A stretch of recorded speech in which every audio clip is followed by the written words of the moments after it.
Well. Week 18. How's everyone feeling? Bengals got to win. We need some help, but right now we're worried about handling what we can handle, right? Control what you can control. Win the game in front of you, and we'll worry about tomorrow. And it doesn't hurt that it's the Steelers. It's always easy to root against the Steelers.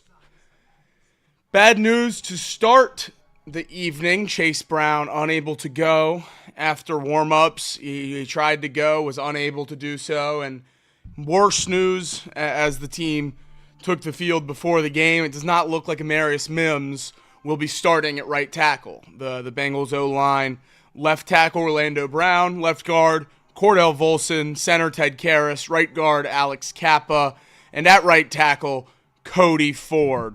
Woof. That's going to be a brutal unit. An absolutely brutal unit today. But hopefully the Bengals are able to get the job done. We've seen Joe Burrow win with less help up front, right? Well, we've seen Joe Burrow win with a much worse O-line than that, but at least in terms of this year, it doesn't get much worse than what he's going to be dealing with today. When Mims was active, I was optimistic. I thought we were going to get to see him. Thought he was going to be able to battle through the broken hand, but not going to be the case. It's Cody Ford starting at right tackle with Khalil Herbert running the football. So no Chase Brown, no Amarius Mims. Not the best news for the rushing attack, but fingers crossed. We definitely need a win. Hooday. Likes in the chat. We know how this works, right? We like to stream. The Bengals get a win. We can get this done. Fight for tomorrow, right? Fight for tomorrow. Just give me one more day.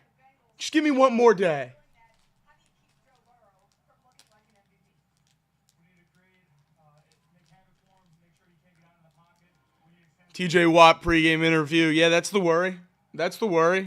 With this makeshift O-line, how's he going to be able to wreck the game? Hopefully he can't. This Bengals team was able to cruise last time they played the Steelers offensively, 38 points, but no success on the defensive side of the football, letting the Russell Wilson-led Steelers offense put up 40+. Just an unbelievable game that we thought was going to knock us out of the playoffs, but here we are, still fighting, still scratching and clawing. Oh, Power Radio says no singing.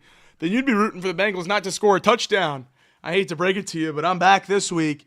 We'll be singing for touchdowns. I'll tell you that much. There's a lot of Steelers fans. You're right. You're right, Rick. There's a lot of Steelers fans. This is, I would say, one of the biggest, if not the biggest fan base in the country. They certainly travel like crazy. Hopefully, obviously at their place, they always do a good job. They'll play Renegade, one of the, better traditions in sports, especially in the NFL. So a tough place to play. Place the Bengals haven't had much success, but optimistic. This is the second time that the Bengals have been favored in Pittsburgh. 55 matchups in Pittsburgh.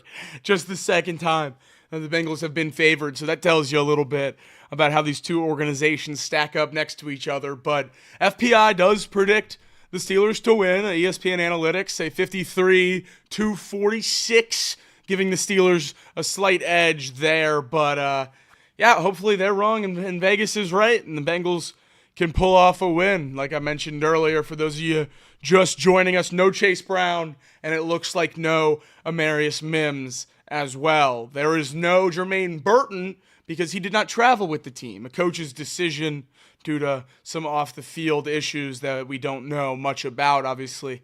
As soon as we have more information on that, we'll update you here on Chatterbox Bengals. But thank you everyone for joining us. It's a playoff game. It's week 18. It's the regular season, but men and women, this is a playoff game. We got to lock in and treat it as such. I think the players and coaches definitely are. They know what this means. They know that tomorrow's outcomes that we've talked so much about don't matter at all if they don't get the job done tonight. So hopefully they're able to do just that, and we can at least sweat out the Jets and Chiefs in tomorrow's action. But some news on the Chiefs, which was actually interesting today as they were flying out to Denver for that game. The Chiefs were delayed at the airport on the runway for over 4 hours. The Chiefs were forced to stay on their plane due to ice and some other storm conditions. So they were delayed on the runway for about 4 hours before they were able to travel out to Denver. So not only are they resting starters, but some travel complications as well that will be making it a little bit more difficult for the Chiefs to get the win on Sunday. I know they're not necessarily trying their hardest to secure that W, but the Bengals need it. The Bengals need it to get in. So a win by the Chiefs, and then a loss or tie by the Miami Dolphins against the Jets, and we have the Cincinnati Bengals going to the playoffs as the 7th seed. So fingers crossed. Fingers crossed. Craig Sandlin in the chat. He says it's time to take us home. I certainly hope so. We got to end this season with a win, whether it means we get another show or not. We got to end this season with a win. So, I'll be doing my best. I got a full voice for you guys. No issues there today. We've had some hang-ups in recent games, but no worries today. We're ready to go. And obviously, Craig will be joining me right afterwards for a post-game show, hopefully breaking down a Bengals win and talking ourselves into a Jets and Chiefs win tomorrow. So I'm hoping for a good night. Could be a lot of fun. Could be very, very upsetting. But fingers crossed. Prayers up. You see it behind me. It's right there. There's no secret. We all hate Pittsburgh. I hate Pittsburgh just like everyone else. Easy to root for a win tonight. Easy to treat this like a playoff game. It means a lot. It means a lot.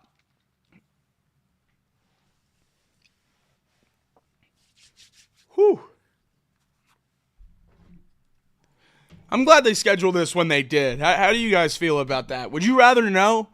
Would you rather play it last on like Sunday night and know how your season was going to go, know whether or not you had a chance to make the playoffs? Or would you rather play it early and have it feel like a playoff game regardless of what else happens around you? I like playing it early. I like having an extra game that means something to us. If we had played this one late tomorrow already knowing either the Broncos or the Dolphins had won, then the Bengals would probably rest starters, and that would cost us a game as fans. But scheduling it the way they did, it makes it a lot of fun to have a game to care about here on the last few weeks, or the last week, I should say, last few days of the regular season.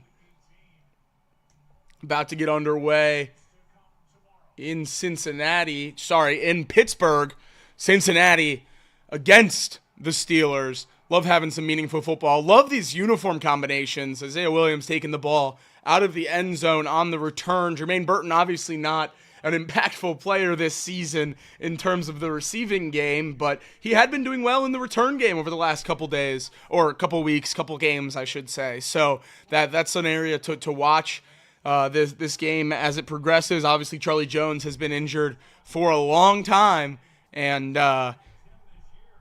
Burton had picked up some of that slack.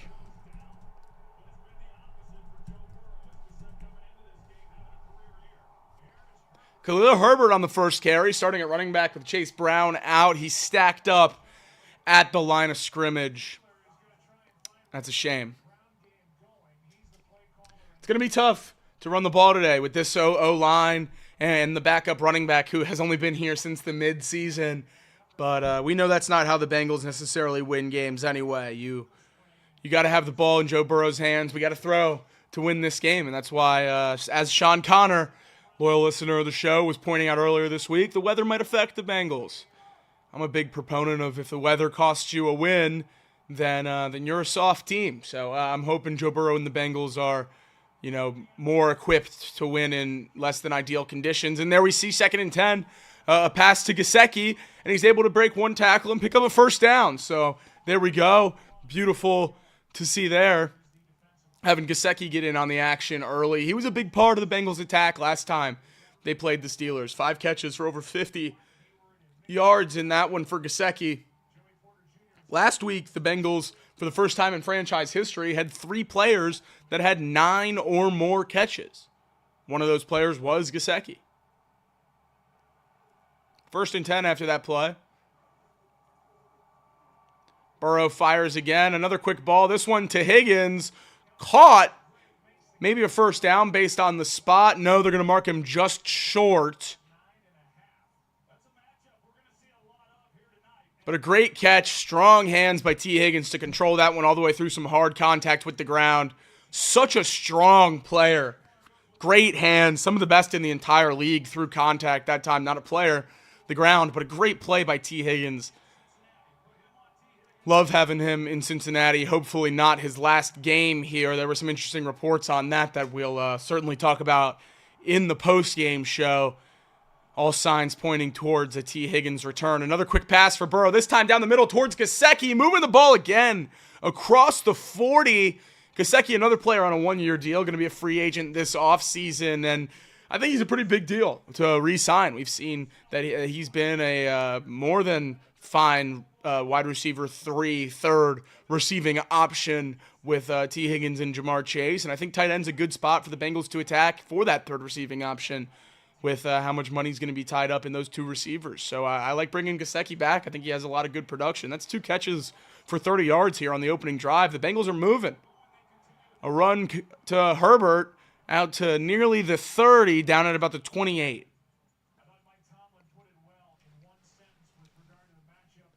O-line holding up well so far. Molly, welcome in.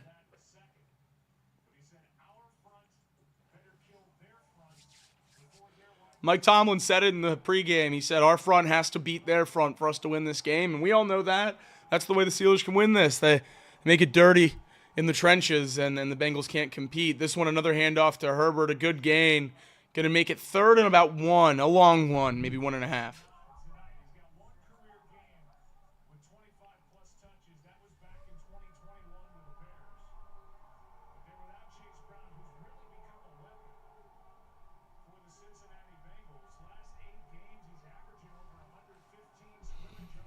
Third and 1 now for the Bengals. Move the ball well on this drive.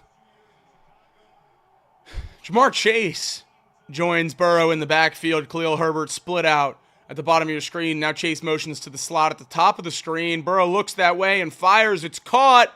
He breaks one tackle, stumbles down to about the 20. First down, Cincinnati. Let's go, baby. Early and often, Jamar Chase, T. Higgins, get him the ball. They're your best players. Make it work. I love the creativity with lining Jamar up. Move him around. Hunt some matchups. 1 catch so far on the day. That one, but crucial to pick up the first down. Bengals only 1 opening drive touchdown in the last 24 games they've played against Pittsburgh. The last 12 years, they've only scored 1 opening drive touchdown. There, the second catch for Jamar on this first drive, and it's going to be second and about 3.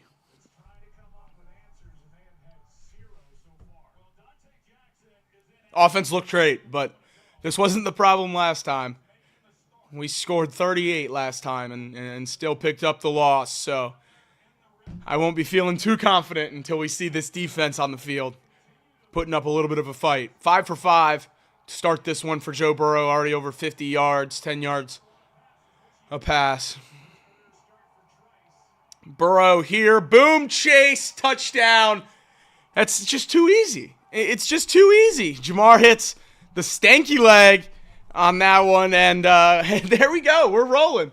We're off and rolling. There's a touchdown for Chase, and the Bengals get an early lead. But again, we know that's not the problem. We know that's not what's going to hold this team back. It's going to be the defense. So Jamar Chase, have a day. Certainly headed that direction. A great drive for Gesicki as well. 5 catches between the two of them for over 50 yards. And then obviously the touchdown for Jamar there at the end. Khalil Herbert, not the best running, but certainly fine. 3 yards a carry there on the 3 carries. We'll take that all day long. Cade York sends it through. And sorry to those of you that didn't like or that liked the no singing last week, but I'm back. So we're singing, and I hear that Bengal growling, mean and angry. Here he comes a prowling, lean and hungry. An offensive brute, hoo hoo hoo, run passer boot, hoo hoo hoo. And defensively he's rough, tough, Cincinnati Bengals, that's the team we're gonna cheer to victory. Touchdown Bengals, put some points up on that board and win the game for Cincinnati. Woo! There we go. That's an easy drive. Easy drive. Easy.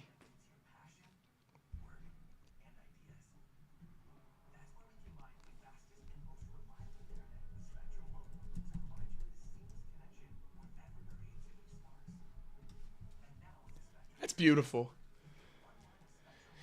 That's a beautiful drive. That's what this offense does, man. It's just so good. It's just so good.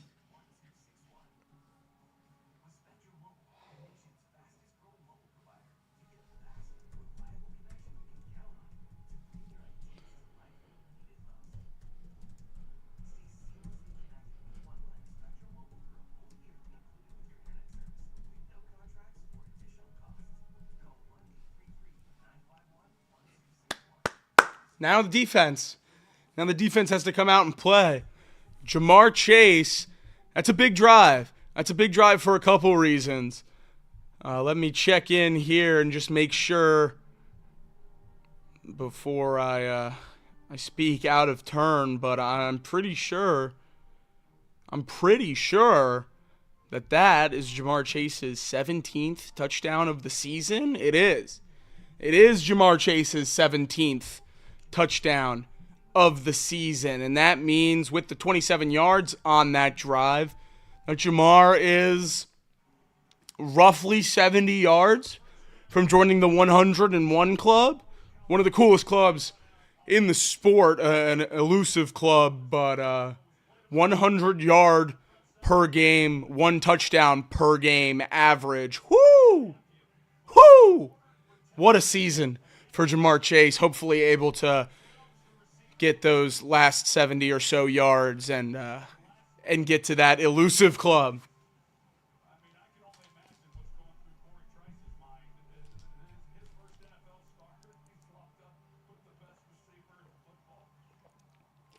That was Joe Burrow's lowest average time to throw on a drive this season. Great play by Joe Burrow to open this one. He understands what he's working with in front of him. He understands the defense across from him. And he's getting the ball out early. I absolutely love that. Absolutely love that. That touchdown for Jamar Chase ties the franchise record for receiving touchdowns. And a fun fact about that, he breaks George Pickens' dad's record.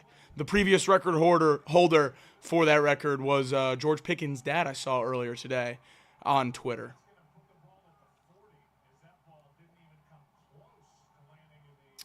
Kickoff from Cade York lands outside of the receiving zone, so the Steelers will have great field position to start this one.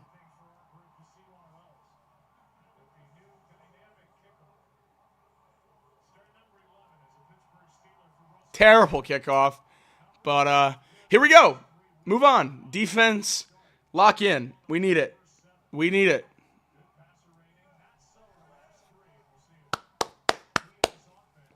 $13.3 points per game. Under 2 touchdowns for the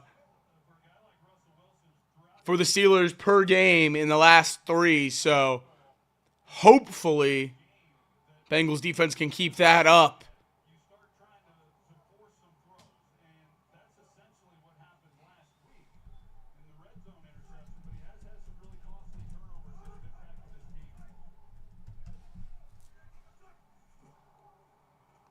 Handoff up the gut.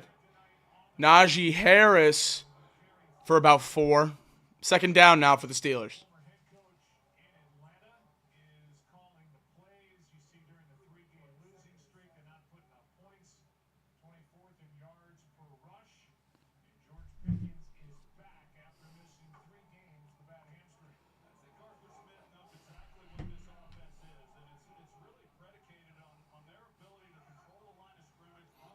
Second and 7 after the first down. Carry. Russ fires quickly out to Pickens, who dances back behind the line of scrimmage and goes out of bounds.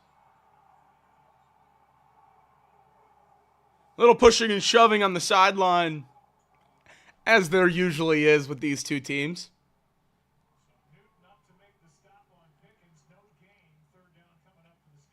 Third down now for the Steelers. Bengals could get a big stop here. Great field position for the Steelers after the errant kick by Cade York, but maybe the defense can shape it up.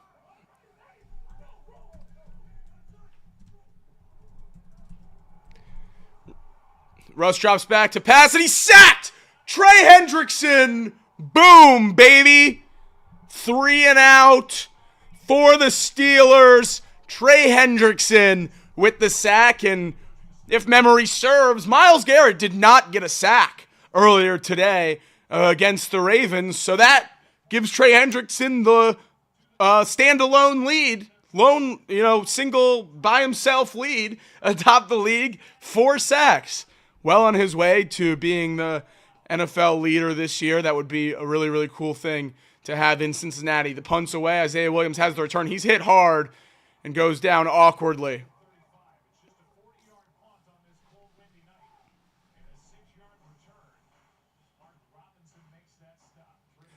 Initial listing on the ESPN box score is a full sack for Hendrickson, which would give him 15 and a half, I believe, on the season. A great, great year for Trey. The best of his career.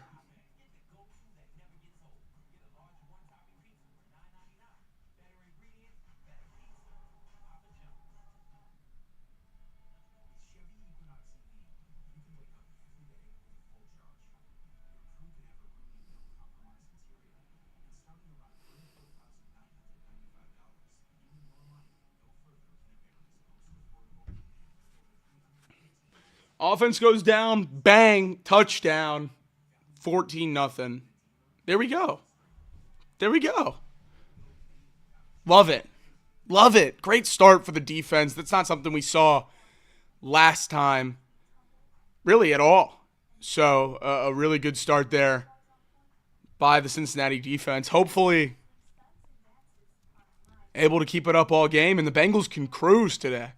That would certainly be a fun way to start 2025, getting a win here over the Steelers. Regardless of how tomorrow goes, that'd be good vibes for next year.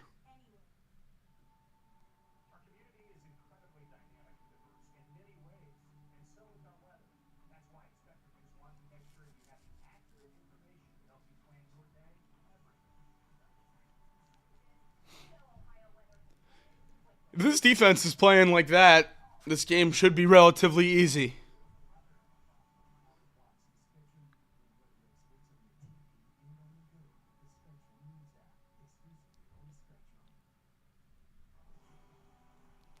Cincinnati Bengals may have a 500 record, but they've got 3 guys doing amazing things. Jamar Chase on Triple Crown hunt. No team in NFL history has ever had the passing yardage leader, the receiving leader, and the sacks leader. The Bengals currently have all 3. Trey Hendrickson with 15 sacks now. And looking like they're going to need a lot of help for the playoffs, which is just a crazy, crazy place to be.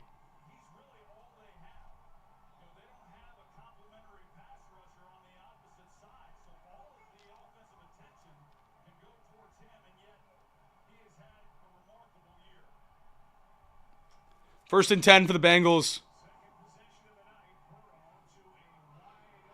Cam Grandy there. Down for about a 9-yard gain.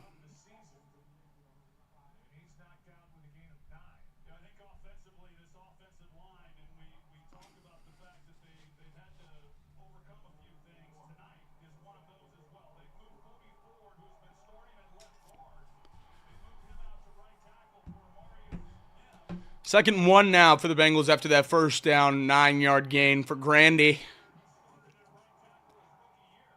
Handoff to Herbert, loses a yard. Joe Burrow calling for the pitch there. He wanted the lateral from Herbert, but didn't pitch the ball Watch on this replay. Joe Burrow trailing the play there. Calling for the pitch from Khalil Herbert. His hands were out.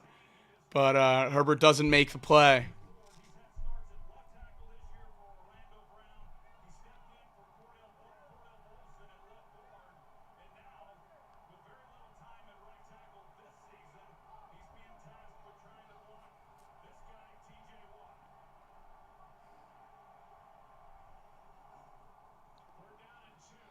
Mike Gesicki on third down, picks it up, bang. First down for 88. He's having a day already. 3 catches, up over 30 yards.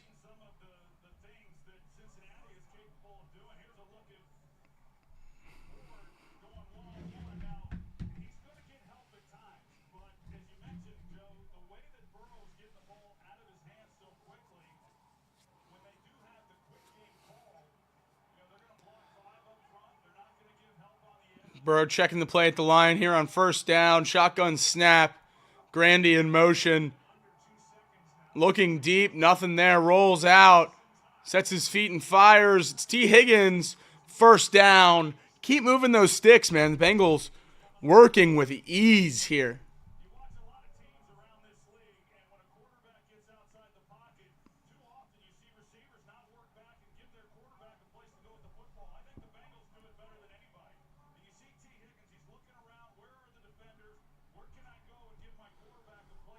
This team needs to make the playoffs.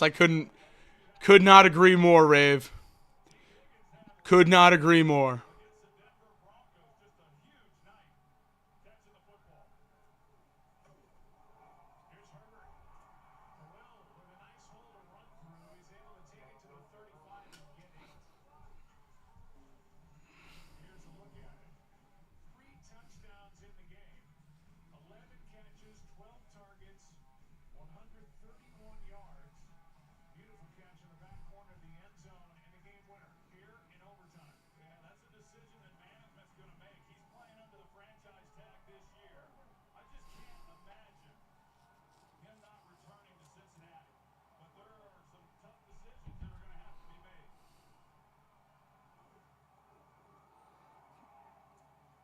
Pass to Khalil Herbert. Maybe enough for the first down. Depends on the spot. Just short. Third and less than a yard.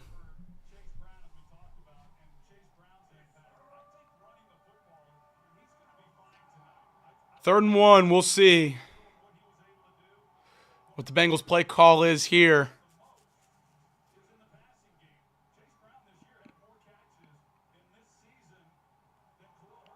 This season, Khalil Herbert has just 21 carries.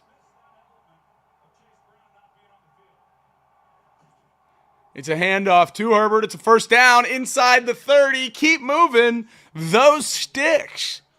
Love to see it.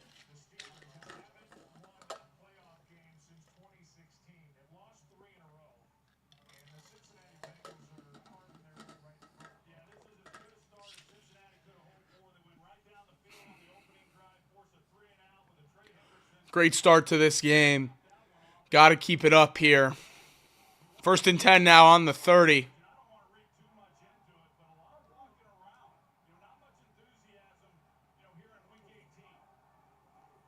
Drop back to pass. Burrow finds Herbert. Gets out of one tackle.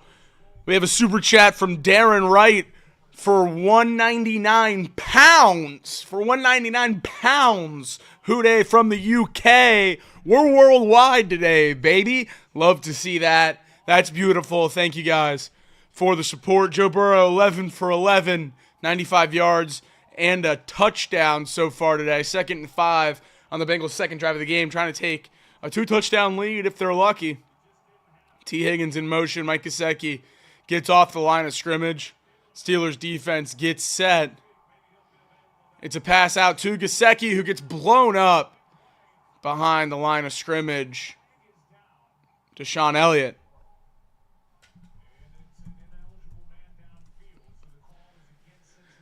Flag's going to be on the Bengals for an ineligible receiver downfield.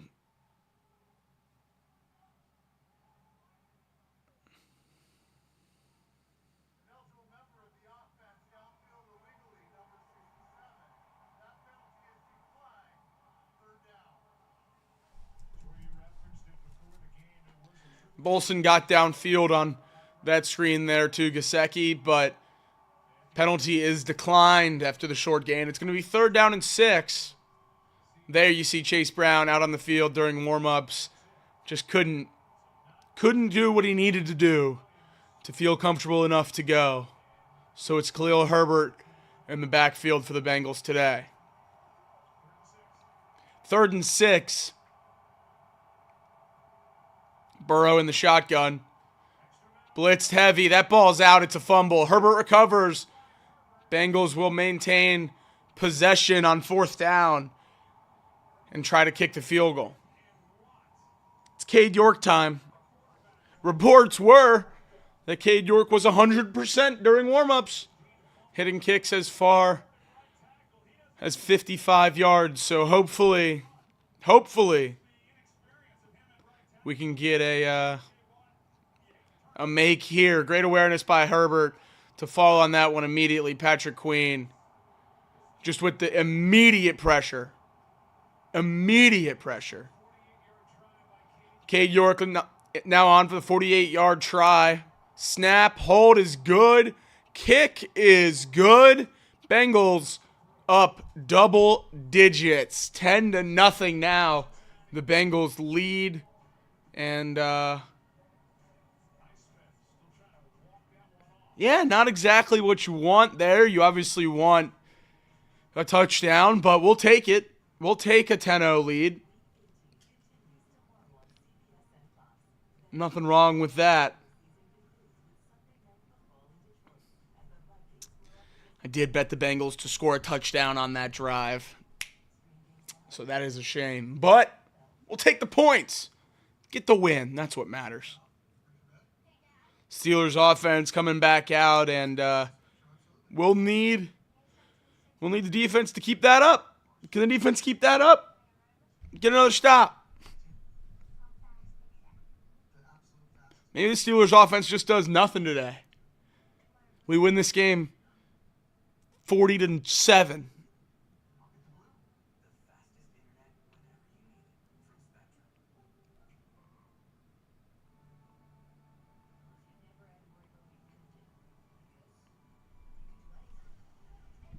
Likes equal wins. That's right, Michael Ackley. Thank you always for the help. We want to get the Bengals to the playoffs. We got to get likes on the street. That's just how the math works. I don't make the rules. I just follow them, and that's how it works. We get likes on the stream. The Bengals go to the playoffs. So another 3 and out, a turnover here. All that would be phenomenal.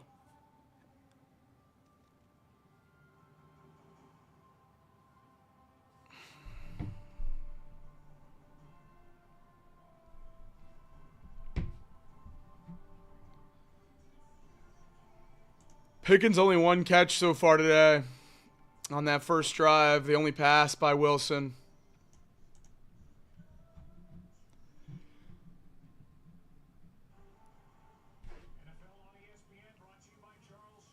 Noted diehard Bengals fan Nick Kirby in the chat giving us a hooday, and it's definitely not just because he bet on it. That's great news. Great news to have Nick Kirby behind us today. Vibes are high. All right, guys. Coming back now. We need this defense to make it happen here. Keep getting pressure. Give me another Trey Hendrickson sack just for good measure. Make sure he's that leader. 10-0 lead for the Bengals after 2 offensive possessions. Able to force a 3 and out on the first Steelers drive. Cade York gets this kick actually into the receiving zone, and Jalen Warren breaks 1,000,000 tackles and gets out to the 27.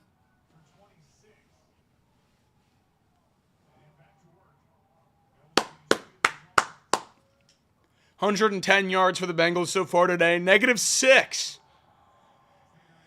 -6 for the Steelers.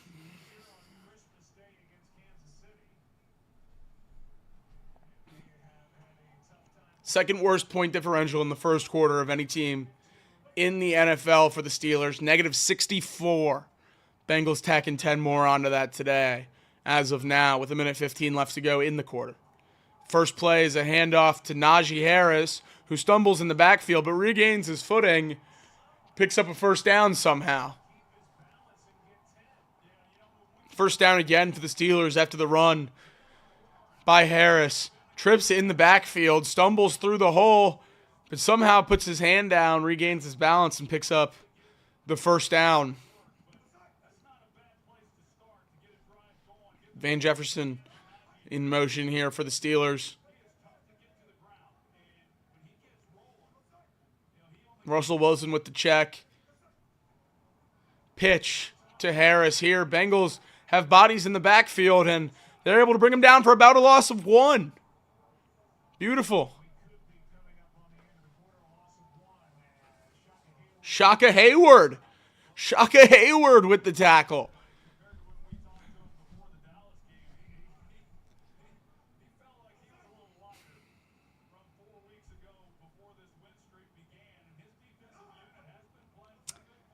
Hard count by Russ. They end up snapping the ball. Incomplete pass with 3 seconds to go in the quarter. 3rd and 11, and they're gonna have to run another play here in the third quarter.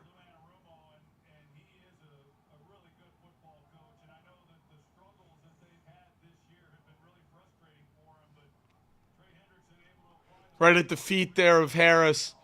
Incomplete pass by Russell Wilson.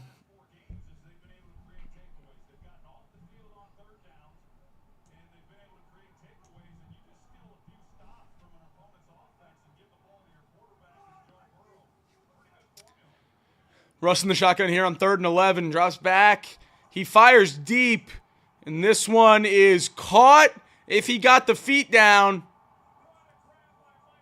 Oh, wow. Oh, wow. They're calling that a catch by Mike Williams. Whoo! Holy cow! What a grab by Mike Williams to end the first quarter.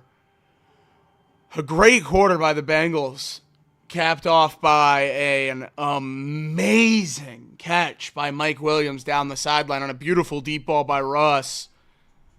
I'm not going to say flips the momentum. The Bengals still have a 10-point lead, but that was 3rd and long.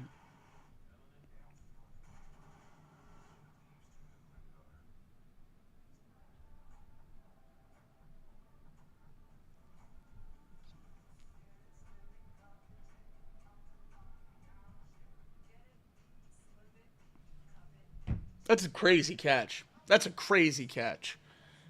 Well, that's a shame. It's a shame that it ends that way. I see some 2s in the chat. I love those vibes. 2s in the chat's always good. We can do every quarter. I'm fine with that. Oh, no, I'm not doing horns up this week. Horns down. 2s in the chat. I guess I can just do normal 2s. Peace signs.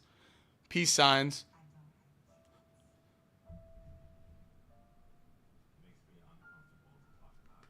Guys, I think that was a catch. I see a lot of people saying that was incomplete in the chat. I think that one was a catch, and kudos to Mike Williams if that does stand, because what a play to keep both feet down. I think he dragged that second toe. Mike Williams used to be an elite receiver in this league. He really did. He was great at Clemson, and he was great at in Los Angeles for the Chargers. Has bounced around a little bit. He was on the Jets. Now he's on the Steelers, obviously. But the guy that used to be really, really good, it's kind of fallen off in the last couple of years. There's a vintage play. Unbelievable.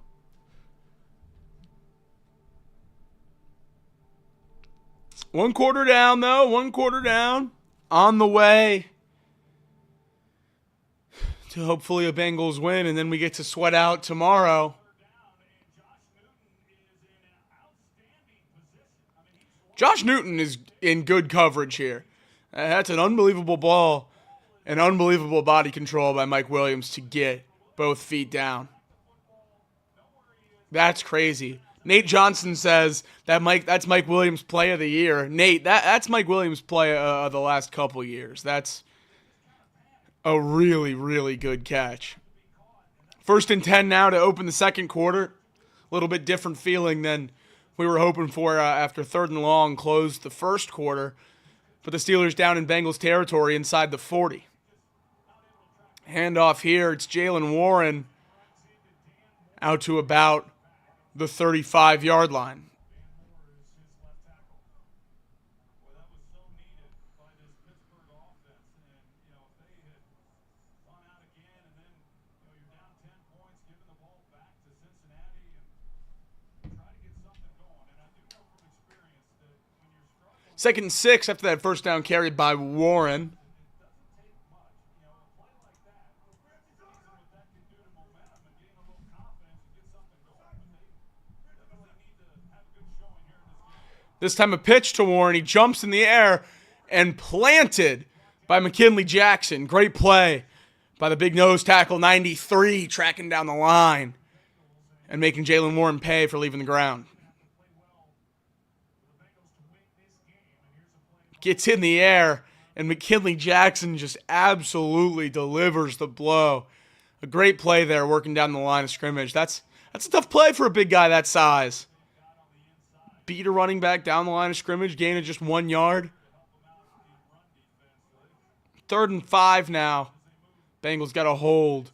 The Steelers to a Chris Boswell attempt. Bring a little pressure. That time incomplete, but will there be a flag? Seemed like a lot of contact there. There is a flag. Pat Fryermuth and Cam Taylor-Britt absolutely talking some trash to each other. Another super chat from Darren, 499 pounds. What's your opinion on next year's schedule? Look, it's tough when you got to play the NFC North. They're one of the better divisions in football, but we'll have plenty of time to talk about next year after this one wraps up, and hopefully we get another day. Cam Taylor-Britt with the flag there, a little bit of contact on Pat Fryermuth, and it's going to give the Steelers a first down now inside the 30 at the 29. Handoff to Harris. He cuts back, gets a lot running through the chest of Geno Stone. That's a first down for Najee Harris and the Pittsburgh Steelers.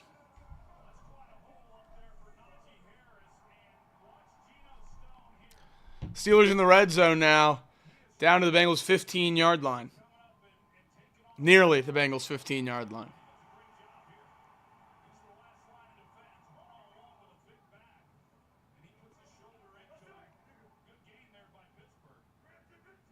First and 10.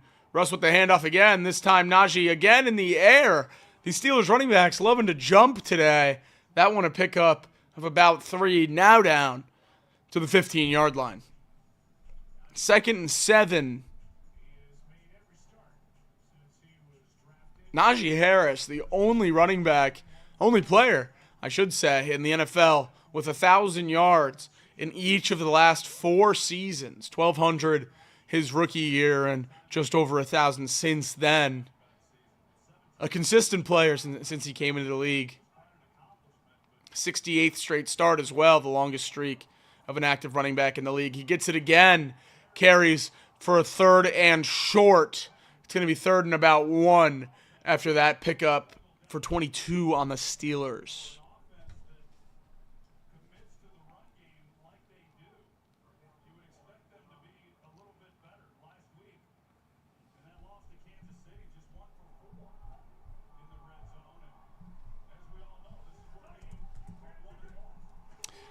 A QB sneak here, and it looks like it will pick up the first down.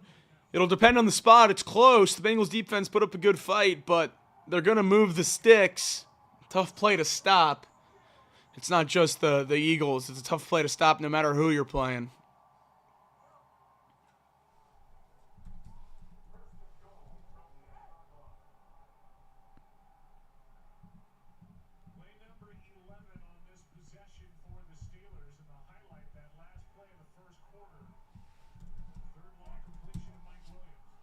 First and goal now inside the 10. Steelers with the ball at the 8. Expect them to run it here, usually how they operate down in the red zone. And it will be a handoff again to Harris. Just extended out of bounds, runs out at about the line of scrimmage. 2nd and goal now.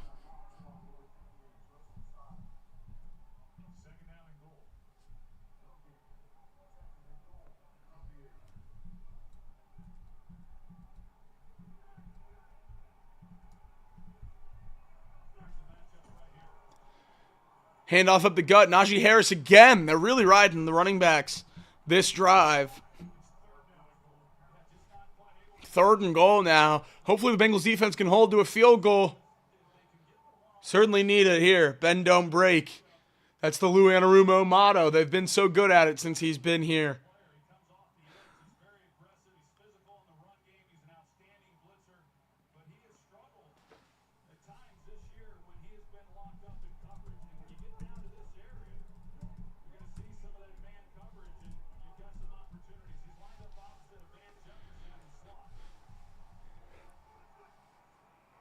Russ throwing.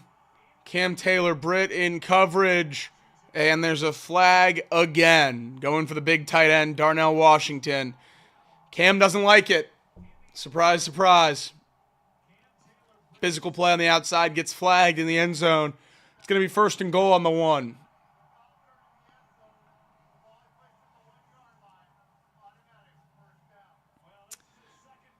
Second penalty already in the young game for Cam Taylor-Britt. There's not a lot of contact there. There really isn't. He does pull that arm back, but he lets go pretty quick. That's tough.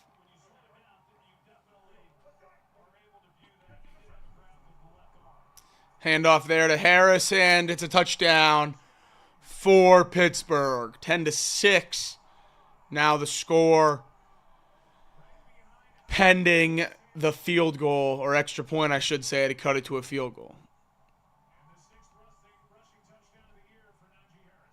Well, 6th touchdown of the year for Harris. It's 10-6.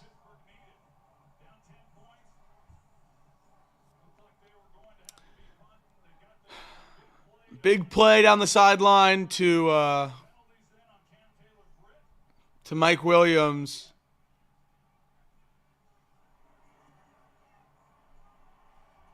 And then the pass interference kept the drive alive. 10-7 now is your score. Bengals up by a field goal in Pittsburgh.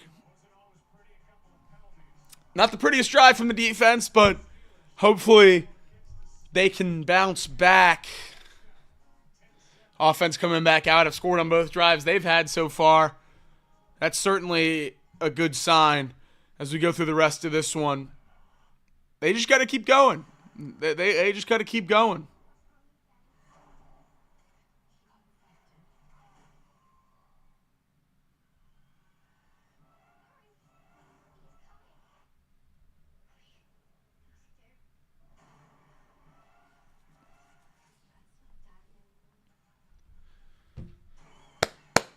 All right, 10-7. Joe Burrow and the boys coming back onto the field. Gonna go down and get a touchdown. Just go down and match it. Just go down and match it. That's all you got to do.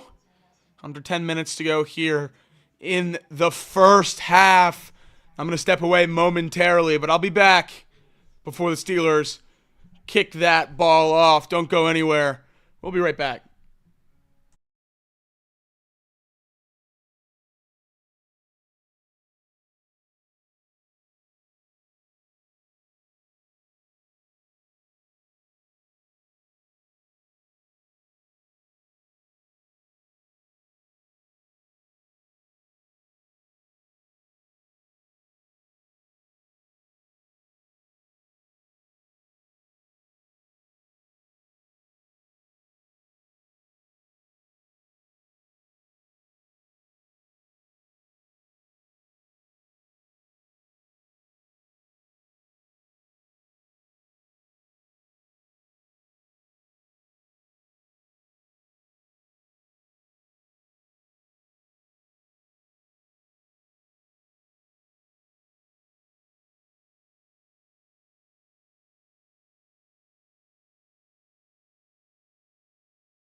Back. Cody Ford, questionable to return, but they report that it looks like he will be taking the field when the Bengals come back out there without Amarius Mims. That would be a pretty big loss for this Bengals offense, but ankle rolled up on, and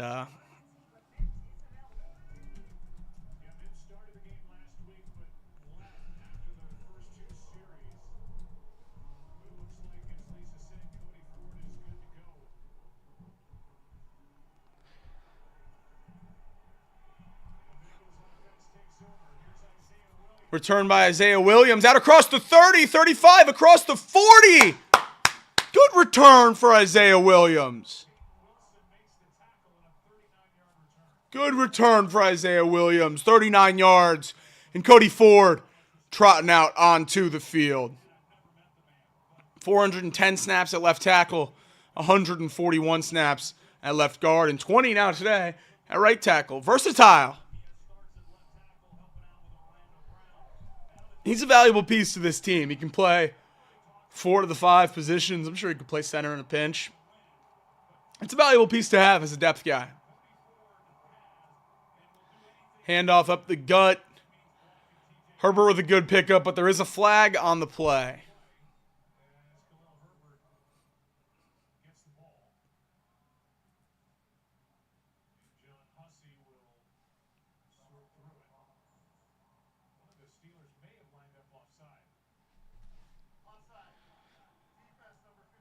Offside on the defense. Alex Highsmith lined up in the neutral zone.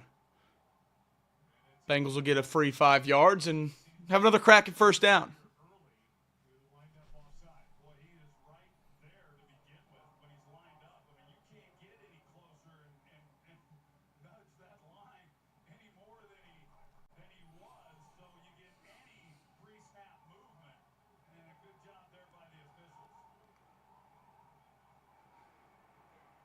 Burrow in the gun here, 1st and 5. Play action pass. He fires over the middle. It's off the hands of Andre Yoshivas. Just dropped.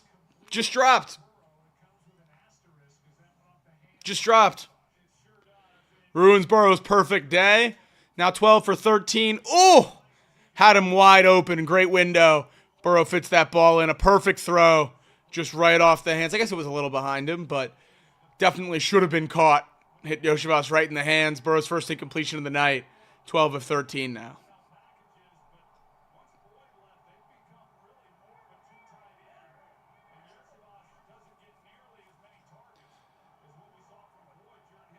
Shotgun Burrow fires. Gesicki hit in front of the sticks, but drives forward, picks up the first down. Move those sticks, baby. Love to see it. Absolutely love to see it. Mike Gesicki, have yourself a night. 5 catches, 40 yards already in this one. Whew! Love to see it.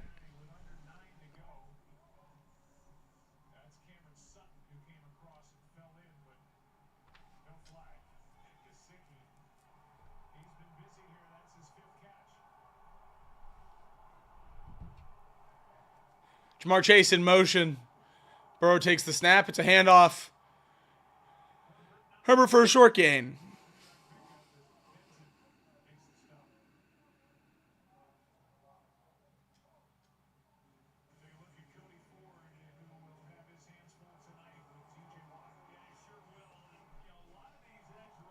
Cody Ford versus TJ Watt is definitely the matchup to watch today. One that I was worried about coming in if Mims was unable to go. And Cody Ford now banged up, rolled up, hurt his ankle earlier in this one. Makes it even a little harder.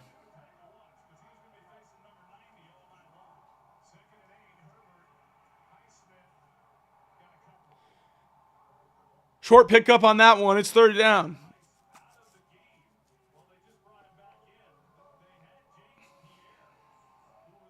Third down. Bengals got to keep moving here. Just keep moving. 3rd and 6. Obviously longer than you'd like it to be.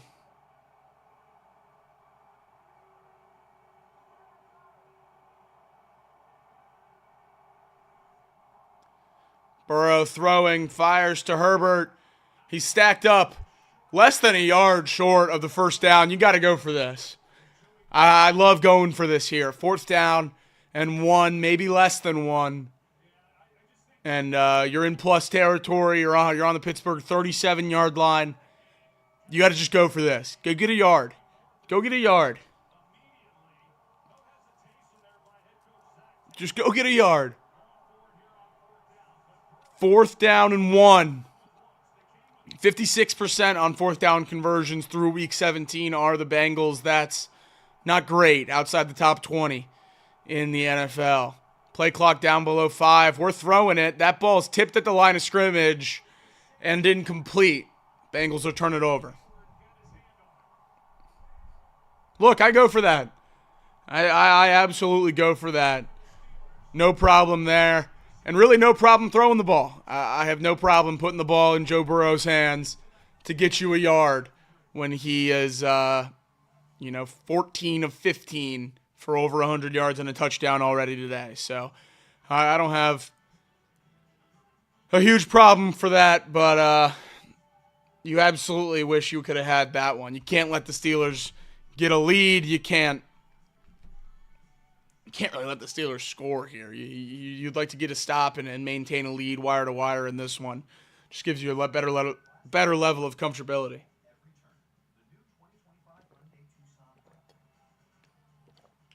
Seeing a lot of Wino sneak in the chat, and look, I'll always be anti-Joe Burrow sneak. You won't see me begging for a Joe Burrow sneak. We've seen him get hurt too many times. We've seen quarterbacks get hurt too many times.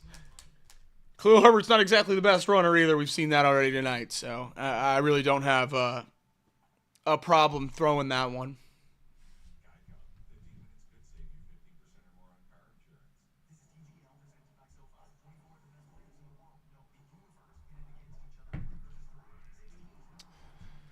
Steelers will get the ball on their own 37.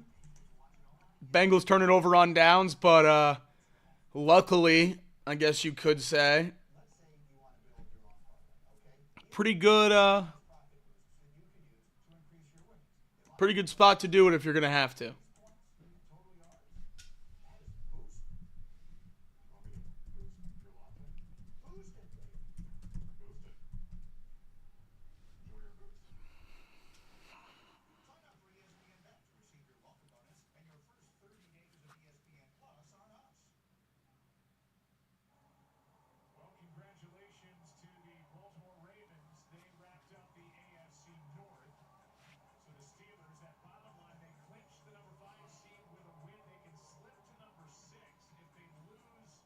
Steelers can't win the North anymore after that Ravens win earlier today, locked it up, but they're still playing for seeding.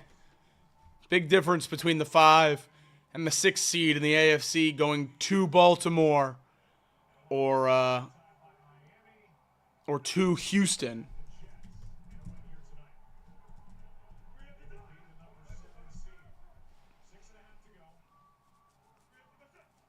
Calvin Austin in motion. Another handoff here. This time Jalen Warren, he gets out of an arm tackle. Picks up about 4. I think you talk about the Cincinnati Bengals, Joe, and what has to happen, them having to win here tonight, and then they need help tomorrow. But with that said, I just think the job that Joe Burrow certainly and Zach Taylor as the head coach to get them even into a meaningful Week 18 game is really. Handoff again. Jalen Warren out to about the 45. 3rd down now. Johnson after game 3. Now, this was a team after they lost Week 13 to the Steelers was 4-8, as you talked about, and to win, they've been in playoff mode ever since, fighting for their life. And they'll be a dangerous team if they get in. 3rd and 3 for the Steelers. Russell Wilson throwing. He fires and broken up. Josh Newton, great play on Van Jefferson. That's going to force a Steelers punt. Look, when you got a defense like ours, why not go for it a little bit? You know they're going to get a stop. Obviously I'm kidding. But a good job there by the Bengals defense.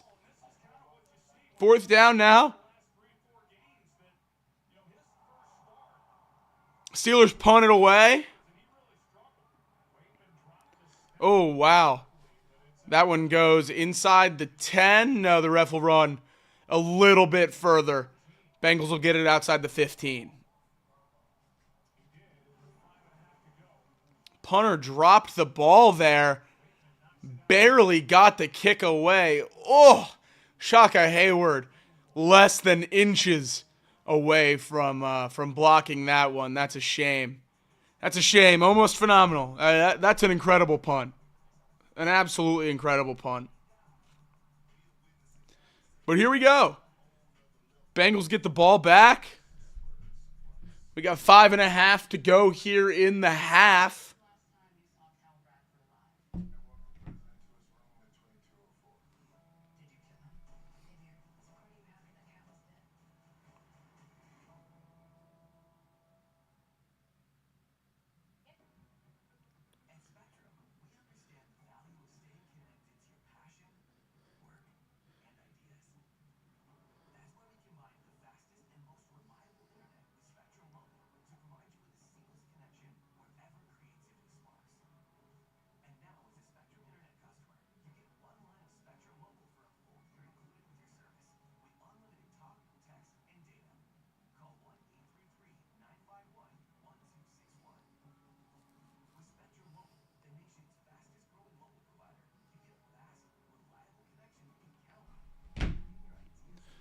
Newton's been playing all right. We got to remember with him in there, this was never a role he was supposed to be playing. Injuries to Dax Hill and DJ Turner have thrust him into a role that he was never expected to play this year. And he's been okay. It certainly hasn't been great, but we never expected to have him as our corner too. He's proven to be a good depth piece, and we'll certainly take that.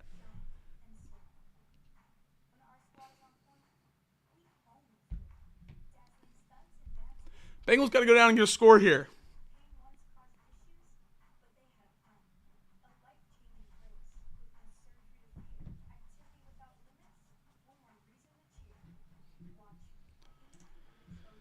The culprit so far for the Steelers offense, Najee Harris, is getting about 4 yards a carry. Jalen Warren, 3 yards a carry on his 4 carries. Obviously the touchdown for Harris, but nothing working for the Steelers offense other than that run game. The only positive completion for Russell Wilson is that bomb to Mike Williams. We're a big play and a penalty away from still having a shutout here. This defense is playing all right. Sans, 2, maybe 3 plays, the second pass interference by Cam Taylor-Britt as well. Burrow with the ball back at his own 16-yard line. And he'll dancing around the pocket, thought he was going to throw, but he's not. He jumps and fires now, finds a weapon of mass destruction out in open space. It's Drew Sample, but there's a flag on the play.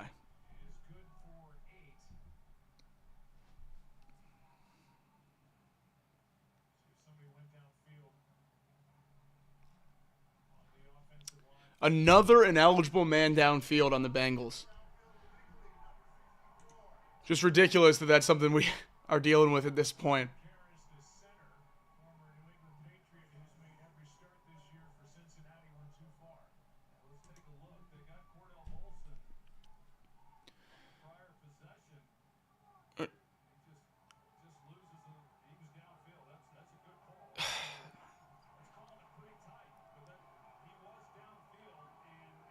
That is pretty tight, but yeah, they're right. He did get downfield. That's a shame. That's a shame. Burrow dropping back to fire now in the flat. Khalil Herbert tips it to himself. Out to about the 15-yard line near the original line of scrimmage.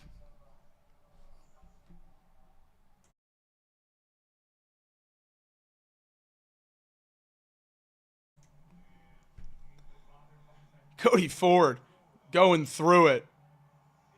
A late kick on that one, it looked like, after he put Ogunjobi in the dirt.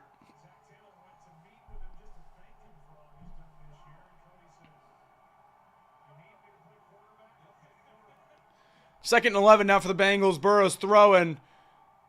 There he finds Chase. And Jamar able to pick up quick 7 or 8.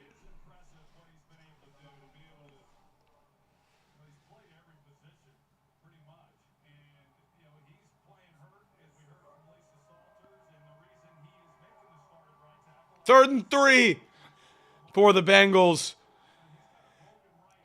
After clawing back following the penalty, Amarius Mims with his helmet on the sideline maybe could go in a pinch, but not out there now. 3rd and 3, Burrow's empty in the backfield. He checks towards Tanner Hudson, and he's pressured and he's sacked. Goes down inside the 20. That's Preston Smith on the play, bringing down Burrow and forcing the Bengals to punt. 10-7's your score, and it'll stay that way, at least for now. Preston Smith, a midseason pickup for the Steelers, just absolutely eats Cordell Volson's lunch. Dominates him, pushes him back into Burrow's lap.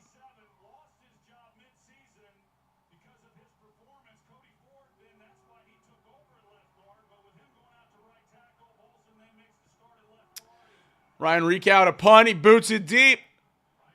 High and far. Returned by Calvin Austin. Ball's out. Ball's out. It's Bengals ball. It's our ball. It's our ball. It's our ball. Woohoo! There we go, baby. There we go. Zach Taylor, big brain. Zach Taylor was playing the field position game. That's what he was doing. That's all it was. Joe Burrow, take a sack. We'll punt it down there. We'll strip it. We'll get the ball back. That's field position. Shaka Hayward, have yourself a day. Have yourself a day, Shaka Hayward. Couple tackles on defense. Almost blocked that punt. And then forces the fumble on the punt return. What a day so far for Shaka Hayward. 3 tackles on defense, a tackle for loss. Nearly blocked a punt. And then forced a fumble on a Steelers punt return. Have a day. Absolutely love it. Bengals defense back out there inside the 25. Absolutely flipped the field. That's beautiful. That's beautiful. Flags are down. It's a false start. That's less beautiful. And the Bengals will move back.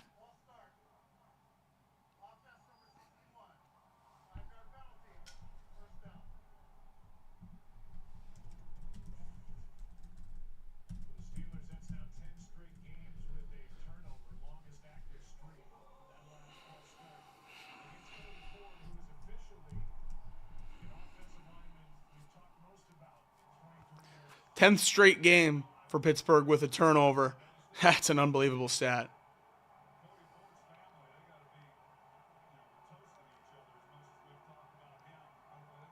First and 15. Joe Burrow, shotgun. Snap comes in hot. Catches it and he's rolling. He fires on the run and it's caught by Yoshi. What a play. What a play. Great grab there by 80. He's had a sneaky, really good year. I know it isn't necessarily the jump we were hoping he was going to take, but maybe that was a little optimistic. Another super chat. KP from KC, $1.99. Dalton Risner is better than Volson. Yeah, I'd agree. I'd agree for sure. No question about it.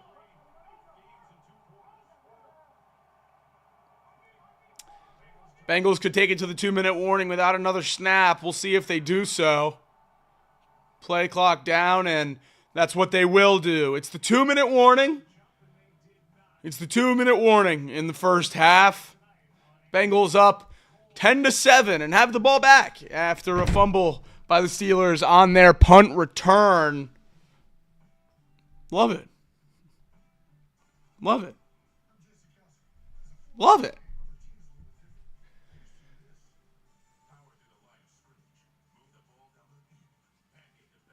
Now you just got to score. We have the ball in an opportune situation here. 2nd and 6. Just outside the red zone, inside the 30. Get in the end zone. Get in the end zone. Burrow, just 2 incompletions today, 125 yards. Having a hell of a day so far.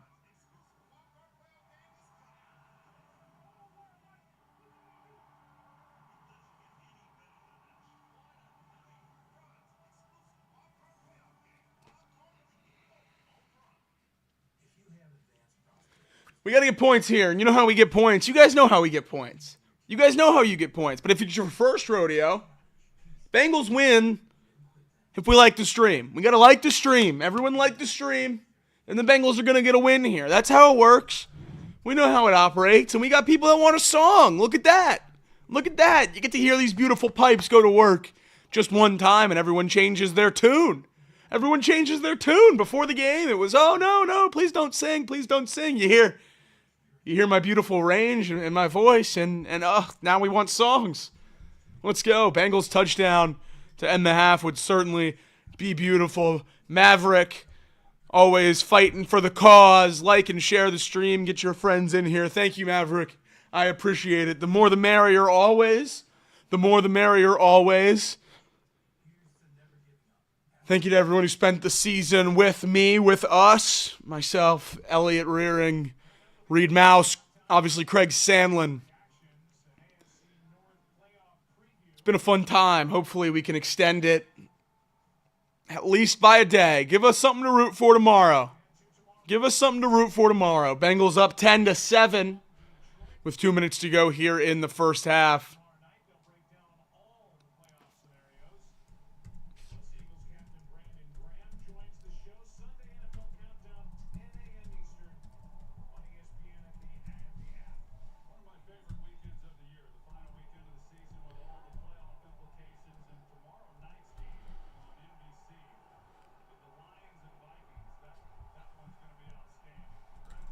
Here we go. 2nd and 6. Yoshivas in motion.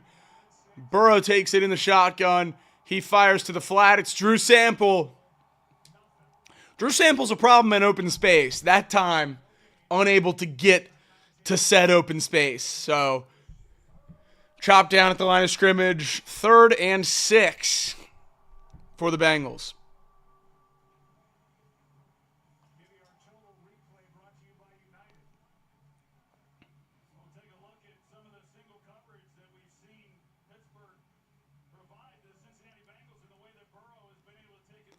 Bengals have eaten up the single coverage so far tonight. Steelers good at making adjustments, so we'll see what happens as this game progresses, but certainly need something here. 3rd and 6.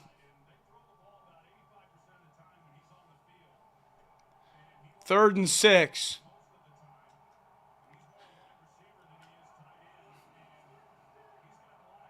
Tanner Hudson walks down.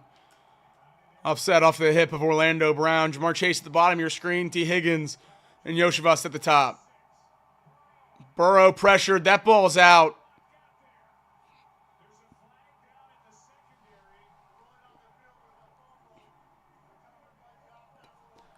Fumble recovered by the offense. It is 4th down. There is a flag. Defensive holding. That's going to give the Bengals a 1st down regardless of the strip. Great play there.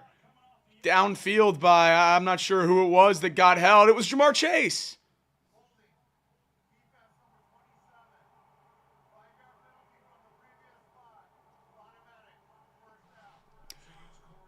Holding on Corey Trice.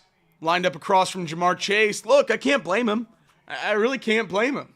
How are you supposed to guard Jamar Chase if you're not going to hold him? It's a crucial 3rd down, and you're going to get beat. I don't blame him for holding there. But good looks by the refs.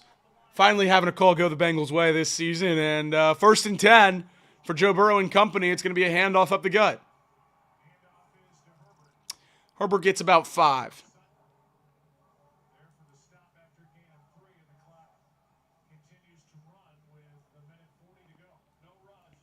Minute 40, and that clock's ticking. The Bengals have all 3 timeouts, so not really a factor as you're already nearly in the red zone on the 21-yard line.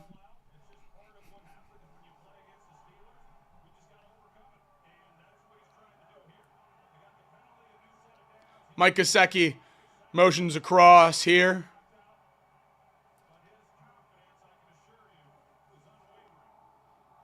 Burrow fires. It's caught by Jamar Chase. But the play is whistled dead.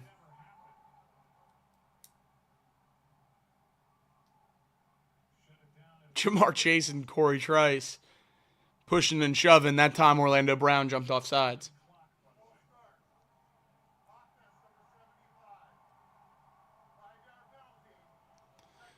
Orlando Brown looks like he jumps off sides every single play. So sometimes they call it, sometimes they don't.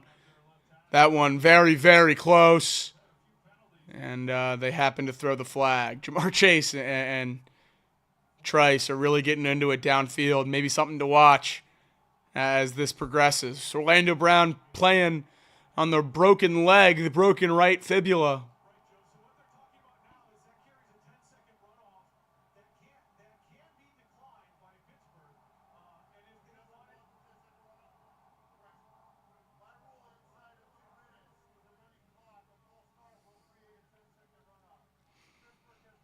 Pittsburgh declined the 10-second runoff, so it's going to stick at 1 minute and 11 seconds. 2nd and 12 it will be for the Bengals now, behind the sticks after the false start.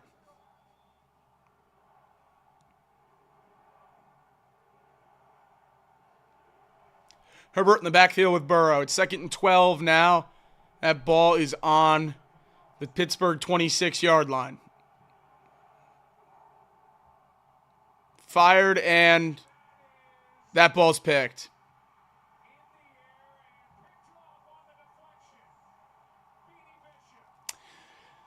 Beanie Bishop with the INT. It's going to be Steelers ball.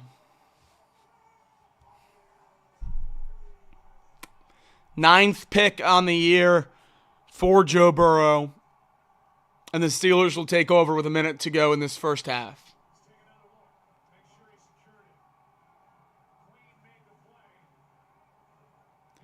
Off Jamar's hands, off Patrick Queen's helmet. And that's the 9th pick of the year for Joe Burrow.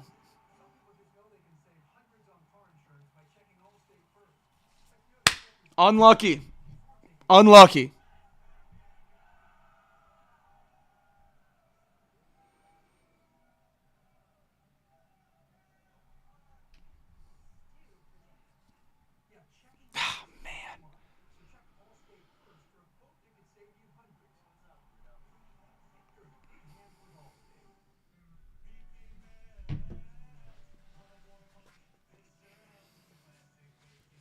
Minutes ago in the first half, now the Bengals defense job is to maintain this lead. 1:10 to go.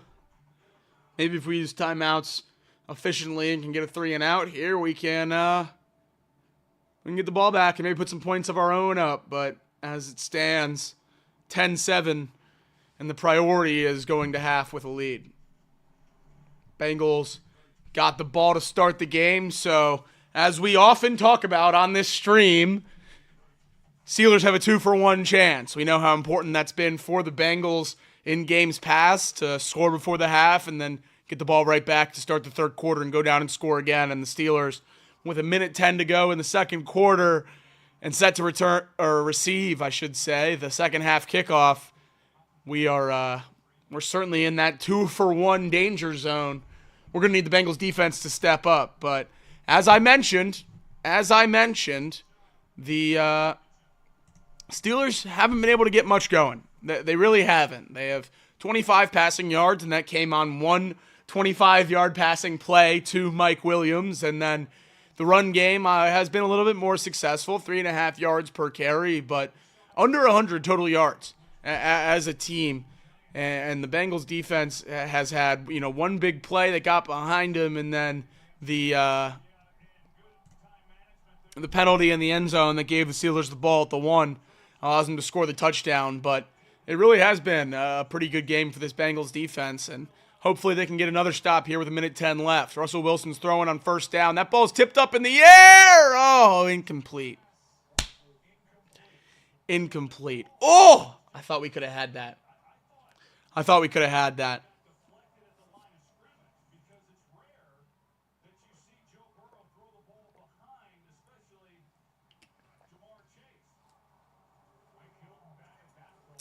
That pass to Pat Freiermuth, it's going to be a first down, and he gets out of bounds.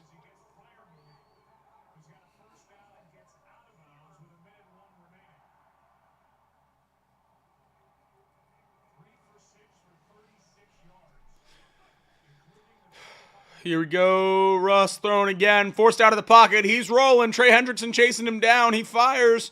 Out of bounds. Russell Wilson incomplete. 2nd and 10 now for the Steelers. Under a minute to go, and pressure there by Hendrickson, who's got a sack in the game. 15 on the year. Well, the guy that they missed when he was out of the lineup, he returned last week against Kansas City after missing 3 games with a hamstring injury, is George Pickens, and they've not been able to get him involved here in this first half. Russell Wilson throwing again, this time caught. Freiermuth goes out of bounds, just short of the first down marker. It's going to be 3rd and about 1. Well, they come right back and basically run the exact same route that they ran just a moment ago. No, they'll give him a first down. That's a interesting spot, I'd say. We're going to look and see whether or not, in fact, if he got the line to gain for the first down. The booth agrees. This one will be under review to see if he did get that first down.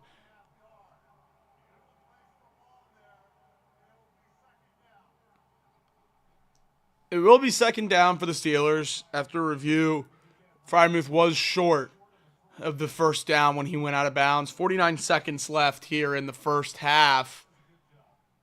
It's a 9-yard gain. It's still going to be 3rd and 1. Ref said 2nd down, but I believe it's 3rd down. Yes, 3rd and 1. So it is 3rd down and 1.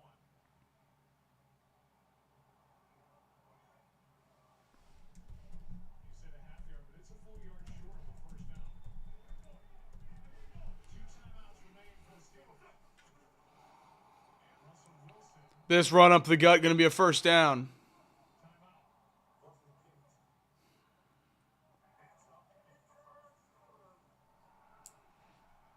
First down for the Steelers. They call a timeout now to stop the clock. 47 seconds. They have one more left. This Bengals defense has to hold up here, guys. Absolutely must. Get deep into their own territory. They've only got 10 points on the board, Cincinnati, and the Steelers are down 3 with the ball, and they get the ball to start the second half. Yeah, we'll see what they're able to do here on this drive, if they're able to come away with anything. But the defense has gotten a few things going. They've been able to create some of the takeaways, what they had really been banking on for a big part of this season, and they hadn't been getting them over the last few weeks.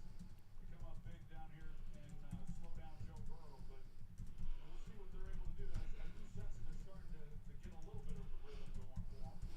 They're looking at this right now. 3rd and 1. In fact, he even got the first down there. They're checking to see if he got this one. Initially, they ruled that it I'm not so sure that he did. was in a first down. They already moved the chain He collapsed right away. down, but we need to give that another look. Yeah, it looks like when he's down, the ball is short. Ball's short. So I expect a reversal.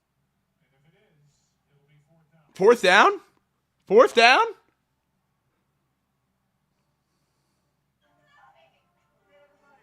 Fourth down?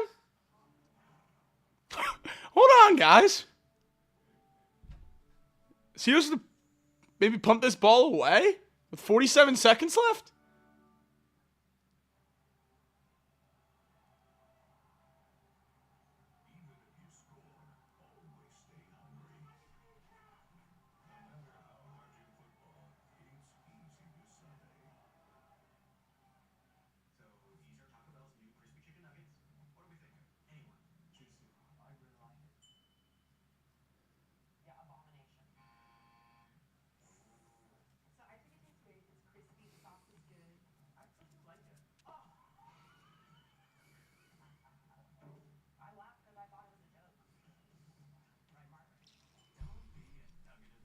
This would be big. This would be big. If Russ didn't convert this, it's a tough decision for Mike Tomlin. Hoping for a 4th and 1 here. I think we got it. I think he was short, guys. I think he was short. But why run a QB sneak with 47 seconds left? And what, use your last time out? I guess you could.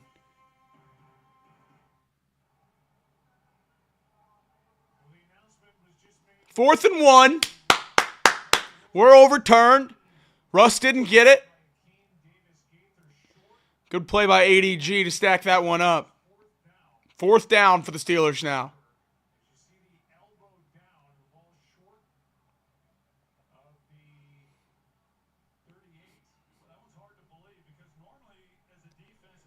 Fourth and 1.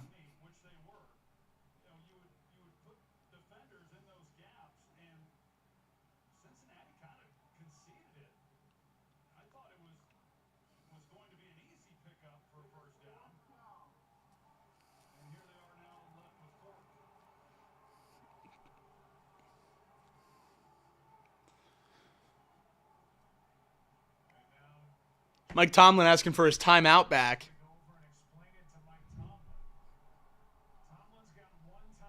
And he's not going to get it. 1 timeout left for the Steelers.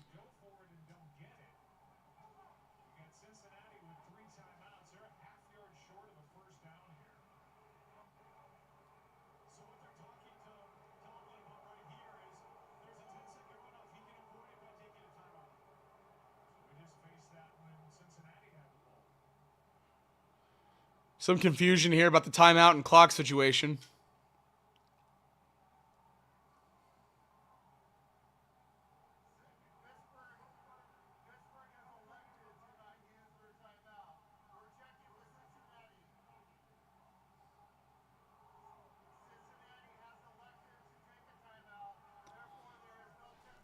No 10-second runoff. The Bengals will use the first of their 3 timeouts.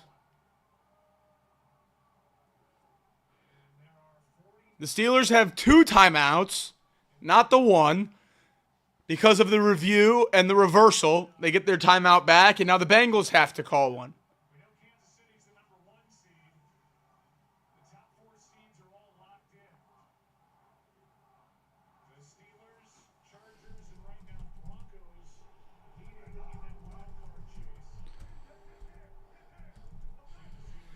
Russ at the line of scrimmage. It's a hard count. It's a handoff, and the Bengals stop him. The Bengals stopped him. We stopped him. No, do not spot him across that line. No way. No way.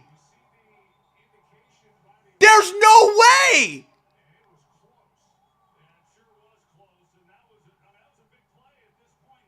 There's no way.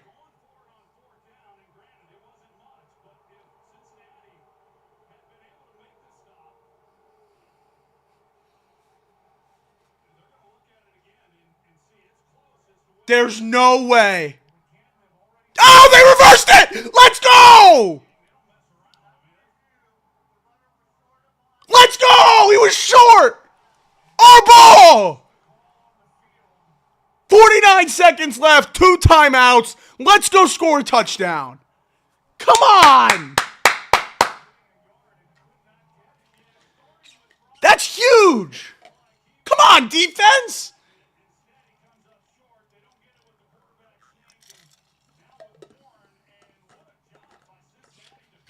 That's massive. That's massive. Way to go, Lou. Way to go, defense. Ball inside the 40 for Joe Burrow and this Bengals offense. What a terrible spot by that top ref. Terrible spot. Burrow's throw, and he fires over the middle. That one caught by Chase. Gain of about 6. It's going to be 2nd down. Steelers have used 1 timeout. They have 2 timeouts left. The Bengals just called their 2nd. 1 timeout left for the Bengals. 2 remaining for Pittsburgh.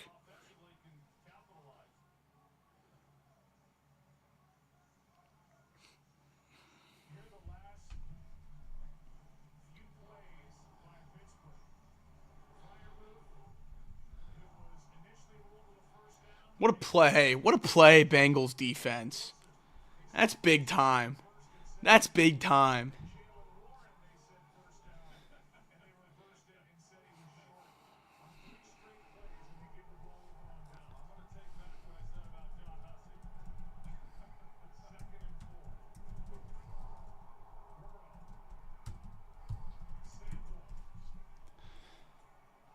Sample trying to get the first down. I think he's going to be just short. Depends on the spot. No, forward progress. I don't know where they're going to spot this one. The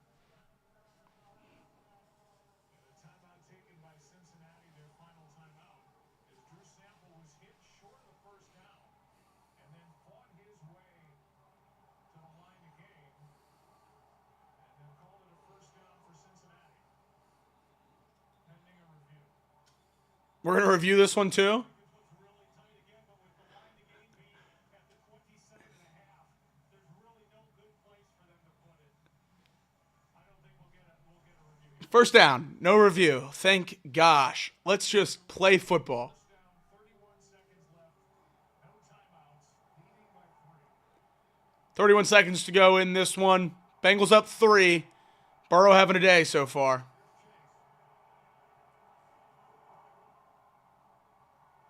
Burrow drops back. He fires. That's caught. T. Higgins. Oh. Went up and got it.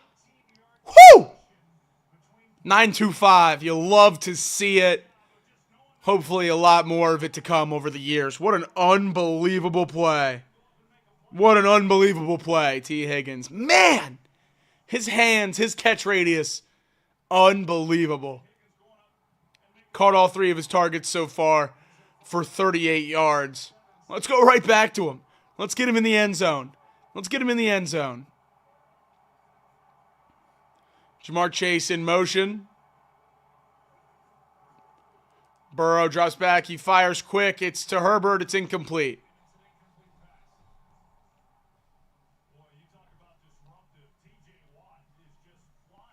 TJ Watt's wrecking this game. I said it could potentially be a problem, and man. Immediately, Burrow feels that immediately, and he forget whatever's happening down the field. He immediately is just looking, how can I get rid of the ball and not take a sack? Actually, benefit to Cincinnati that Herbert didn't catch that. Second goal, clock stops.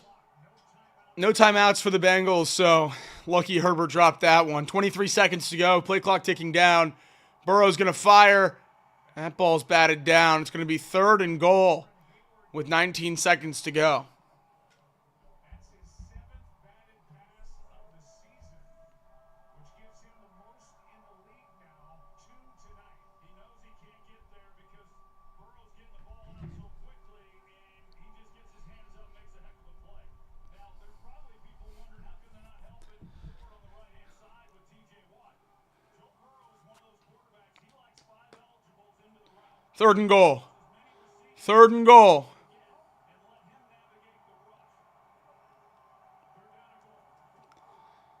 Burrow to Jamar. Oh! Oh! Just off his hands. Little bit too high. I don't even know if that was too high. That looked like the spot you had to put it in. And a ball Jamar could have caught. A tough grab, no doubt about it. But yeah, that back angle, it went right between his hands. That's a shame. That's a shame. Cade York, 4th and goal. Made a 48-yarder earlier in this one. This one from 27. It's a chip shot for most. But we know how the Bengals have operated so far this year. This kick is up, and it splits them right down the middle. And there we go, 13-7 with 16 seconds to go here in the first half. Cade York, 2 for 2. Good start to this one. Gives you a little sense of comfort with the kicking side of this one. A ball you wish Jamar could have caught there, but nonetheless, we'll take the points. A great, great, great stop by the Bengals defense. Gets the ball back to the offense, and they get points on the board before the end of the half. Look, we can nitpick all we want. Obviously, we want a touchdown. It would be nice to be up 10, but we're up 13-7, and that's certainly better than 10-7.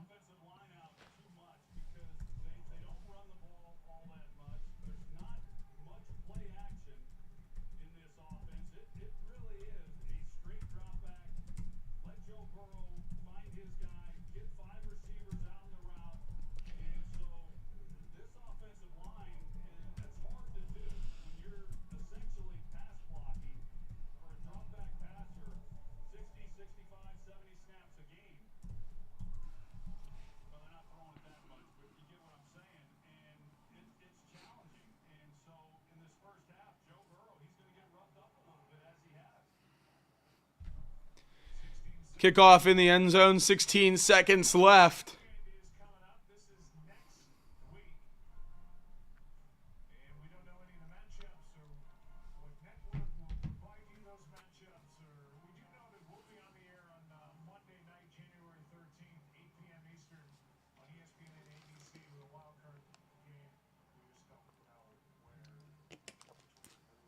No, but we know we're going to be awfully excited about it. Yes, sir. Looking forward to it. Can't wait for the playoffs to begin. And like we talked about, this is playoff game tonight, certainly for Cincinnati. Russ drops back to pass, 14 seconds left, and brought down again. There we go. Trey Hendrickson. No, not Trey Hendrickson. It is Trey Hendrickson. Both of them. Trey Hendrickson, Joseph Osai combined for the sack. And that's going to end the half. There we go. Absolutely beautiful end of the half. Would have loved a touchdown there. Would have been great for vibes. But look, we'll take a 13-7 lead. Bengals up 6 going into halftime. And I think we got to feel about as good as we can feel. The offense has done what they needed to do. And if one side of the ball could improve after the first half, I would point to the offense. I would say the offense left a lot out there. And the defense played as hard as they could and really did as much as they could. I love that. One drive with a lucky bomb and an unbelievable catch down the sideline coupled with a pass interference in the end zone. Other than that, you have 2 punts and a turnover on downs for the Steelers offense. Really a phenomenal start for this defense, and this is exactly what we needed to see. That's great. That's great. Now the offense clicks the way we know the offense can click, and boom, we got a blowout. 13-7, it's okay.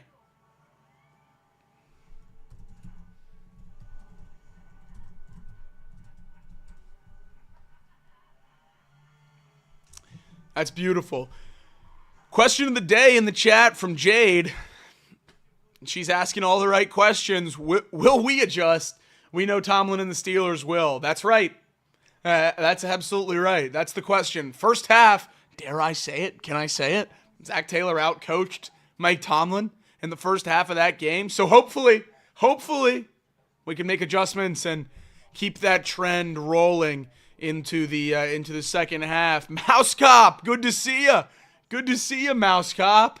Pleasure to have you on the Chatterbox Bengals side of things. Sean Connor, good to see you as well. Thank you for the compliments. Good first half for the Bengals on offense, though they only have 13 points. The pick from Joe Burrow, incredibly unlucky after the tip and then off Patrick Queen's helmet. But nonetheless, 21 of 27 for 153 yards, a touchdown, and that interception, a passer rating of 87.2.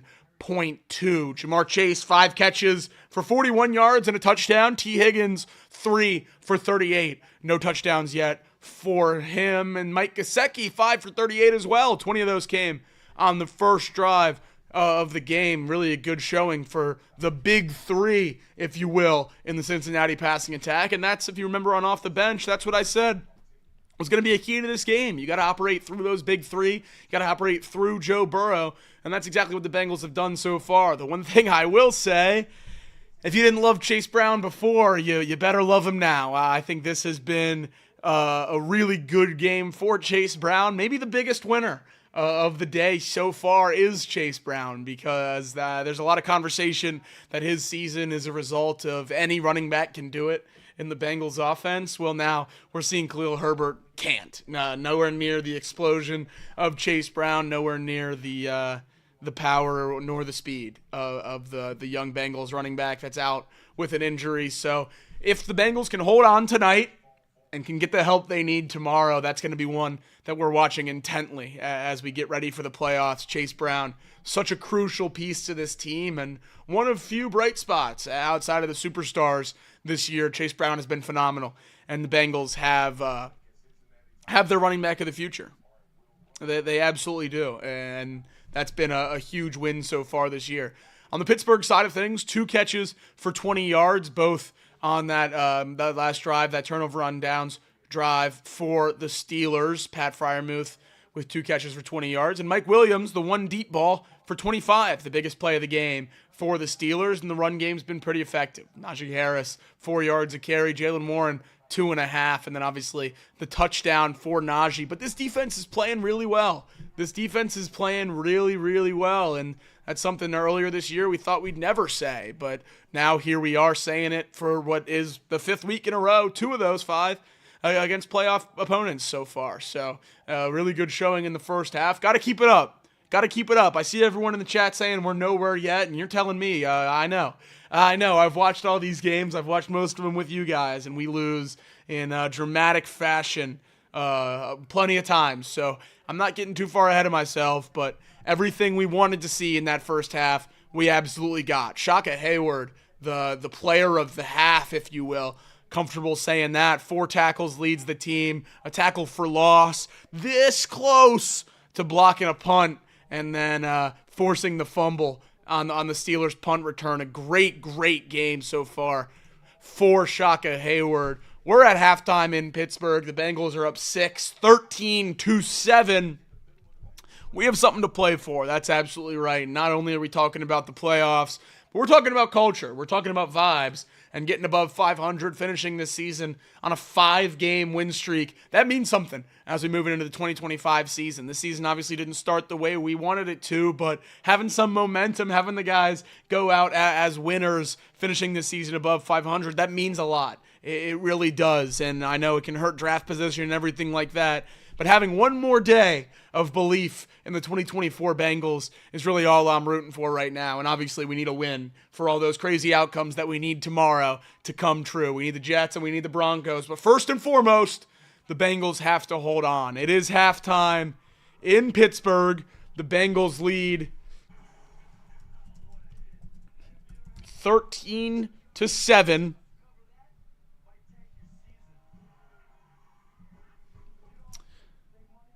And I will be right back. Stick around. Don't go anywhere. We'll be back for the second half. Hooday, everybody. Let's lock in. 6-point lead. We're not done yet. We're not done yet. We get a whole half of football to deal with here.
All right. Second half. Second half. Let's get ready to rock and roll.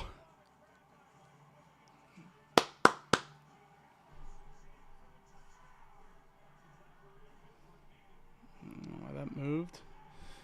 There we go. There we go. Second half.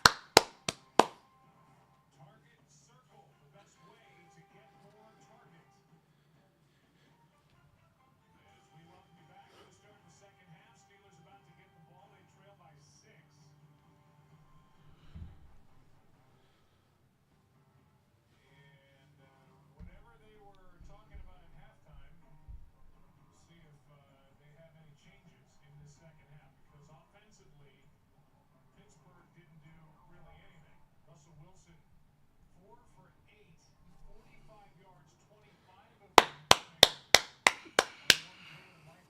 That is it. I mean, they've not been able to do anything offensively. Bengals send it deep to start this third quarter, and that's why it's such a big deal. And they were able to get that stop before the end of the half and score points on their own instead of letting the Steelers go 2 for 1. Up 6 here.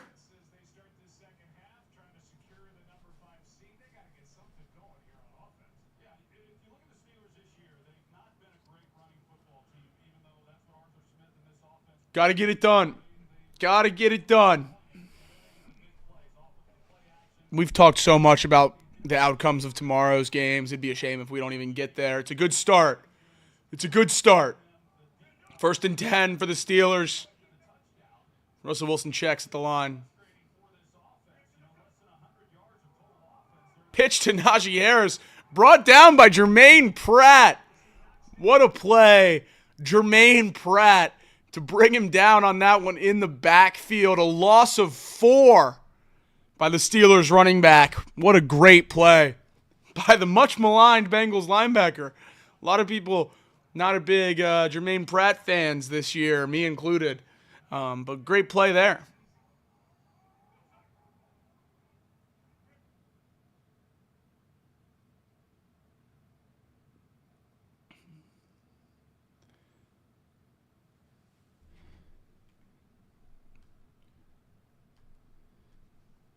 There we go. Good pass up the middle. Short gain by Najee Harris. Chopped down by Akeem Davis-Gaither. 3rd and 8 now.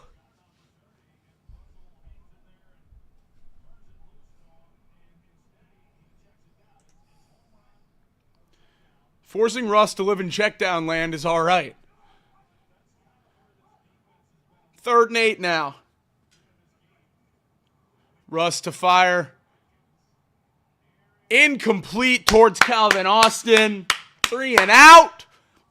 Bengals offense. Let's go. Marco Wilson in coverage. He gets beat. Calvin Austin has a step. A slightly better ball might have been completed for a 1st down. But 4th down nonetheless.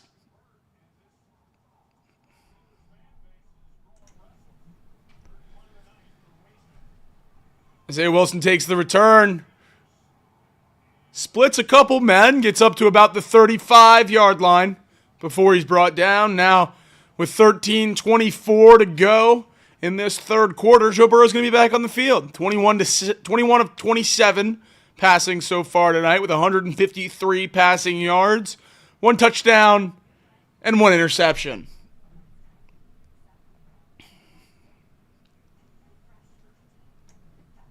Bengals fighting to finish above 500. Right now their win probability at 71.5. Good half to start. Good 3rd down. Stop there to force the punt. We went from worrying about a Steelers 2 for 1 to Bengals scoring a field goal before half because of the turnover on downs and then a 3 and out by the Bengals defense. Look, we asked for mid-level play by this defense all year long, and now we're finally getting it. We're finally getting it down the stretch, and that's just awesome.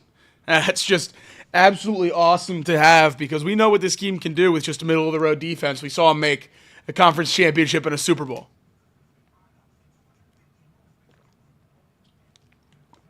Mark Fetter says it perfectly. If they would have played defense like this all year, where would we be? Where would we be? We at least wouldn't be dialed in to Dolphins versus Jets tomorrow. I can tell you that much. We wouldn't be watching that game tomorrow. But alas, here we are.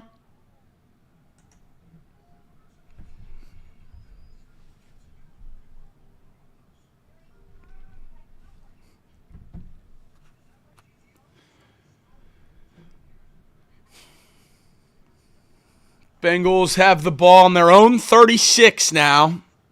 Optimistic John Silvani says bring in Mims. I don't think that's going to happen. Nor do I think that's a smart move.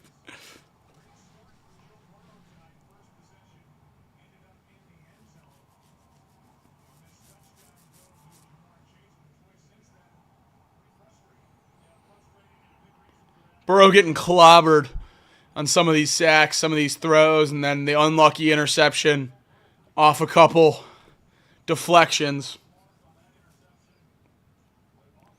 Now we got him out there 1st and 10, first possession of the second half. Burrow started 12 of 12 for 94 yards and a touchdown. Since then, 9 of 15 for 60 yards and an interception.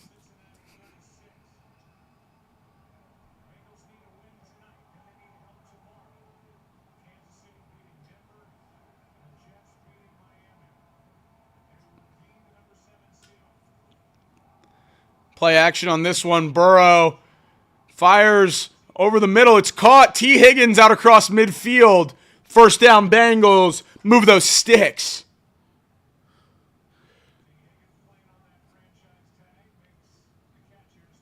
T. Higgins having himself a pretty good day here. That's his 4th catch.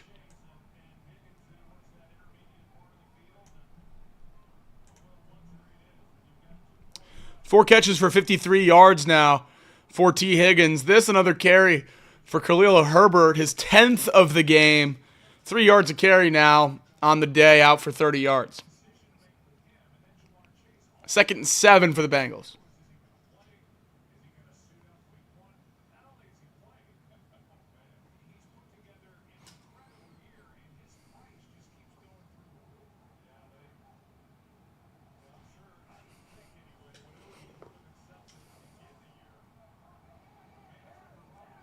Burrow in the shotgun.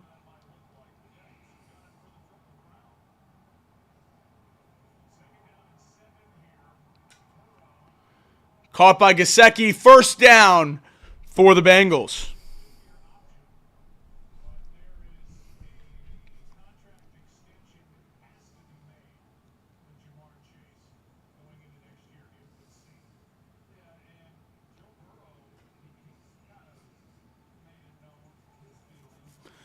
Jamar and T. Higgins obviously talked about a lot here, and a focal point of this broadcast, talking about how both of them are looking for big money extensions in Cincinnati this offseason. There was some news today that might be a reason to be optimistic in Cincinnati, but right now we're focused on winning a football game. 1st and 10 for Joe Burrow in the offense. This one to Jamar Chase. Can he make a man miss?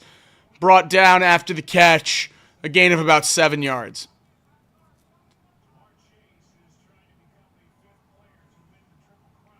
Jamar looking to win the Triple Crown. Currently leads, obviously, in receptions, yards, and touchdowns.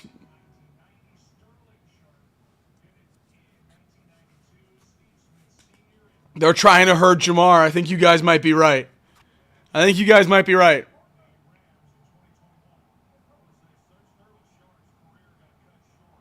Trying to twist that leg there at the end of that catch. Handoff, Khalil Herbert. Stacked up. No! Powers forward. I think he got a first down after the second effort, and he did. Great work there by Khalil Herbert. Hasn't been the best game for him so far today, but able to fight forward there with the second effort for the first down.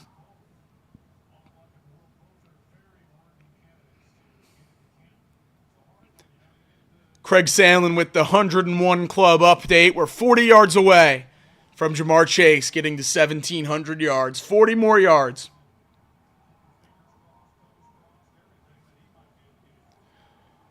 Joe Burrow back. He fires. This one caught by Jamar. Now 31 yards away from 1,700 after the 9-yard completion.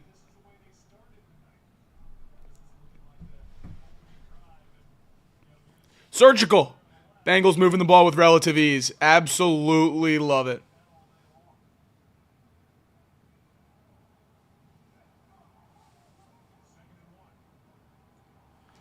Second and 1 now. It's a handoff to Herbert again. It'll be a first down now. Quick gain of 6 for Khalil Herbert.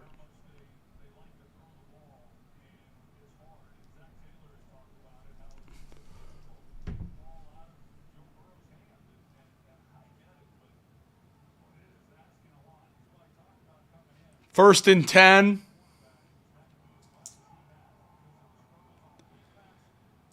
Inside the red zone, the Bengals offense moving.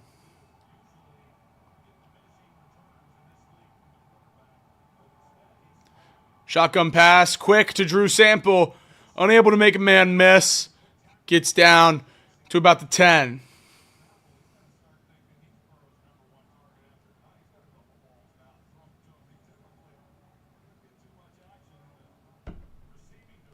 Three targets, 3 catches for Drew Sample. 6 yards on the day for the weapon.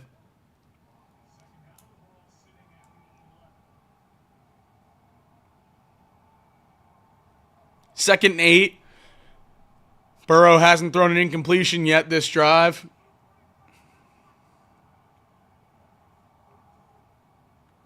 Burrow finds Khalil Herbert, who gets around the edge but steps out of bounds shy of the first down. It's going to be 3rd and 2.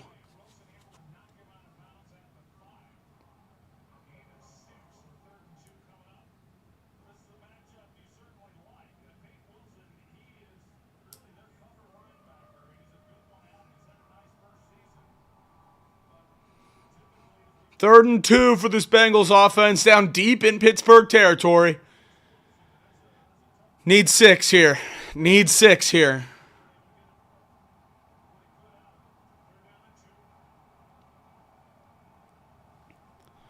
Third and 2. Burrow avoids the pressure, and he's sacked.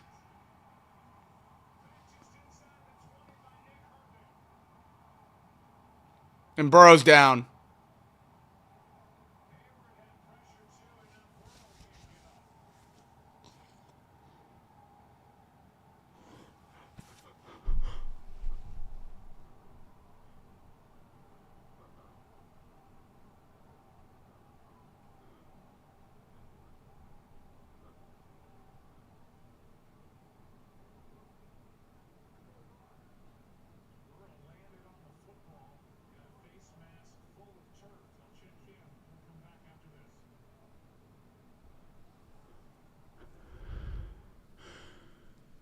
Burrow's down.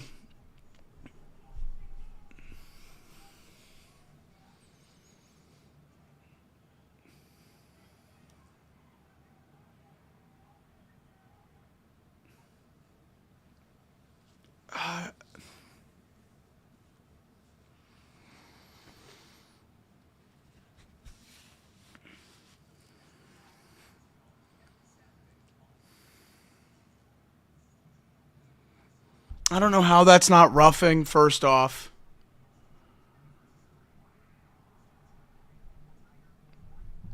I don't know how that's not roughing.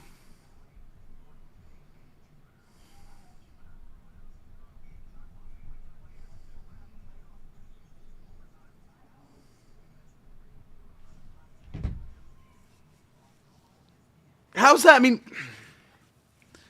how's that not roughing? He lands right on top of him, drives his head into the dirt.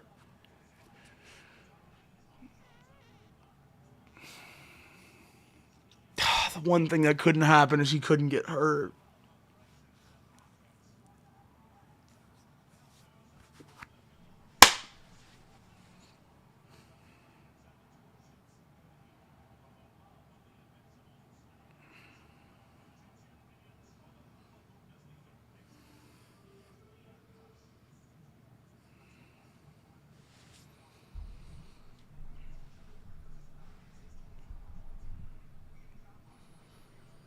4th and 16. The Bengals are going to kick a field goal.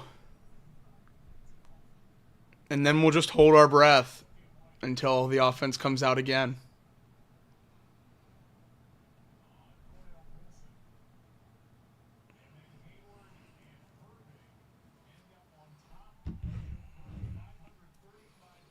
Burrow got up and walked to the tent. Between two Steelers defenders, and just now Joe Burrow is going into the medical tent to get looked at. He landed on the football, popped right up during the break, and went over. It wasn't knees or anything, so that's at least good. He just landed awkwardly. –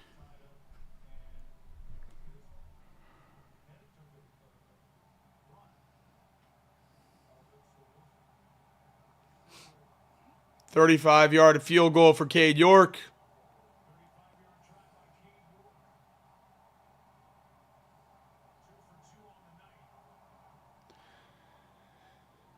Field goal's up and good. 16-7. Bengals lead by 9.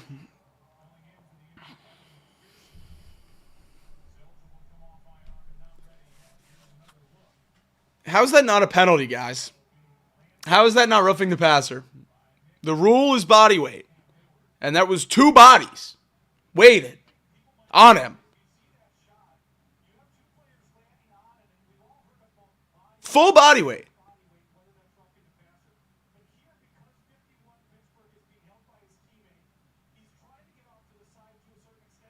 That's insane, man. That's insane. Now we just hold our breath. Now we just hold our breath until the offense comes out again. Cade York didn't kick it deep. Hopefully the defense can get a stop here.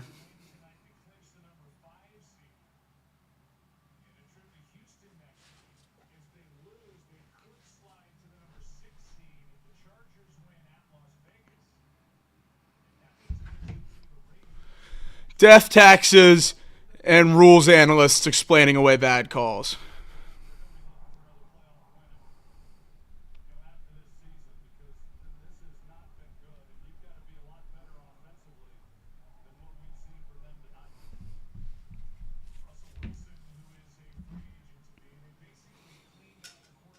16-7 Bengals lead. Russ and the Steelers offense coming out to take the field. Ball's on the 30. Need a stop here on defense, obviously. Bengals up 9. The main concern is Joe Burrow's health. After the last drive, he was on the ground, currently in the blue medical tent, waiting on an update. Handoff to Jalen Warren. Breaks through the line of scrimmage. Down a few yards short of the first down. It's second down. 2nd and 1.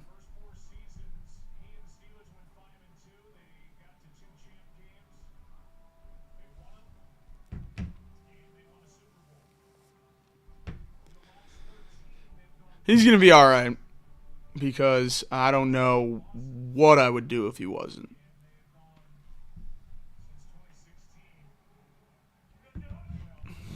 Second 1.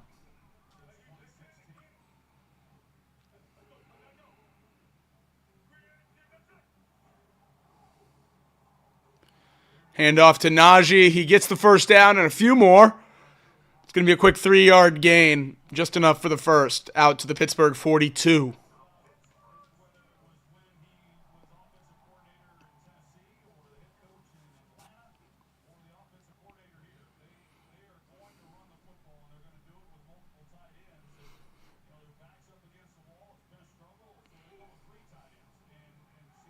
Burrow walking around on the sideline.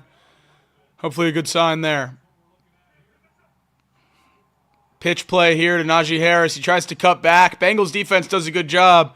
Stacks him up for a 1-yard gain.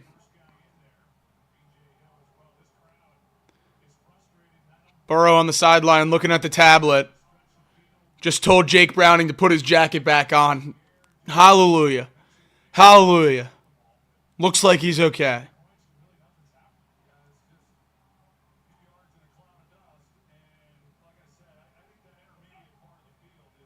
Second and 8.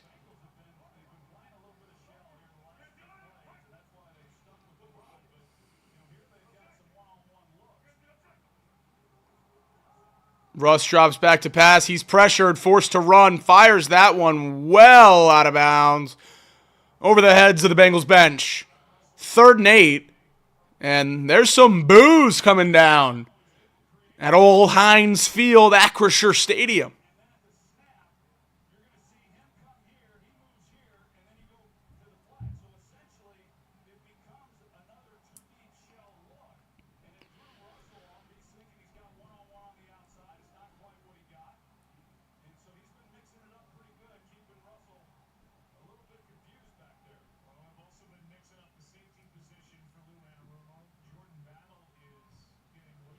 Jordan Battle got injured on that play.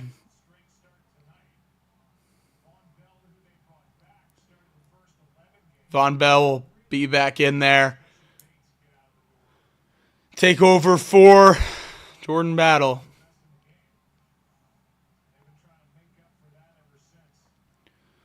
Battle just hit in the stomach. Looks like he lost his breath. I'm not sure. But now it's Von Bell. We know how that works. Yikes.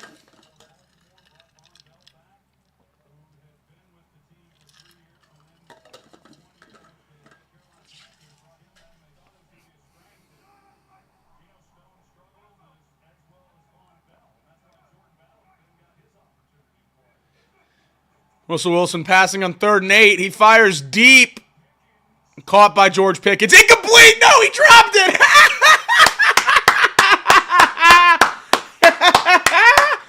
Oh, Georgie dropped it. Oh, Georgie dropped it. No, shucks.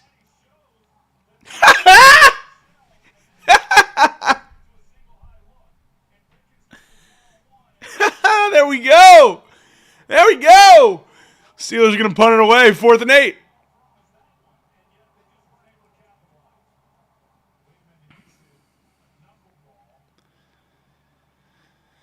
This one down inside the 10, inside the 5, and out of bounds.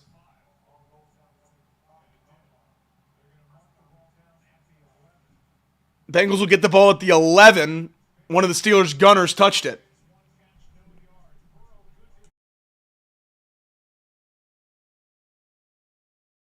As they go to commercial here, I'll step away just momentarily, and then I'll be right back before the Bengals take a drive. Try to extend their 9-point lead. Let's get to double digits, right? Who says no? Who says no? Be right back in a second.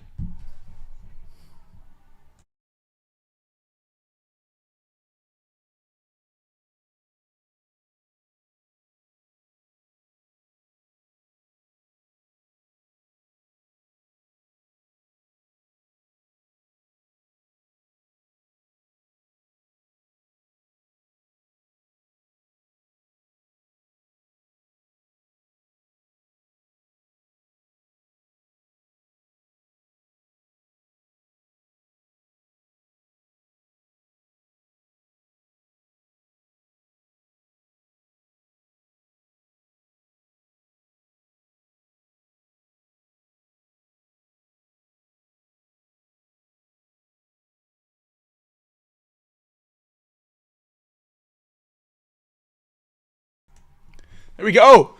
Back and ready for action. Bengals looking to extend their lead.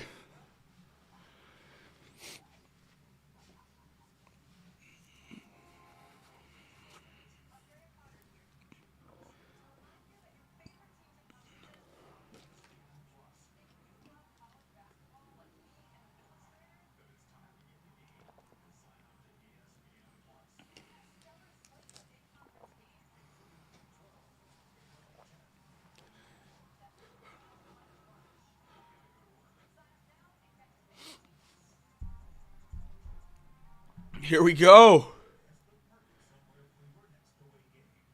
Getting ready to roll here.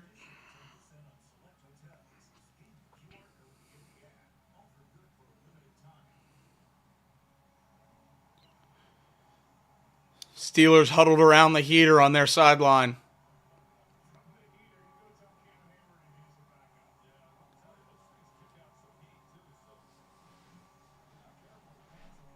Here we go. Amarius Mims in at right tackle. It's a good sign. They saw Joe Burrow get hit one too many times. My question is, if he's healthy enough to play now, why didn't he just start? Hand off to Khalil Herbert. Out to the 20. Interesting that they leave Cordell Volson in, put Cody Ford on the bench. We had seen with Orlando Brown healthy, we had seen Cody Ford playing guard, but Volson staying in there. Most importantly, obviously, Joe Burrow all right, back out there, playing quarterback. Hallelujah, there is a God. Handoff up the gut again. Herbert, first down. Herbert's having a good day. Herbert's having a pretty good day. 13 carries for 47 yards. Up over 3.5 yards a carry. Good midseason trade. Good midseason trade.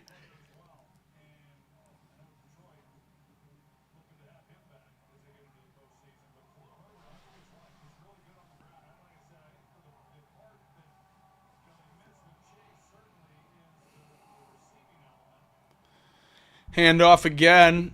Stacked up.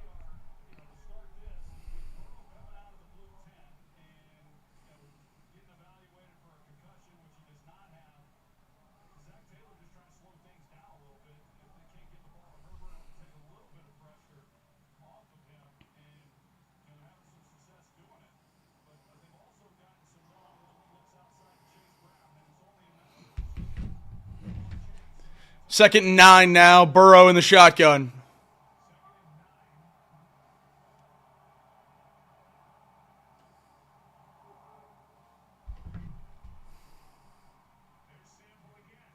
Sample with a big pickup.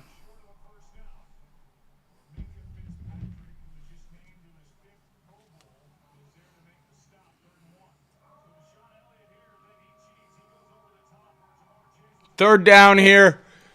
Wait for Burrow to find Sample on that one for the short, or I guess decent pickup there. 3rd and 1.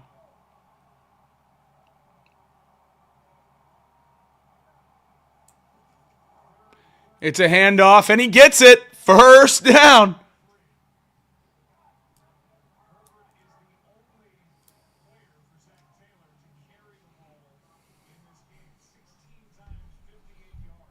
$16 carries. 16 carries for Khalil Herbert. No one else today for the Bengals has rushed to the football. Obviously, right? Obviously. We did that with Chase Brown for a while, so naturally, when he's out, it'll just be Khalil Herbert.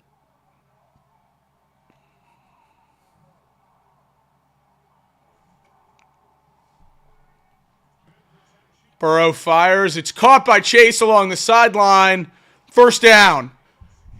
Jamar, 7 catches for 57 yards and a touchdown, inching closer to that elusive 1,700.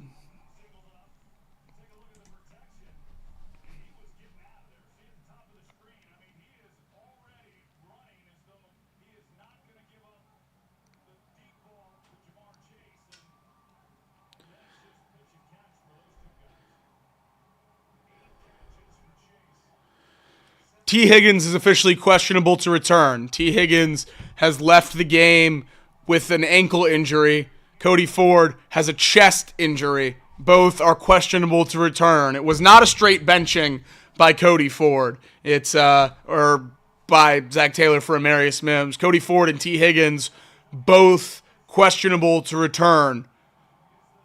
Injured today.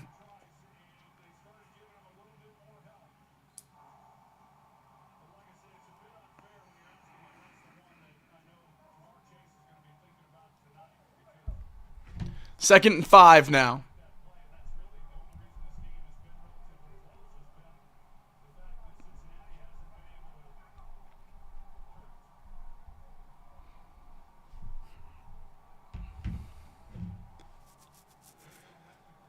Second and 5, and the third quarter's come to an end.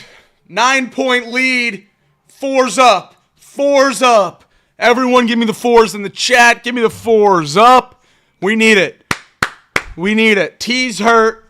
Cody Ford's hurt. So we're running with a less than 100% version of Amarius Mims as well. That's a blast. That's a blast. Oof. We got our work cut out for us here. 16-7. The Bengals lead the Steelers going into the fourth quarter, and we're going to need some more points. We're going to need some more points.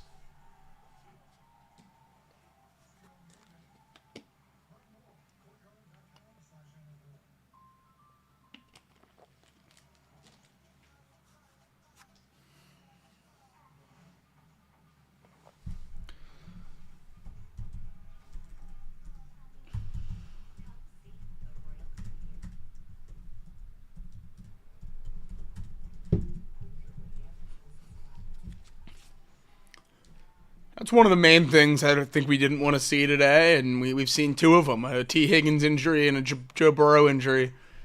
Thankfully, Joe Burrow returned. God bless America, or maybe just Cincinnati. And yeah, T. Higgins currently out. Hopefully nothing serious. He had been banged up in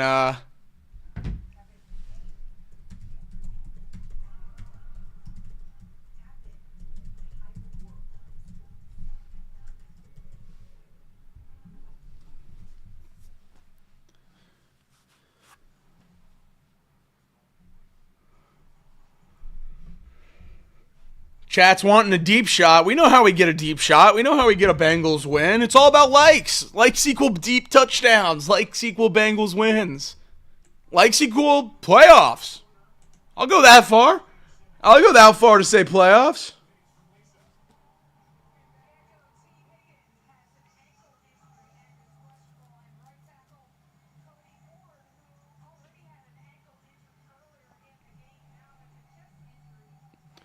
Cody Ford's been banged up all day today. Ankle injury earlier.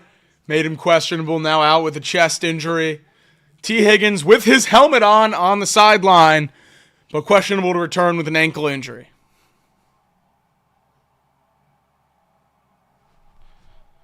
Jamar Chase, top of your screen. Joe Burrow draws back. Looking that way and fires. It's caught back shoulder. Oh, boy. Taps the toes. He's over 90 yards. That's 1,700 on the year. Welcome to the 101 Club, Jamar Chase. That is unbelievable. What a historic season for Jamar Chase. Incredible.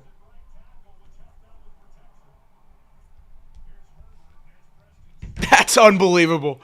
What a perfect way for him to do it, too. On just a crazy sideline grab. Back shoulder, taps both toes. Unbelievable. I mean, no notes. No notes. Chef's kiss. 1,700 yards on the season. 17 touchdowns. Averaging 100 yards a game and a touchdown a game.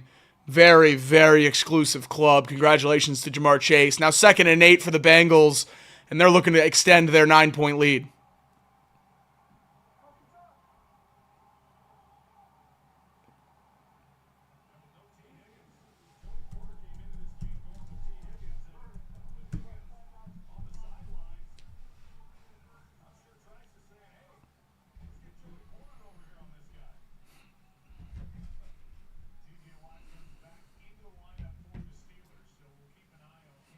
TJ Watt back in now, 2nd and 8.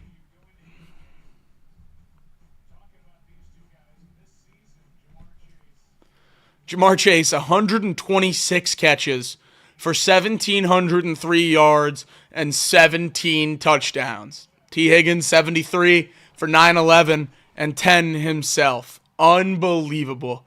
I absolutely love it.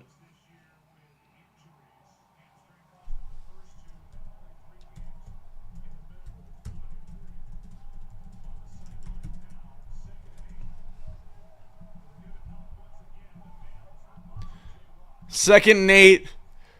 Mims has the tight end help with TJ Watt. Drew Sample will take him alone. Burrow goes to the check down, and Khalil Herbert gets planted.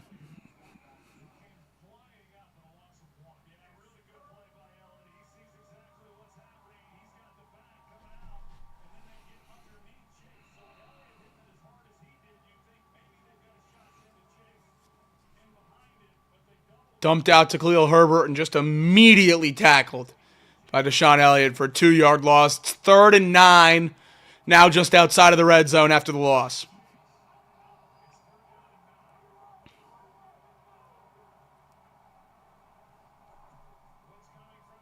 Blitzed.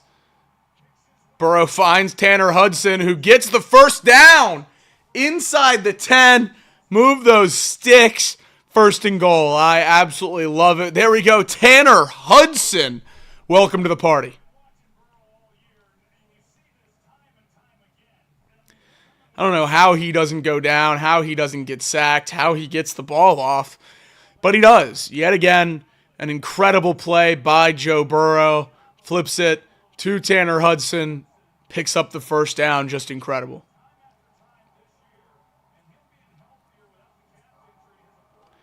Handoff this time. Khalil Herbert up the gut. Modest gain.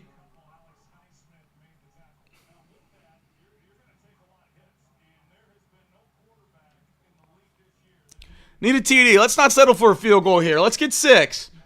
Let's get 6, guys. What do you say? What do you say?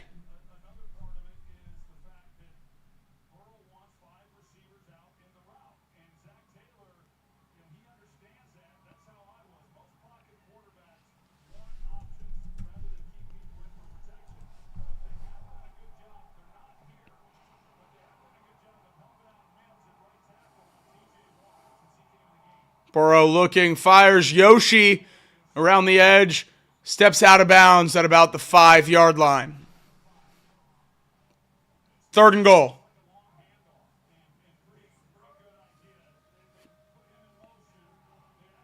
It's 3rd down now for the Bengals.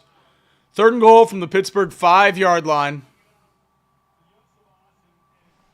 He just dragged that foot out of bounds ever so slightly.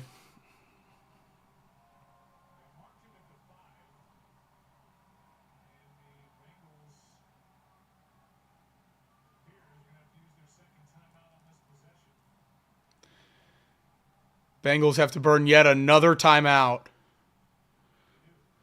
to avoid a delay of game. I don't know what the issue is with this play calling, but we have to figure it out. Burning timeouts like this is insane.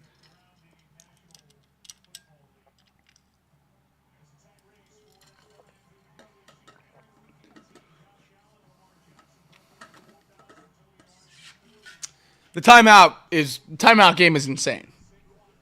Absolutely ridiculous the way we handle our timeouts.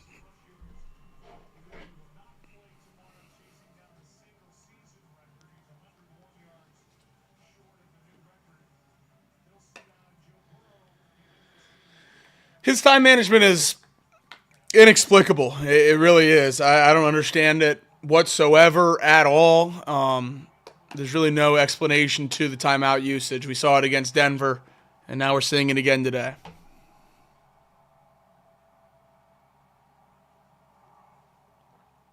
Burrow drops back to pass, fires end zone, incomplete. Behind Mike Gesicki. It's 4th and goal. Bengals are going to kick yet another field goal. Cade York out again.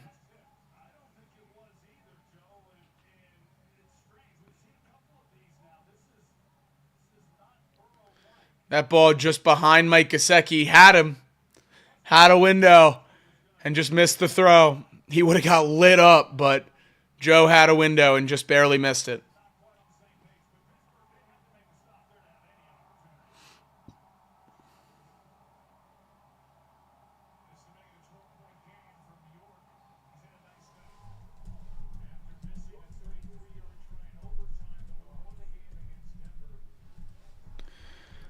(19-7). The Bengals lead now.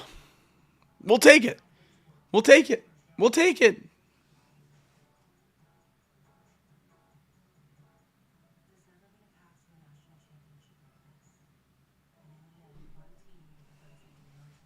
There we go. look, we like points. We like points. It's really that simple. We like points, and we got them. We got them on that drive. 19-7. Bengals up 12. They were 2.5-point favorites coming into this one, looking like they're going to be able to cover, hopefully. But we got a ways to go. We got 11 minutes to go here in the fourth quarter. And the Bengals need a win so we can sweat out tomorrow.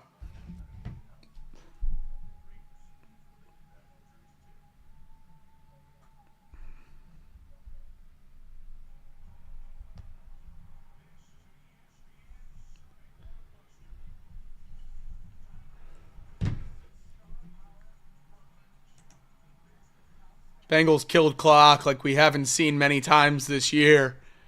Our admin put in the chat 8-minute, 31-second drive for the Bengals, culminating in a field goal. Way to kill that clock. You're up 12. It's beautiful. That's beautiful. That's a great drive. Obviously, the timeout management's not great. We don't want that, but an 8.5-minute drive that ends in points.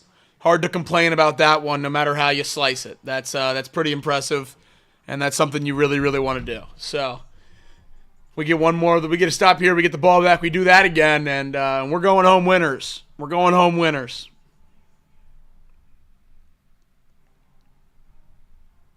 We will cap off Wild Card Weekend with the annual Monday night game on January 13th. That is a week from Monday. We'd rather an ugly win than lose scoring 40. Hey, couldn't agree more. Well, I've seen enough losses scoring 40 than I need to ever see again in my life. So I'm more than happy to win some ugly games. I'll take that for sure. For sure.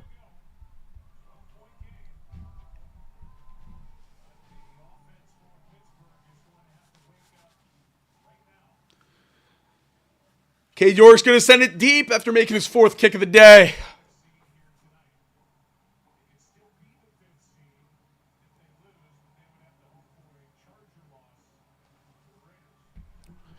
Shout out Blackmore. Thank you. Jalen Warren on the return. Chopped down at the 35-yard line.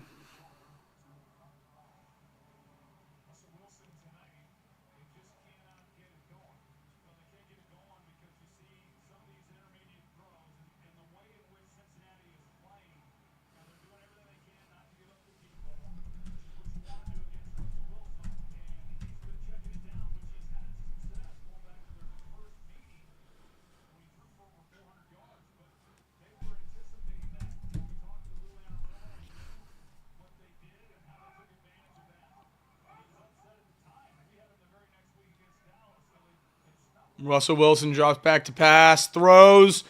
It's caught, but immediately tackled.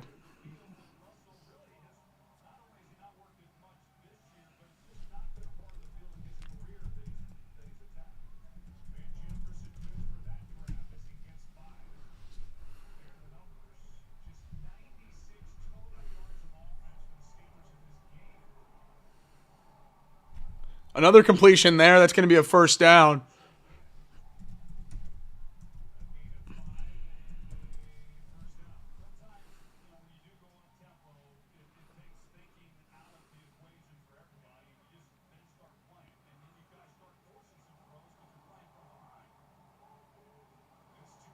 Incomplete there by Russ. It's going to be 2nd and 10.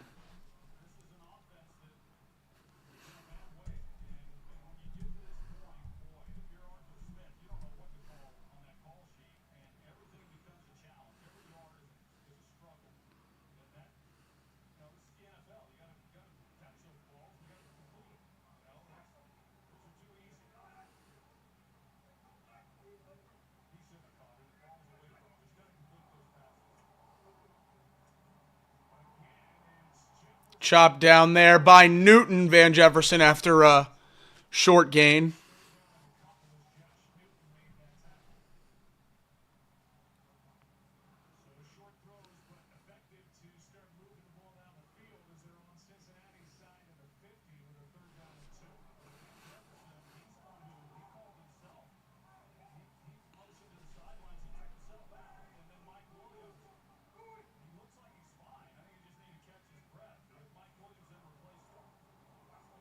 Russell Wilson with the halfback check down. That's what killed the Bengals last time. But,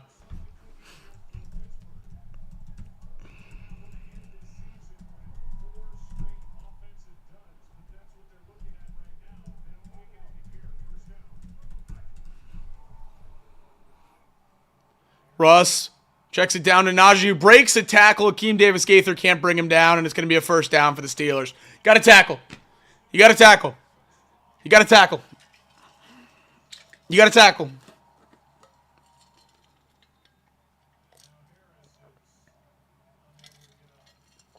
Najee's hurt.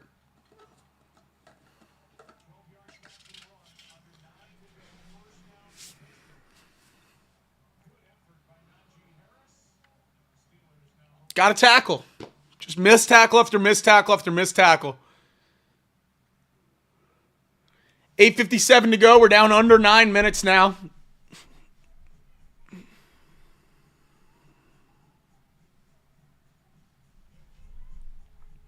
You mean, how's it week 18 and you still can't tackle? You still can't tackle. You got to be able to tackle at some point in the season. I guess they're proving that you don't, actually. You don't have to be able to tackle.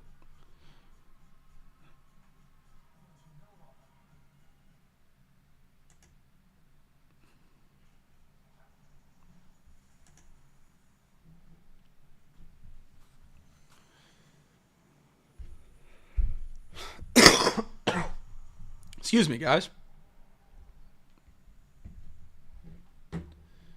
Najee Harris down on the field. They've stepped away to a commercial break. We'll see if he's okay when we come back. If not, they'll go to Jalen Warren in the backfield. And they also have, I believe, Cordell Patterson still on the roster. Offense has been exciting until the red zone. That's right, Maverick. That's right. And that's the frustrating part. You got to be able to capitalize in the red zone in the National Football League. You just have to. It's a non-negotiable. You absolutely, absolutely have to be able to tackle, and you have to be able to finish in the red zone. And that's two things the Bengals haven't done today.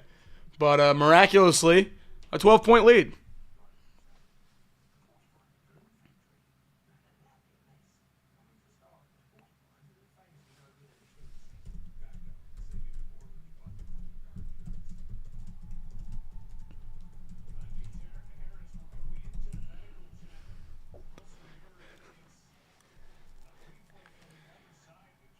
Najee Harris into the medical tent. It was a head-to-head hit by Jermaine Pratt.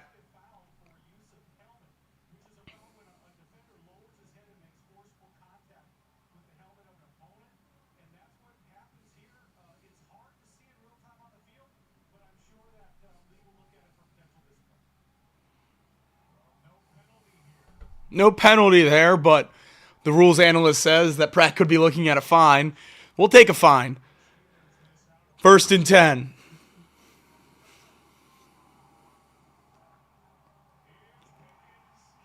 That ball is incomplete. George Pickens drops it again.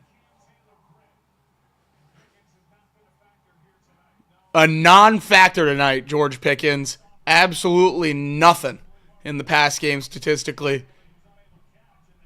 1 catch for no yards, I believe. And his second drop. Yeah, 3 targets. Caught 1 of them. 0 yards for George Pickens tonight. Russell Wilson juggles the snap. Bengals still unable to get pressure. He's going to take off up the middle and pick up the first down on 2nd and 10.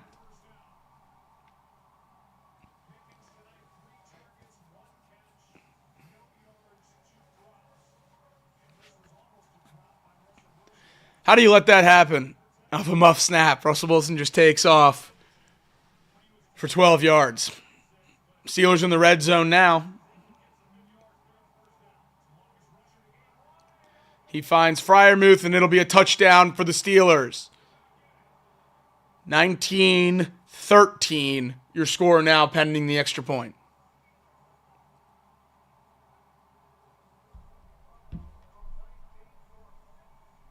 He couldn't have been more open.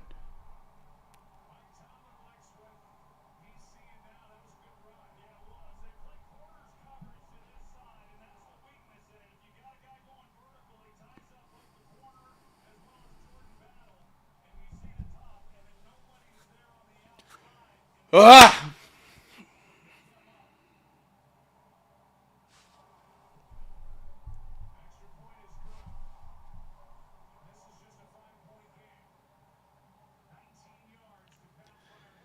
5-point game.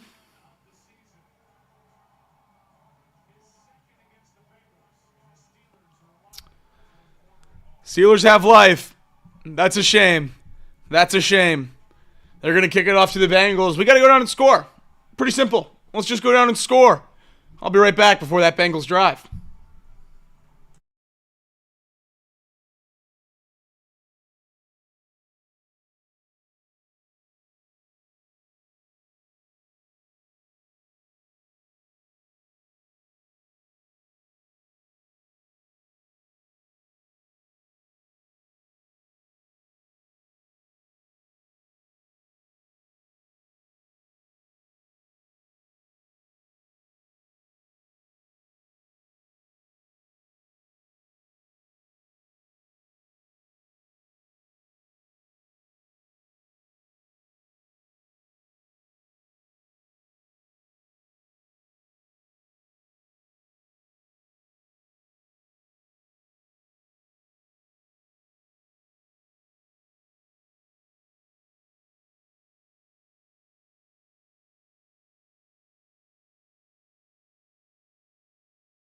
There we go, back and ready to roll. Bengals drive. 8 minutes on the clock. Craig Sandlin with a great point. I'll use another 8.5-minute drive. We don't even need the extra 30 seconds. Let's just end this sucker. Let's just not give it back. 19-14. That's what good teams do. What good teams do is they end this game right here. That's what we need.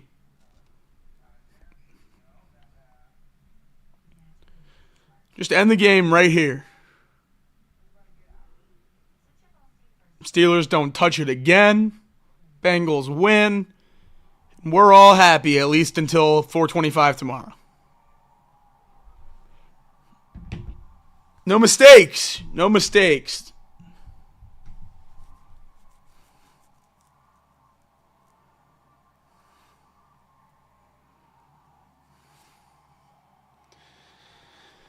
Here we go. You got Renegade in Pittsburgh coming right after that touchdown. You know that crowd's always going to be rocking.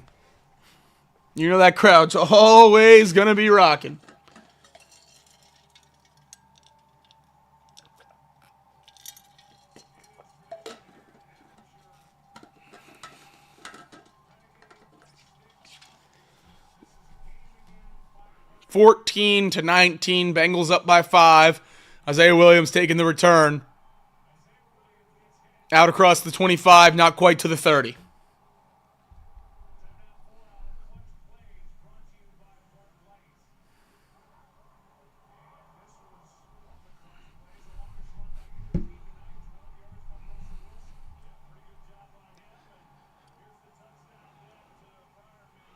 Pat Frymuth just could not have been more wide open on that touchdown.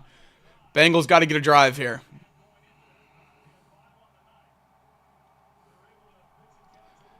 Cody Ford back in at right tackle, it seems. Cody Ford back in at right tackle. Mims back to the bench. First play of the drive, incomplete.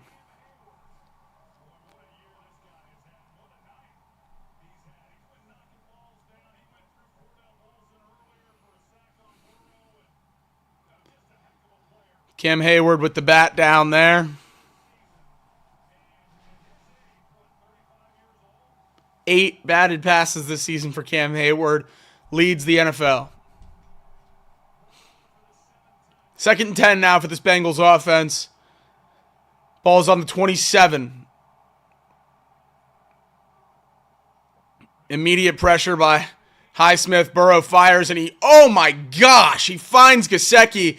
It's caught and he's clobbered. Absolutely clobbered.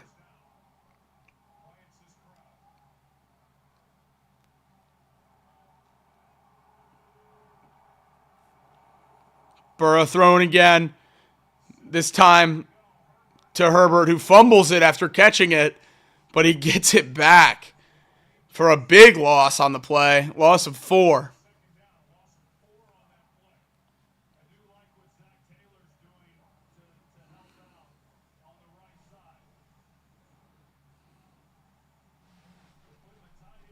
Good on Herbert to get that ball back, but man.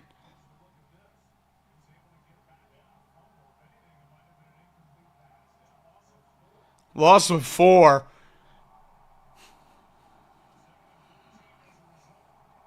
Second long, way behind the 6 now. Burrow going to throw again, and he does. This one off the hands of Jamar Chase. A good play there by Joey Porter. 3rd and 14. Reminder, there's no T. Higgins in the game. He left with an ankle injury earlier. 6:45 to go here in the 4th. 19-14 is your score. The Steelers' D-line is starting to make problems for this Bengals offense.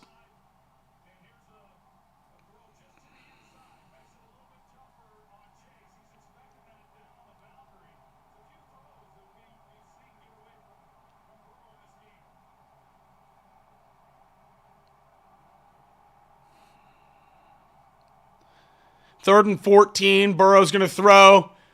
It's caught by Gesicki, but it's not even close to the sticks. 4th and about 5.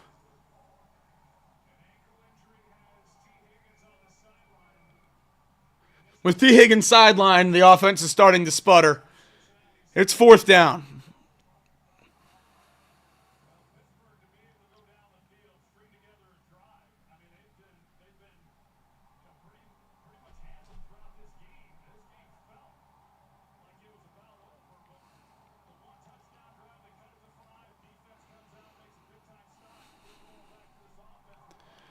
Recount a kick. Backs the return man up inside the 10, and he's immediately brought down. Great play. Short return. Good play by these Bengals gunners. There's 5:45 to go in this one.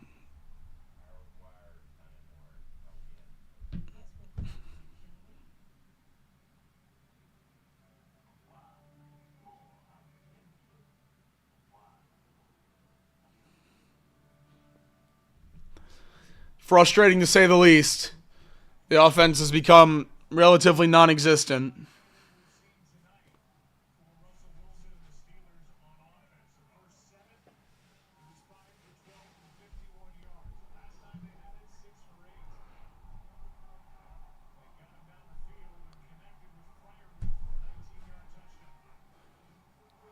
Russell Wilson throws. Incomplete. Tipped by Trey Hendrickson. Great play. Great play.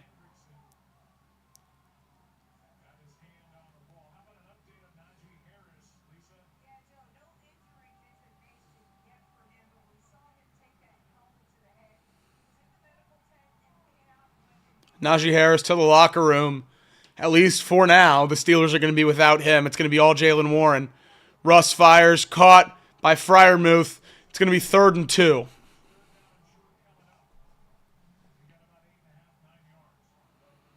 Maybe even less. 3rd and 1 now for the Steelers after that completion to Freiermuth. Russ pressured, gets out of Trey Hendrickson's hands, fires deep, way out of bounds. No flags on that one. It's 4th and 1.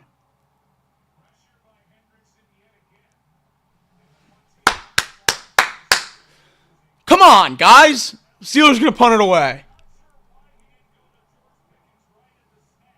Russell Wilson is struggling today.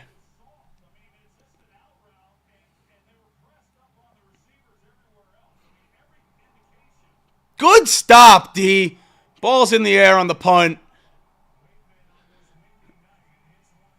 Oh, that ball touched our gunner. That ball touched our gunner. That ball touched our guy.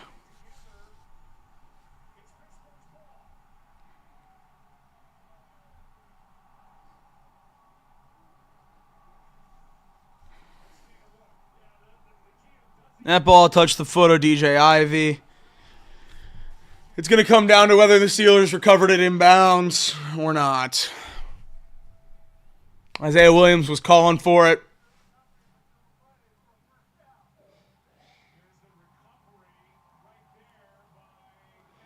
Did Connor Hayward recover it inbounds?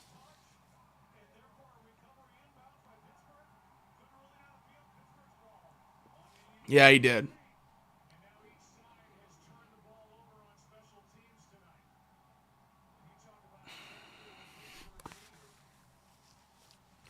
It's Pittsburgh ball. 1st and 10 for the Steelers.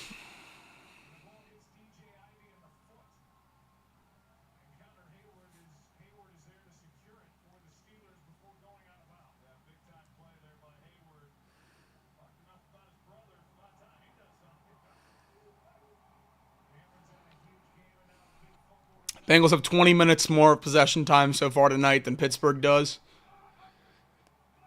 It's Pittsburgh ball inside the 40 after the muffed punt off the foot of DJ Ivey. This ball through the hands of George Pickens, incomplete.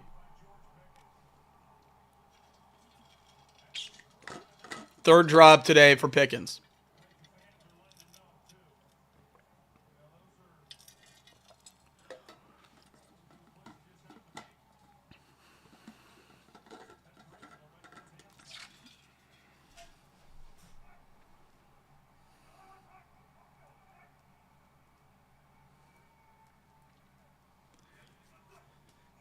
Here we go. Russ throwing.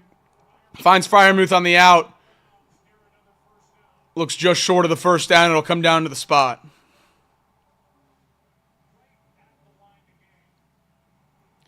Bengals only have one timeout left because of the snafus earlier in the game.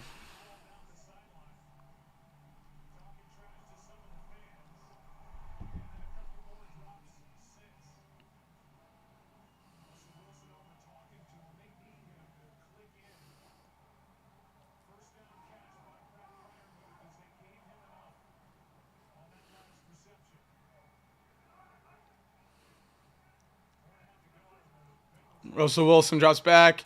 Pitches it to Cordell Patterson. Hitting the backfield, brought down for a modest gain.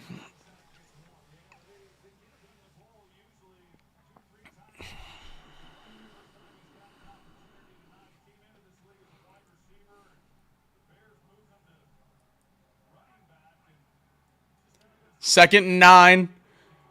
Russ throwing. Pressure brought down by Hendrickson. When you need him most, he delivers. Trey Hendrickson.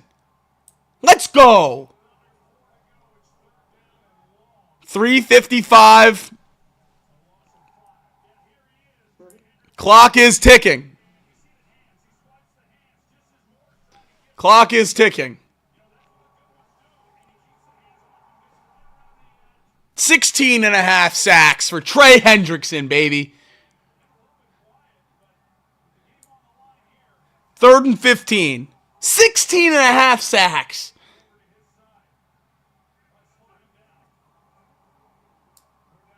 Russell Wilson fires deep. Broken up by Josh Newton. Come on.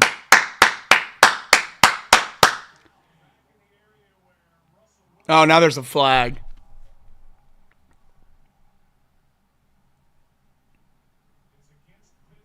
Okay, it's against Pittsburgh.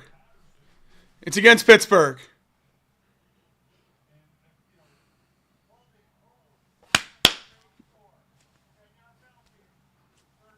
Ten-yard penalty, we'll take it. 3rd down.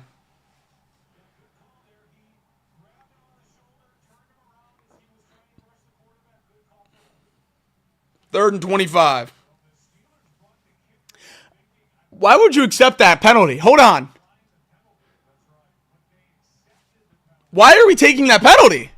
Why are we accepting that? It'd be 4th and 15. Why'd they accept that penalty?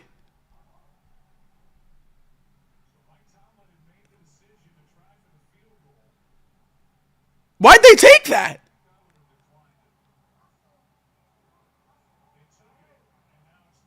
What? Okay, all right. 3rd and 25. It's a check down to Freiermuth and immediately tackled. What?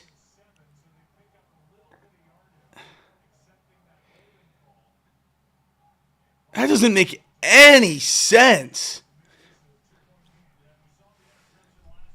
It works out for the Bengals as the field goal is 2 or 3 yards further than it would have been.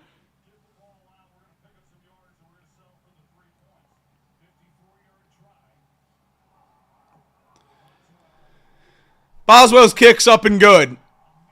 Bengals are up 2.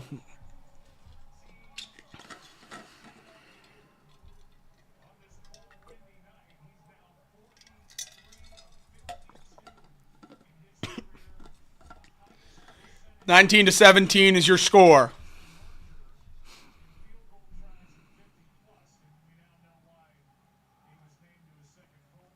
2:39 left. Steelers can't touch it again.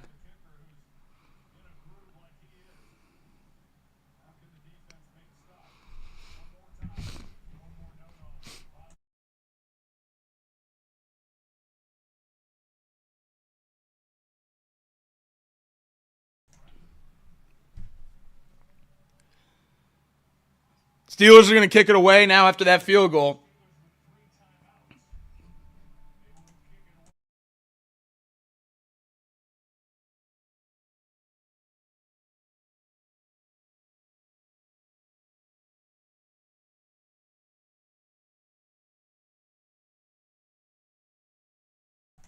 Here we go. Put this game away. 2:39. Isaiah Williams, great return. Out across the 30. Out across the 40 to the 45, nearing midfield. Great return.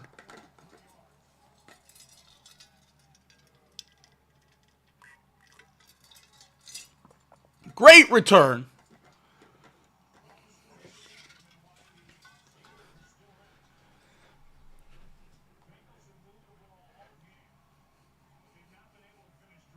One for 4 in the red zone, but have absolutely dominated this game offensively outside of the 20.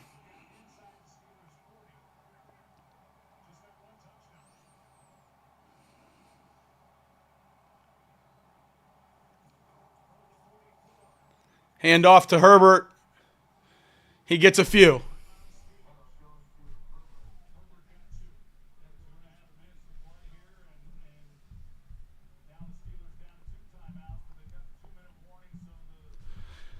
Steelers down to 2 timeouts, but they do still have the 2-minute warning, so effectively working with 3.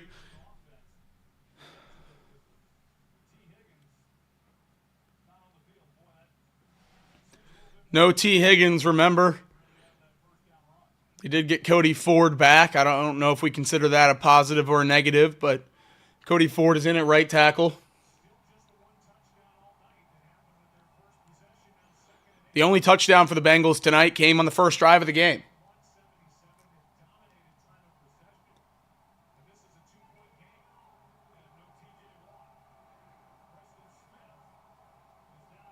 Second and 8.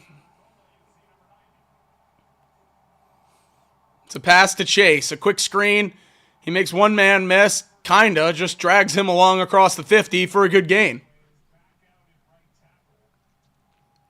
Bengals have the ball.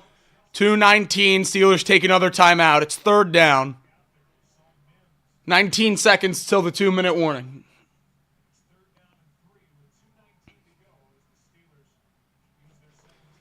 Trey Hendrickson, 2.5 sacks. Jamar Chase, 10 catches for 96 yards and a touchdown. And Joe Burrow, 277 and a touchdown.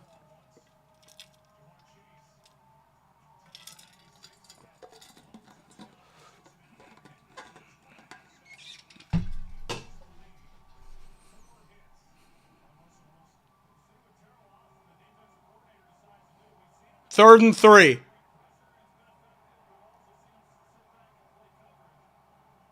Jamar Chase motions to the top of your screen.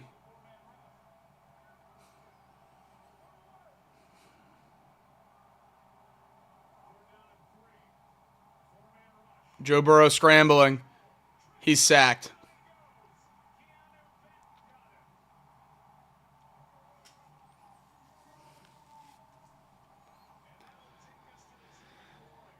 19-17.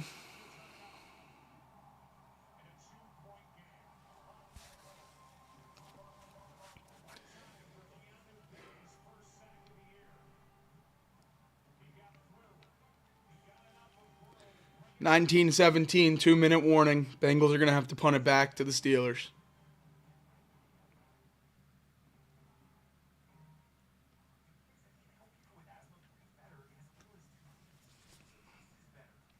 Two minutes left. 2 minutes left. 2 minutes left.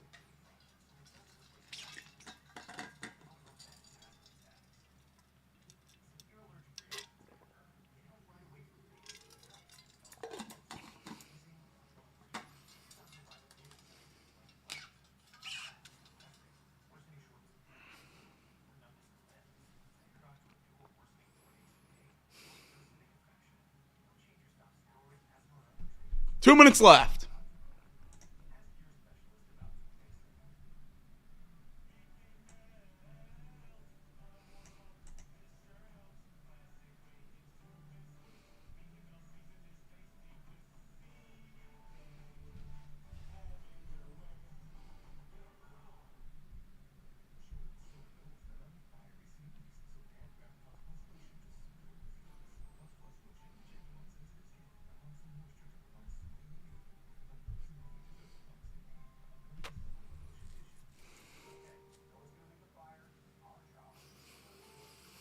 Man, this is about as deflating as they come.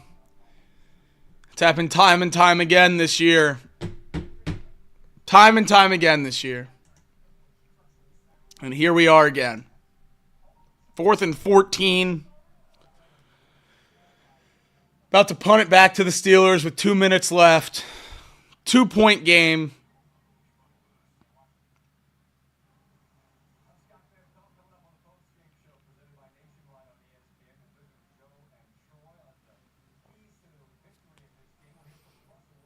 Two-point game with 2 minutes left. Steelers have a borderline automatic kicker in Chris Boswell, who has beaten the Bengals plenty in his time. Here we go. 4th and 14. It's time for Ryan Rico to have the punt of his life. Here we go.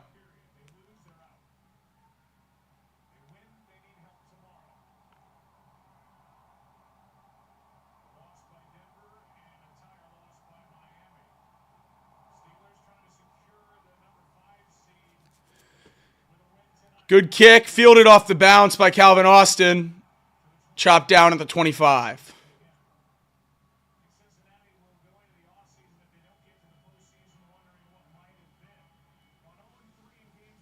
"35 yards for the season." That's right, Craig. That's right. It's field goal range for the season. Perfect time for the Bengals' heartbreaking losses compilation. Perfect. 2-point lead with 1:51 to go. Steelers with the ball at the 24-yard line.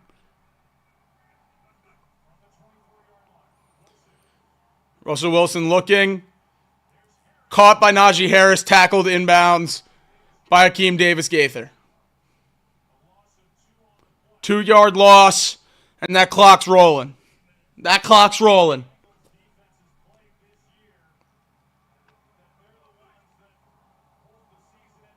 Russell Wilson throwing again to Freiermuth. Again tackled inbounds. Clock will continue to roll. It's 3rd down. Steelers have 1 timeout left. Bengals as well. It's 3rd and 9. 1:10 and ticking. Russell Wilson fires and it's caught by Freiermuth for the first down. Clock's ticking down to 55 seconds.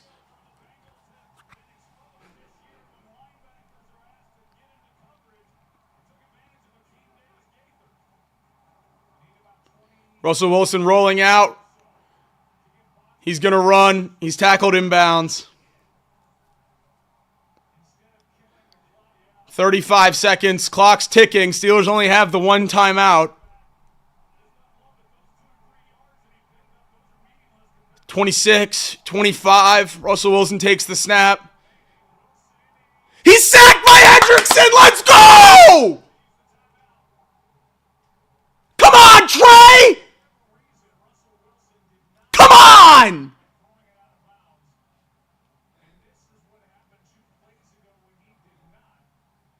That is huge!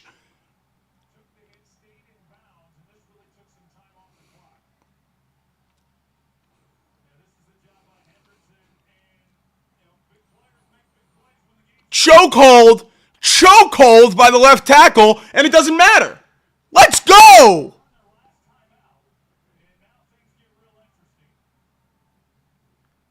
$16.5 sacks for Trey Hendrickson. Just an unbelievable year.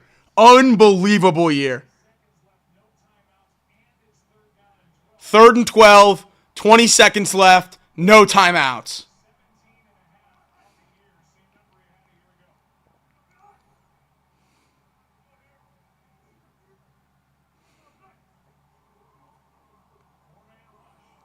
Russell Wilson throws deep. Incomplete. Oh my gosh. Pickens was wide open.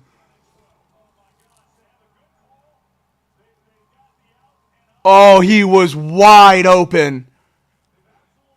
Holy cow, he was open.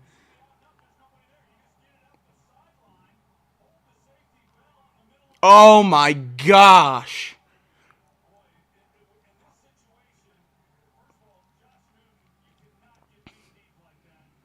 15 seconds. This plays the game. This plays the game. 4th and 12.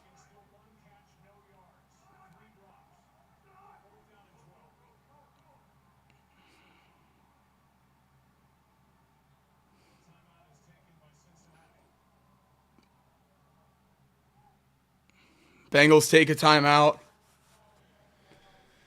Get the defense set. Oh, boy. Oh, boy.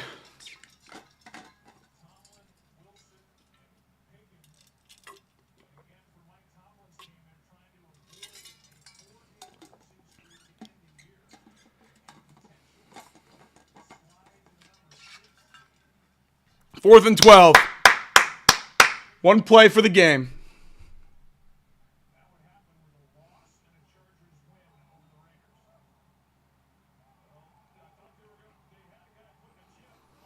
Fourth and 12.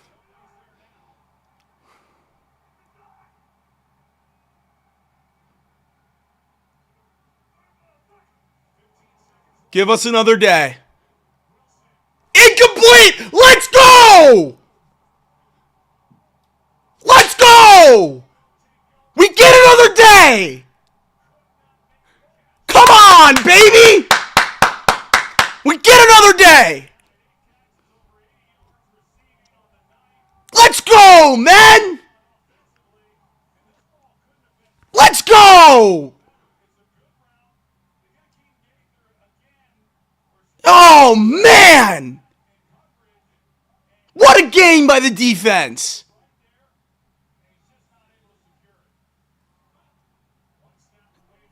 What a game!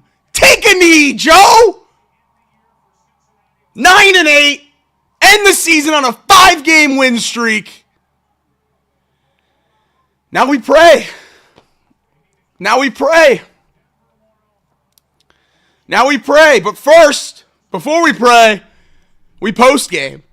Craig Sandlin's in here. We got a game to talk about. And I got to breathe for a second first. So I'm going to run this intro. You guys don't go anywhere. We got a game to talk about. Looking right around Huntley, he reaches, oh, that ball's out, that's live! Back the other way, Sam Hubbard!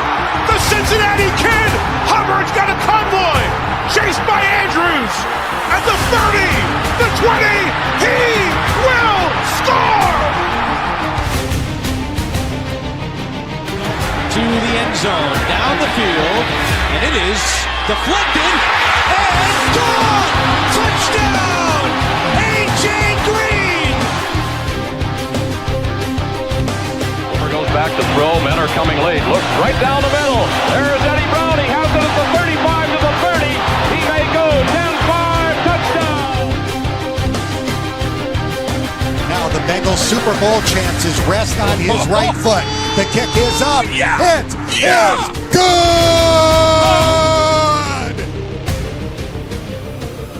Corey Dillon, he's gone. The knockout punch, you're looking at it.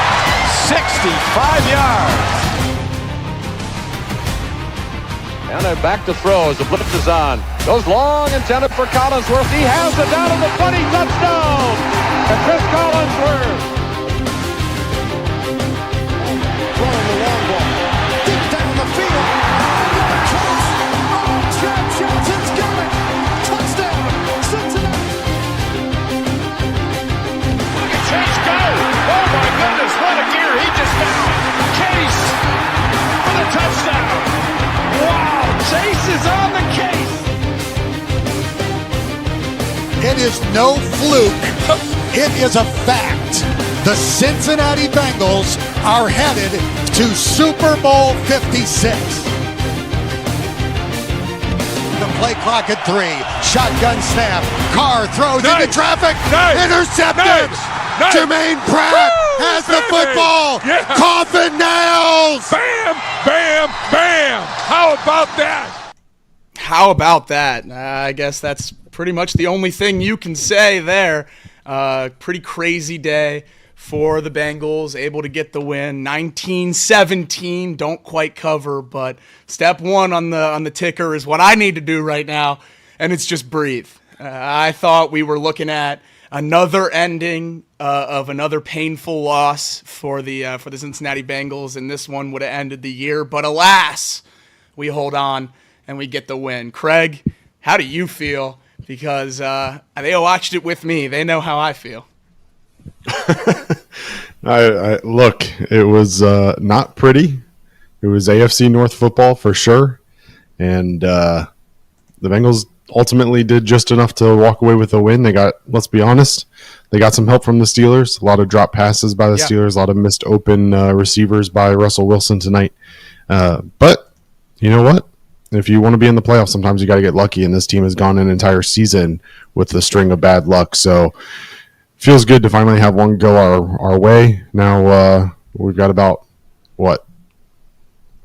20-ish hours where we need some more good luck to go our – yeah, I'm going to go with 20 hours. I think that's right. If it's not – it's 11:15 at night on the East Coast. Nobody's going to judge us if I'm a little bit off, right? So we've never claimed 20 hours. We've never claimed to be a match show.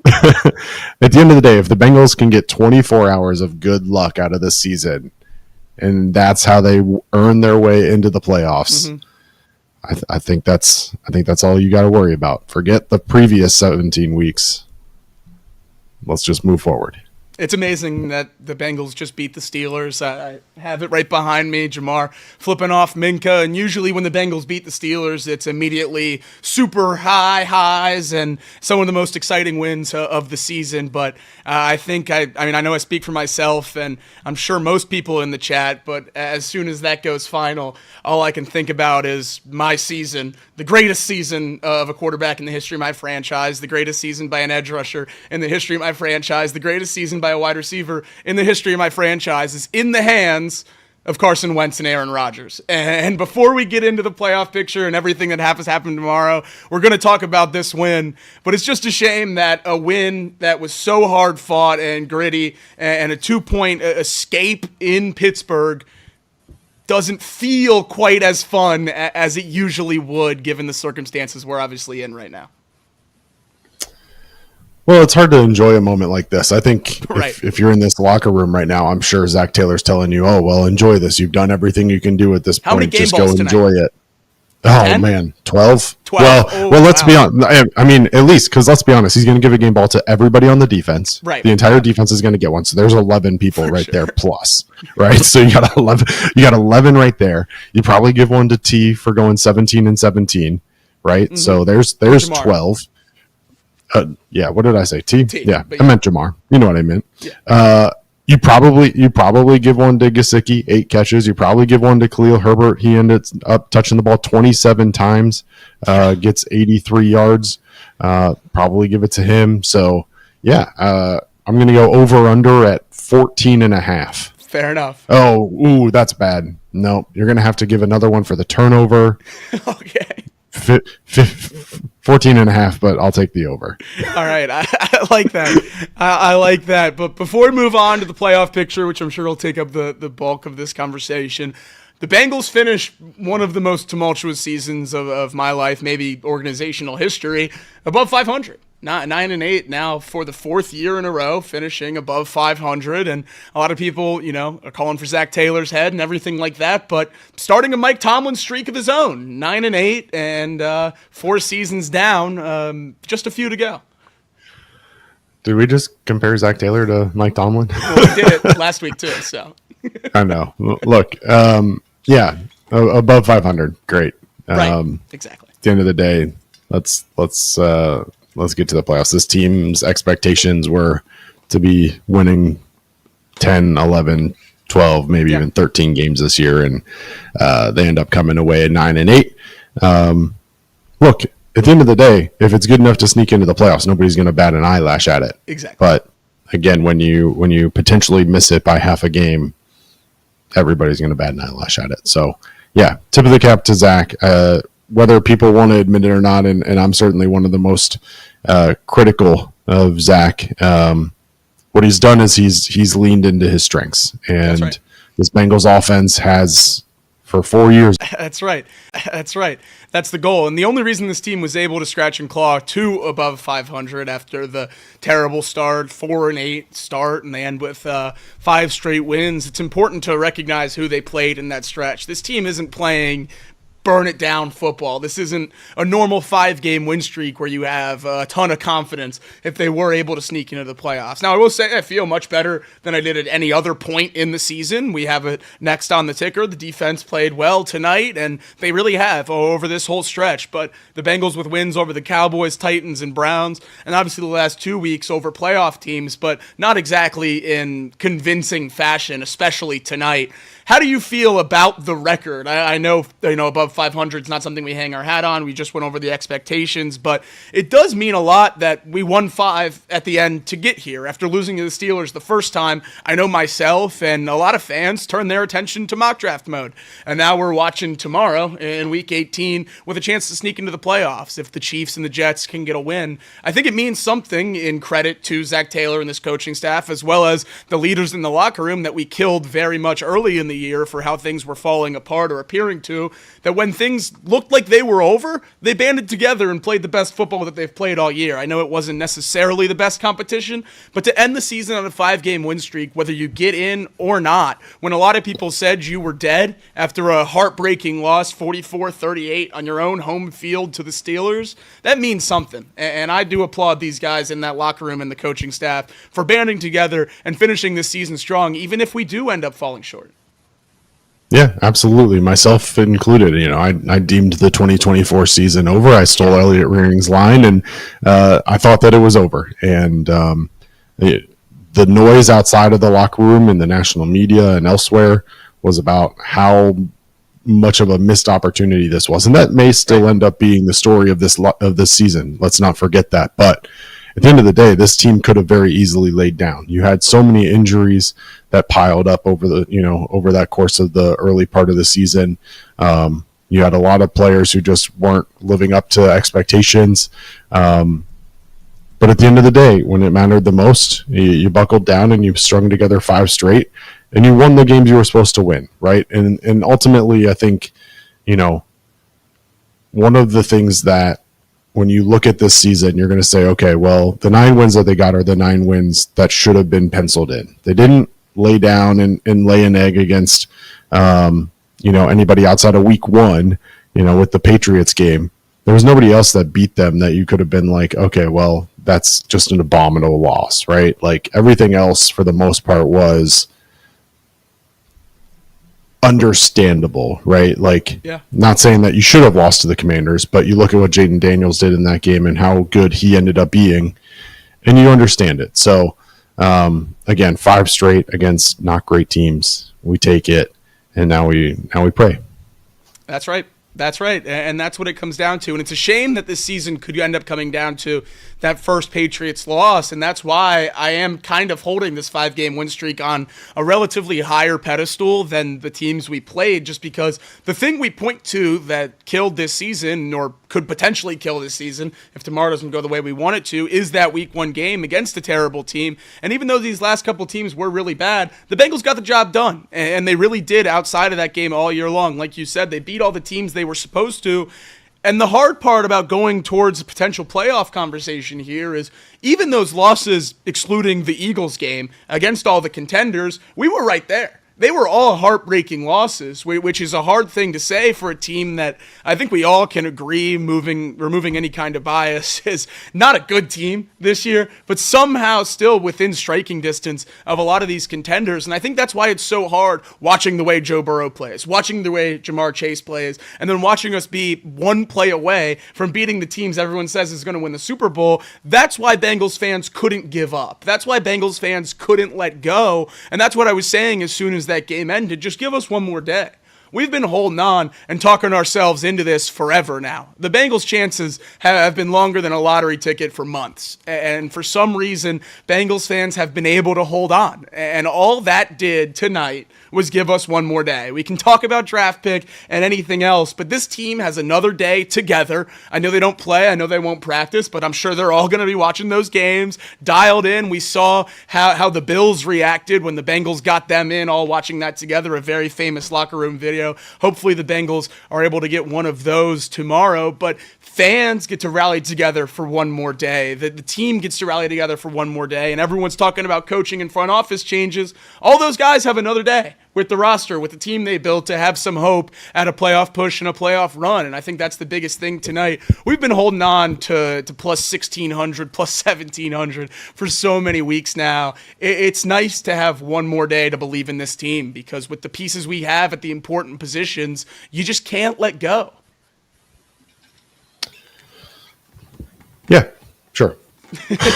Yeah, fair enough. That's the thing about tonight's game, which was relatively impressive, is outside of that first drive with Jamar Chase scoring the touchdown, the offense was lackluster at best. That was the only touchdown they scored. They were able to dominate most of the game outside of the red zone, getting down to the red zone multiple times, but just 1 of 4 successful in the red zone. A lot of field goals. Cade York delivered. Cade York delivered tonight. We've had kicking problems all year long, but every time he was called on tonight, he drilled the kick. I think it's important to point to the defense, because we've been on them all year long, and then push comes to shove, season on the line, not once, not twice, not 3 times, but time and time again, this defense came through tonight and kept giving the offense another lifeline. And though the offense didn't seize those opportunities to the fullest potential, they did enough to get the win, and it wouldn't have been enough if the defense had played how they played for the first 16 weeks or so. So massive props to the defense, even though there were a lot of points in this game with missed tackles and a lot of the problems that have plagued them all year long. They did just enough, which is all we've been asking for all year long. Well, look, we talked about it on Thursday night. We talked about the importance of the defense and how important that unit was going to be towards potential win on Saturday. And ultimately, when you look at it, the defense is why this Bengals team came away with the win today. And for me, we talked about it on Thursday, right? It was 2 pieces specifically. It was the pass rush, and it was avoiding deep plays and long gains for the Pittsburgh Steelers. And outside of that 25-yard pass to Mike Williams, for the first 53 minutes of this game, Pittsburgh had nothing downfield. They weren't able to really do anything beyond a couple yards. And this Bengals defense was really stepping up their game. There were a couple of plays, DJ Ivey knocks away a pass. You talk about Fig Newton, whose name we said multiple times, your name you said multiple times during the broadcast. George Pickens, he's going to be credited with 2 or 3 drops, but all of them were balls that were knocked away by defenders on last-minute pokes. And I think that really, again, I said it at the beginning, like the entire defense is going to get a game ball, because you look at the stats, and this is by far the best that I've seen this defensive front perform. If you look at next-gen stats for this game, the 4 defenders on the front 4, right? So Miles Murphy, Joseph Asai, Trey Hendrickson, and B.J. Hill. Yeah. All of them within 4 yards or less on the defensive pass rush at the time of release throughout the entire game. Miles Murphy under 3.5 yards, Joseph Asai 3.88, Trey Hendrickson 3.89, and BJ Hill 4 yards, all of which well under the NFL average of 4.57 yards. You've got to tip your cap to the front four and the pressure that they were able to get on Russell Wilson all night. And you got to tip your cap to the secondary, who quite frankly played probably one of the better games that they've played all year. Obviously, Cam Taylor-Britt had a couple penalties early on, but I felt like they were kind of ticky-tack. At the end of the day, I thought this Bengals defense really stepped up. Sure, some missed tackles here and there, and some, that Najee play towards the end, that missed tackle early on. But I thought in general, this defense played really well tonight. Yeah. And I think when Zach Taylor gives everybody on that defense a game ball, it's probably well earned, because without them, we're not winning this game.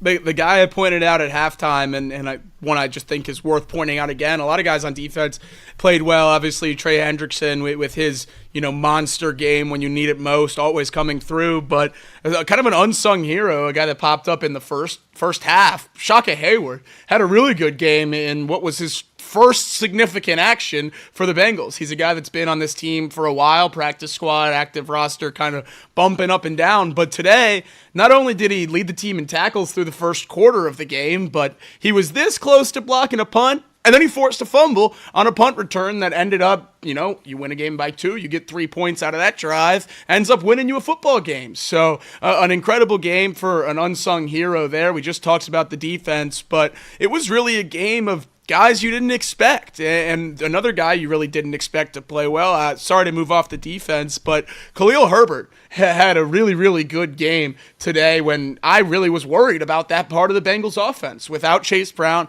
without Amarius Mims, you kind of have a makeshift unit in there when the run game had already struggled for most of this season without Chase Brown. I mean, Chase Brown has been incredible since he's been in there, but now Khalil Herbert, 3.5 yards a carry, 20 carries for 70 yards, and I think the biggest question here is, will the Bengals ever be comfortable with 2 running backs on their roster at the same time? When Chase Brown's healthy, he's the only one that gets carries, and I know he's hurt. I know Zach Moss is on IR. They've never trusted Travion Williams, but Khalil Herbert, the only running back with carries today. Joe Burrow, 1 rush for -1 yards, and that was the only non-Khalil Herbert carry. I thought Khalil Herbert played pretty well. I don't think he had the explosiveness quite that Chase Brown brings, but I thought that he did his job, right? And ultimately, we've talked a lot about this Bengals offense kind of needing that more powerful back, and Khalil Herbert today showed a little bit of running between the tackles. I mean, a majority of his yards came between the tackles. He popped off a couple runs. He had 11 attempts behind the left guard for 42 yards tonight. So, I thought running inside was good. His outside game didn't quite have the explosiveness that you look for from the running back position in this offense. Just 5 carries for 15 yards outside the tackles, but within the tackles, 15 carries for 54 yards all in. I thought he did a good enough job, stepping in with late notice. Chase Brown kind of tried to give it a go pregame, didn't make it happen. And then the other piece, career high 7 catches out of the backfield. Didn't get a ton of yards out of him, but did what he needed to do out of the backfield, picking up the catches when he needed them and picking up some tough yardage. I do think that this Bengals team is still lacking that real power back to be able to pick up the short yardage. I think it also has a little bit to do with the offensive line being, lacking that physicality. But, it would have been really nice on those 3rd and 1 and 4th and 1 plays where, I know a lot of people in the chat were getting defensive about, throwing the ball in those scenarios, but we just don't have that kind of a back. So I thought Khalil Herbert did well enough. I didn't have any real complaints about him. Felt like he picked up some chunk yardage here and there. It just didn't have the explosiveness that Chase Brown might have had, and some of those carries might have been quite a bit longer if Chase Brown had the ball. But I think that Khalil Herbert filled in just fine. Yeah. I absolutely agree. And the other thing we have to talk about here defensively is the penalty that Zach Taylor accepted. He was kind of bailed out by the events of the situation, ended up being a check down right after the accepted holding on a 3rd down penalty, and then Zach Taylor accepts a penalty on 3rd and 15 to push the Steelers back to 3rd and 25. It happened after an incomplete pass, so it would have been 4th and 15 from that spot. However, Zach Taylor gave them a second go at the third down from 3rd and 25. It worked out in his favor. It was a check down to Pat Freiermuth, and the Steelers and Chris Boswell ended up kicking a field goal that was about 2 or 3 yards further than the original field goal they would have attempted. But nonetheless, even though it worked out for him, and I'm usually a results guy in terms of stuff like this, that one had me scratching my head. I don't understand why you possibly give them a chance at another play there to convert that. I understand the chances of converting a 3rd and 25 are incredibly small, but those chances increase when you add a pass interference or a face mask or a roughing the passer or any litany of penalties the Bengals could commit themselves where the Steelers don't execute a 25-yard play, but it still results in a new set of downs. And that's something that I really would be thinking about in that situation. I don't understand the rationale of having them go for it again on 3rd and 25. I guess maybe you're saying we'll knock them out of field goal range if they have another incomplete pass. Maybe you're on the fringe of that, but I really didn't understand that at all. Luckily, it worked out. Bengals got a win, but really a puzzling move there by Taylor. Yeah, I actually, in a rare occasion here, Jacob, I'm okay with it. Okay. In the moment, I was confused. I think I even put it in the chat. Why are we accepting this? But I think ultimately what it comes down to is at that point in the game, you've got a 6-point lead, and you are seeing that the Steelers are sending their kicking team out, right? So at that point, it's a 50-yard field goal for Boswell if you don't accept the penalty. Yeah. Chris Boswell's one of the better kickers in the league, and that 50-yarder, even in this weather, is probably a piece of cake for him. Now, we say that, and we also thought that a lot of those longer field goals were going to be a piece of cake for Evan McPherson this year, and it didn't happen out. Right. So, so you take the penalty, you move them back. They had only had one play of 25 yards the entire game, and it was that lucky pass to Mike Williams earlier in the game. So at that point, your defense had played well enough where you had to have some confidence. All it takes, they had dropped so many balls throughout the entire game that if they were going to try and go deep again, they were probably going to go to Pickens, and Pickens had 3 or 4 drops at that point that maybe you just felt like they didn't have any confidence in Pickens to be able to pick up a chunk. And so, yeah, you go ahead, you take the chance, and you push them back, knowing that, okay, well, if we do give it up and we give up the touchdown, we get the ball back with a chance to kick a field goal to win the game versus, having to worry about 2 field goals and then winning it at the end with another field goal. So certainly could have been swayed either way there. But in a rare occasion, I'm going to be okay with a questionable Zach Taylor decision, which is outside of my normalcy. But I think ultimately when you look at it and you look at the opportunity there and what could have been, again, a 50-yarder for Chris Boswell, not really something he's sweating about a whole lot versus, you push him back to the 43 and so many different things can happen either way. Maybe you give up the first down, but also maybe they drop yet another pass and they're left without a real option. So speaking of those drops today, George Pickens, hell of a day for number 14. I know you said a couple of them were obviously punched out by Bengals defenders, a couple of good plays. One specifically I can remember from Josh Newton that really jumped off the page. But George Pickens, a guy that they rely on immensely. I would say outside of the guys that are in that number 1 in the league conversation at wide receiver, they rely on George Pickens as much as any team in the league relies on their number 1. They don't have a lot of help in that receiving room. His downfield receptions is the driver of that entire thing. And for the period of time where me, you, Elliott, Justin Kinner, all the guys on off the bench, where we started to believe in the Steelers, it was because Russell Wilson and that George Pickens deep ball were starting to mesh together. Now today, and especially in the last couple of weeks, they're starting to deviate. Is tonight just the next step in the George Pickens saga in Pittsburgh, and it's just going to continue to get worse? Or what was this? Because it seems like things are getting really ugly in Pittsburgh. Yeah, I mean, we had the press conference this week where George Pickens was asked about him and Russell Wilson not being on the same page, and the reporter said, well, that's what Russell said. And George said, well, that's what Russell said, or that's what you said? And the reporter said, that's what Russell said. And George put his mask up and just walked away and said that was the end of that interview. So very clearly some interesting dynamics going on in that locker room. Pickens at the end of the day targeted 6 different times, only came away with 1 catch on it. I can think of 3 drops. There might have been more. But yeah, he had a really rough day. He's had a rough go of it of late. Hasn't really gotten back into the swing of things since coming back from his injury. Not a great week last week against Kansas City. He had 3 catches for 50 yards. Tonight he has 1 catch for 0 yards. The 1 catch, a little screen pass. So I thought the Bengals did a really good job on him. They were physical with him. Right. George Pickens has the ability to be physical, but I don't think in this weather he really wanted to be the physical wide receiver that he has the ability to be. Felt more like to me that he wasn't really prepared for this cold weather game mentally, and it definitely showed.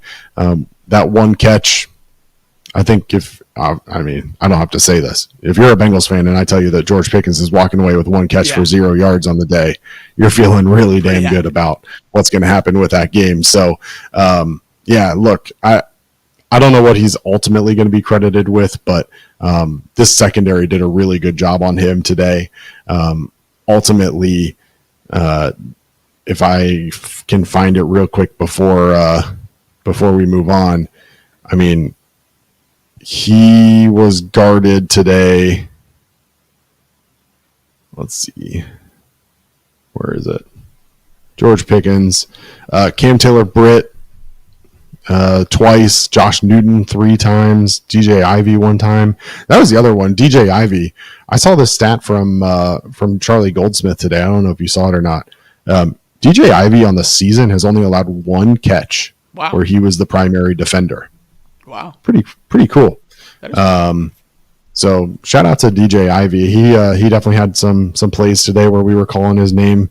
But yeah, George Pickens, if George Pickens and Russell Wilson aren't on the same page, this Steelers offense becomes really one-dimensional. They really only have the running game and then Pat Freiermuth. And Freiermuth now has beaten the Bengals twice. Both times that they played, Freiermuth had pretty good games, maybe his best games of the season.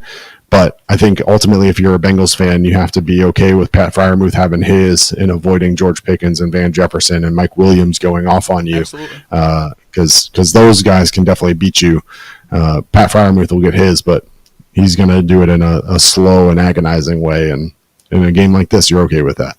Right, and none of those guys beat you. That's exactly what you're saying. 1 catch for Mike Williams, 25 yards. That was a little twist of the knife at the end of the first quarter where I thought, the Bengals losing their grip. But the defense played well, allowed a score on that drive. But that was really it in terms of big, until the end where they cut it to 2 that really had us scared at any point in that game.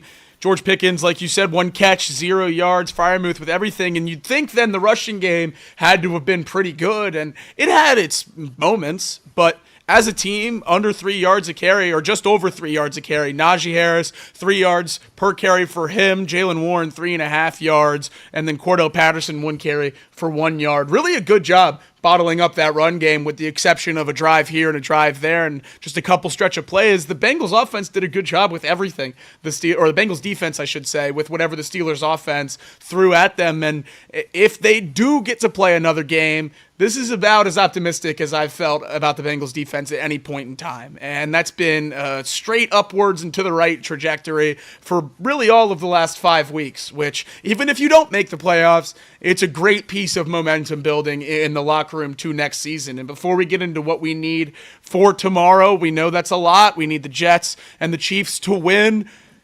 But this means more than just getting into the playoffs. This is a good foundation, finishing strong to go into next year. Even if the Bengals don't get into the playoffs, this is a really good thing for this team and for the future of this organization, right? To finish strong and get a couple wins here, even though I know looking at the draft position, it could hurt us by a couple picks. This still seems like an overall positive, even if it doesn't go our way tomorrow.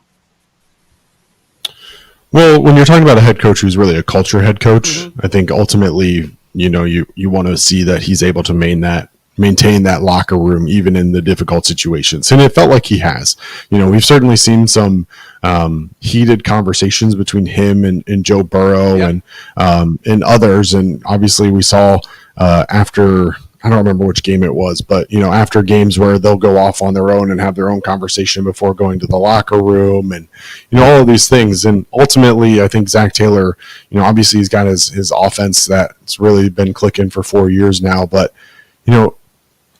outside of really the whole Jermaine Burton thing that's going on right now, like, really haven't had a whole lot of like locker room issues with Zach Taylor. Right. And the guys seem to like playing for him. Joe Burrow obviously seems to like playing for him enough. So I think that's big. And again, you talk about kind of getting this momentum, and he was able to get these guys going and ready to play these last 5 weeks despite everything going against them. So got to be happy with that. Obviously, the question becomes, how does Zach Taylor then parlay that into hot starts for a season? Because that's been the difficult part every single year, is that he hasn't been able to get this team ready for weeks 1 and 2.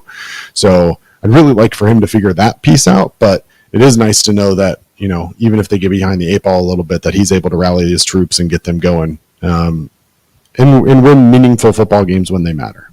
Right. Absolutely, and that is definitely something to hang your hat on. And as I said earlier, we get one more day to root for this team at the very least. And before we move into the playoff picture, there's a couple super chats from our wonderful fans here on YouTube that I wanted to touch on. T. Brookie, $5. Jacob, love the watch along. Thank you for being an optimistic Bengals fan. I try. Thank you guys for tuning in. That was as much a compliment for you as it was a knock on me. I think so. I think so. We'll take the $5. We'll take the $5. And then TSM Potato, another $5 super chat. Carson Wentz is going to show out. The Chiefs are sitting only 10 of the 22 starters, and it's Aaron Rodgers' last game. We're going to the bowl, baby. He's past even the playoffs. He's saying, you get us in, and we're going dancing. I love that. I love the sentiment. And I think that's where a lot of Bengals fans are at right now. We've lived this entire season on blind optimism, faith, and hope. So why not have it now? If we can get in, the ceiling is the roof, as Michael Jordan said. Who knows where this team could go? And before we get into the optimism and what we need tomorrow and how much that, has a chance of happening, I want to ask Craig a question that we've talked about a little bit on this show, but mostly on Off the Bench. What's the loss that you circle as the most painful one at this point as we look at a 9-8 Bengals team that needs a lot of help on Sunday to get into the playoffs?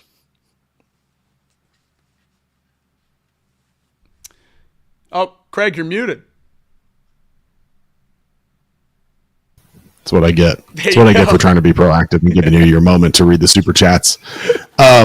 Look, there's so many disappointments, Jacob. I don't really know how you pick just one of them. Right. I think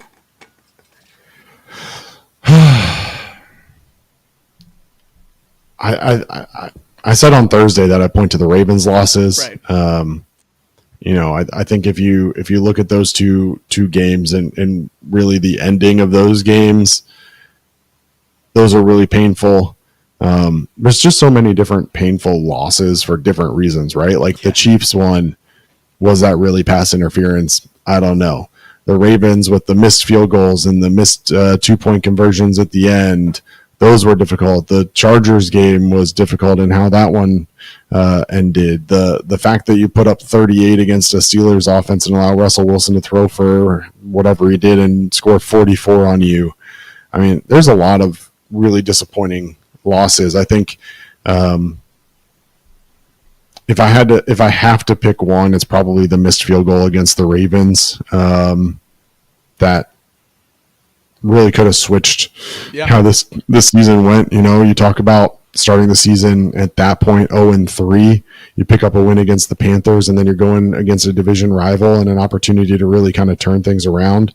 After going 0-3, if you would have gotten that win, you would have had 4 straight wins going into that Eagles game. I don't know. It just, that every win feels so painful when you're looking back on it now, knowing what you know, right? I mean, the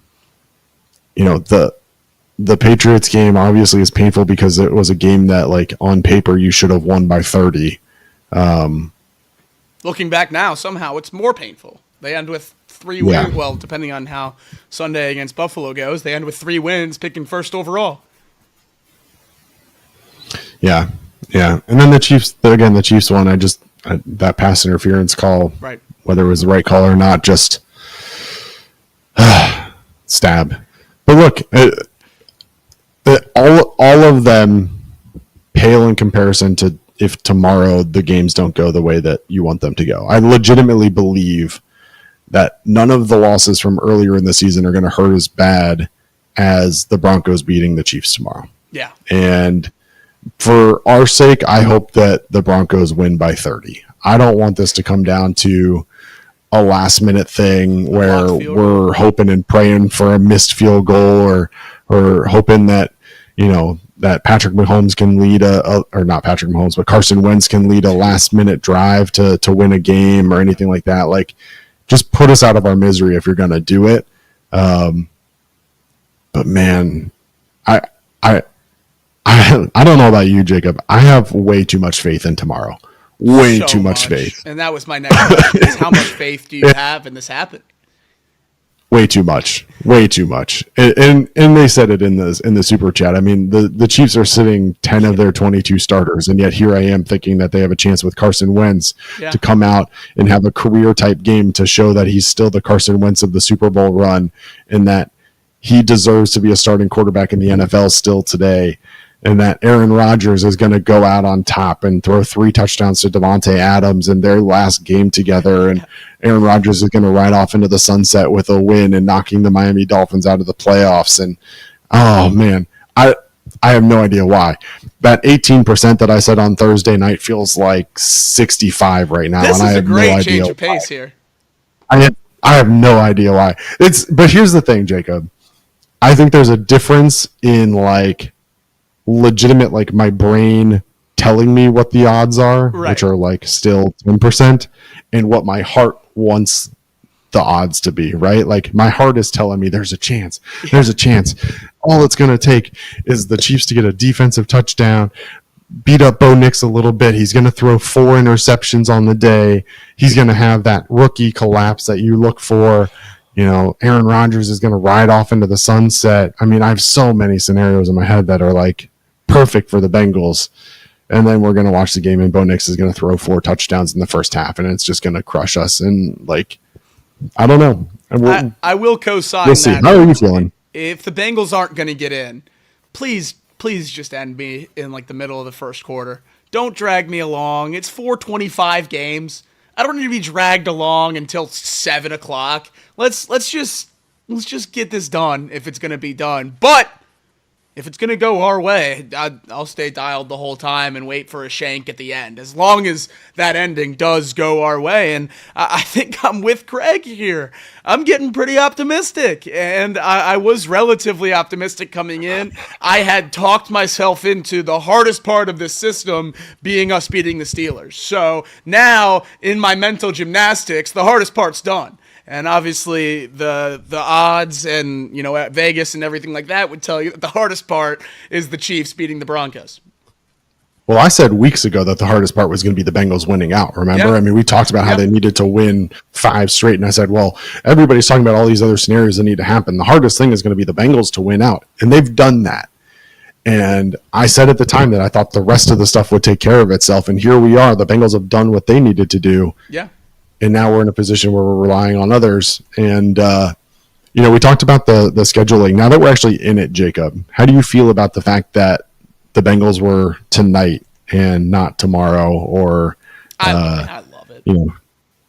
Okay. It's great that we get still have on board with this and have some excitement because, we could do an exciting show if the Bengals had known they were eliminated and had rested starters, and we could say, oh boy, we're picking 15th instead of 18th. Let's go. And I would have found a way to talk myself into that. But we get to have a night where we've essentially won a playoff game. And I know it doesn't count as a playoff win, but it was a playoff game. This team knew what they had to do in order to get in, and step one was winning their own game, and they won it. And it had the feeling of a big-time AFC North game, and the Steelers were trying, even though they didn't have more than seeding to play for, and they went down to the wire, and we got a full great game of close, sweated out football, and now we get to have a little faith. And if we had already known that we were dead, there would be no joy right now. And I can count on one hand the amount of times I've felt joy with the 2024 Bengals. So it's nice to add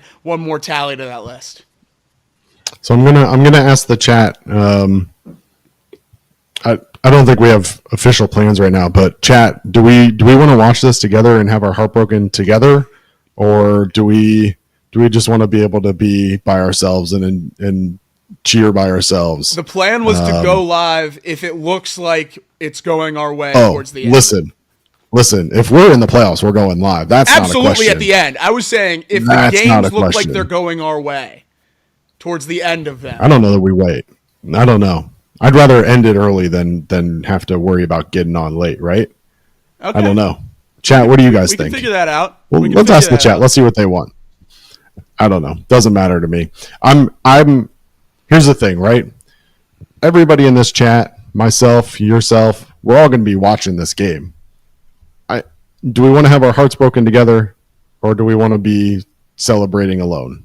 And I don't know. We've got 100 people in here at midnight, and I feel like tomorrow we can all be together and enjoy the Bengals' last hurrah as we try and get into the playoffs. So we'll see. Chat, let us know what you want to do. Maybe if Jacob has this power, I don't know if he does or not, but maybe we can do a chat poll of the night and see what people want to do. And I don't know. Maybe Kirby's still in the chat and he can put it in there too. Gotcha. I'm working on it. There we go. But look, it's gonna be wild. I have full faith that the Jets and Dolphins game is going to go our way and probably be entertaining along the way. The Chiefs and Broncos game is what I'm worried about, but yeah, let's see what the chat says. Jacob's working on a little chat poll of the day. We'll put it in the chat. It's in there. Let us know what you guys want to do, and we will. We'll see what we can do. We'll see what you guys want to do. But yeah, in the meantime, let's see. Last thoughts from tonight, real quick. We've talked about the defense. I had a couple notes, so I want to make sure I get through some of them. Depending on the outcome of tomorrow's games, will kind of dictate our plan for this coming week, I'm sure. So I want to make sure that we give a chance to go over a couple other thoughts that I had before we end it. Joseph Asai deserves a shout out. At least half a sack in 6 of his last 7 games now. Mentioned earlier, but 3.88 yards per pass of separation. Really feels like he's coming into his own now that he's given a little bit more opportunities. They've moved him around the line a little bit, given him some different looks. Feels like he's in a position now that really is kind of, right now at least, for better or for worse, the Bengals' second best pass rusher. Yeah. I would certainly agree with that, and I think he certainly opened the door to coming back. I think that's something we kind of brushed off earlier this season, and I think that's a no-brainer now. Yeah. The other thing I want to mention, Mike Gesicki, we talked about him a little bit, but I don't think anybody expected him to have the type of season that he's had. Another solid game tonight. We already talked about a little bit, 8 for 68. I just look at the season that he had and what I expected coming into this year. At least maybe it was wrong, maybe it was right, but he's now up over 80 catches for the year, over 650 yards for the year. I know we talked about it earlier in the season about how he kind of became your de facto wide receiver too, but I really do think that he needs to be one of the priority targets for this offseason to bring him back. I couldn't agree more, and I think we've seen how much he means in this offense. It took a while for him to kind of gel with Jamar and T out there. We saw earlier in the year him dominate as the number 2 option when T was out, and then kind of struggle when T was introduced back into the fold. But now, as the season has progresses, especially these last 2 games, he's been a perfect fit in this offense, kind of emerging into the role that I expected him to play this season as the wide receiver 3 slot option, red zone option, and that's what he's done over the last couple weeks, and he's proven that he's a viable piece to this offense, and I think he's pretty high on the list when we talk about who we should be bringing back next year. I know that there's a big fall off from 1 to 2 on that list in terms of offseason extension conversations, but I think Gesicki's certainly up there. Yeah. Jamar Chase certainly feels like a lock at this point for the Triple Crown. Yeah. Locked up 101, the 100 yards per game and a touchdown per game. Tied the Bengals single season record with 17 touchdowns. Crazy what he's done. Trey Hendrickson is going to lead the league in sacks. He got 2 more tonight. 15 now on the season, I think. Incredible what he's done.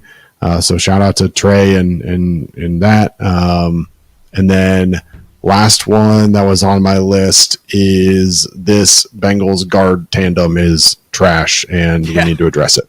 Yeah, but no, I would say, to say the least, that's a big one. And Cody Ford today injured at tackle, but he held his own. Do you have any level of faith in him being one of the starting guards, part of that fix to that tandem next year, or is it a full get 2 new bodies in there? Well, I don't have a problem with bringing Cody Ford back. I think he's brought a lot of versatility and ability as a backup. I don't know that I'm ready to give him the starting job. I'm willing to let him compete for it in camp. I'd love for them to still draft a guard pretty high in the draft and then see what happens, right? Maybe it's Cody Ford starts at one tackle or at one guard and whoever we draft starts at the other. Yeah. Maybe Matt Lee starts at guard or starts at center and Ted Karras moves to guard. They do have a lot of options, but I think bringing Cody Ford back gives you that versatility to make that decision and to be able to plug and play guys in. Plus, if you do have the injuries that you had this year at tackle, not the best, but he's shown the ability to fill in there. So certainly on board with bringing Cody Ford back on an affordable deal, probably a 2-year deal maybe, just to kind of see what we need, but I wouldn't pencil him in as a starter. Play 4 out of the 5 spots cannot be overstated how important that is. And I know he's not an all-pro Pro Bowl guy, but no one's backup tackle is that good. And the fact that he has that versatility where he's a more than suitable guard, and now we've seen him play tackle at least a serviceable level for a couple weeks, and now on both sides, I think he's crucial to have on this roster, to have the familiarity with the system as well as the comfortability with the rest of the guys on this offensive line. I know we need a couple changes, but we're still bringing back Ted Karras and both tackles. The fact that he has that kind of rapport with the room, I think, is important, and the versatility is crucial. So I think he's a perfect guy back up, and he's shown that he's maybe even a little bit more than that. He's serviceable when he has to get in there. Yeah. The only thing I'm a little worried about that I would be interested to see what happens is another team going to think highly enough of Cody Ford to pay him starter salary, right? Because I think if the Bengals are going to bring him back, you're not going to pay him starting guard money. You're not going to pay him the $10 million that you're paying an Alex Kappa, right? So it just kind of depends on what does another team think that he's worth. Right. But if you can get him for a backup salary, $2 or $3 million, then certainly willing to listen to that.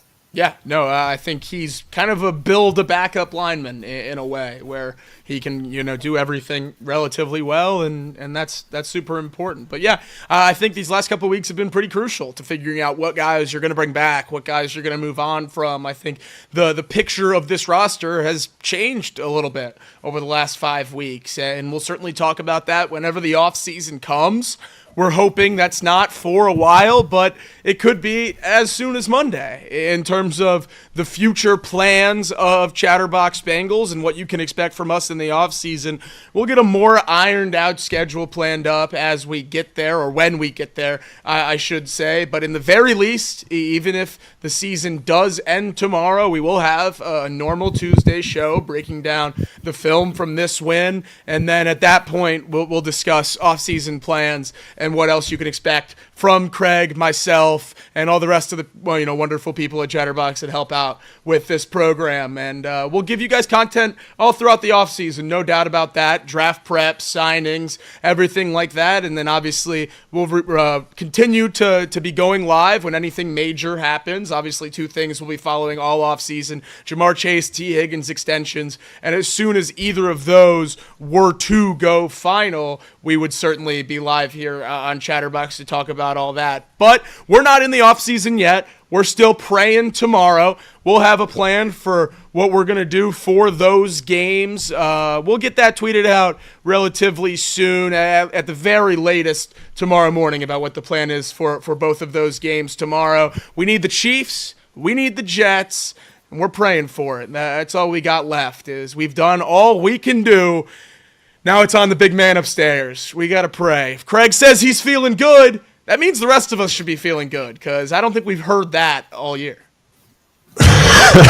You definitely haven't. You definitely haven't. And T. Brookie will definitely remind you if That's right. If you thought you had. Right. Ron Esterman put it in the chat. I apologize. I didn't realize that Trey Hendrickson, initially credited with 3.5 sacks tonight, brings his season total up to 17.5, which matches his total from last year, which was a Bengals record at the time. Trey now owns the 3 top single season sack numbers in Bengals history. I don't think there's really a question in this, but Trey Hendrickson's the best free agency signing that the Bengals have ever had. So the city up there. Probably. Yeah, I would say so. I mean, and to think Kirby will about, he's a correct me guy in that the was chat, talked but down on most of the offseason in which he was signed here, that it was an overpay, that he was a Cam Jordan merchant, that no one was paying attention to him, and that's the only reason he got sacks. Well, take that, Trey Hendrickson haters. He's proved every single one of you guys wrong. Yeah, it's crazy. It's crazy. I mean, Joe Burrow said after the game he should win Depoy, and I certainly agree.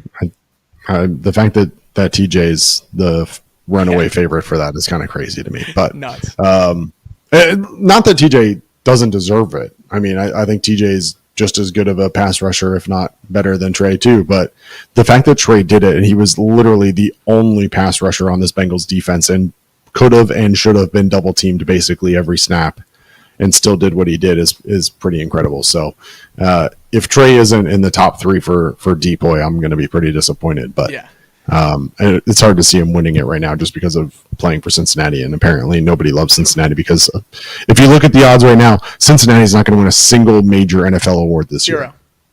That's insane.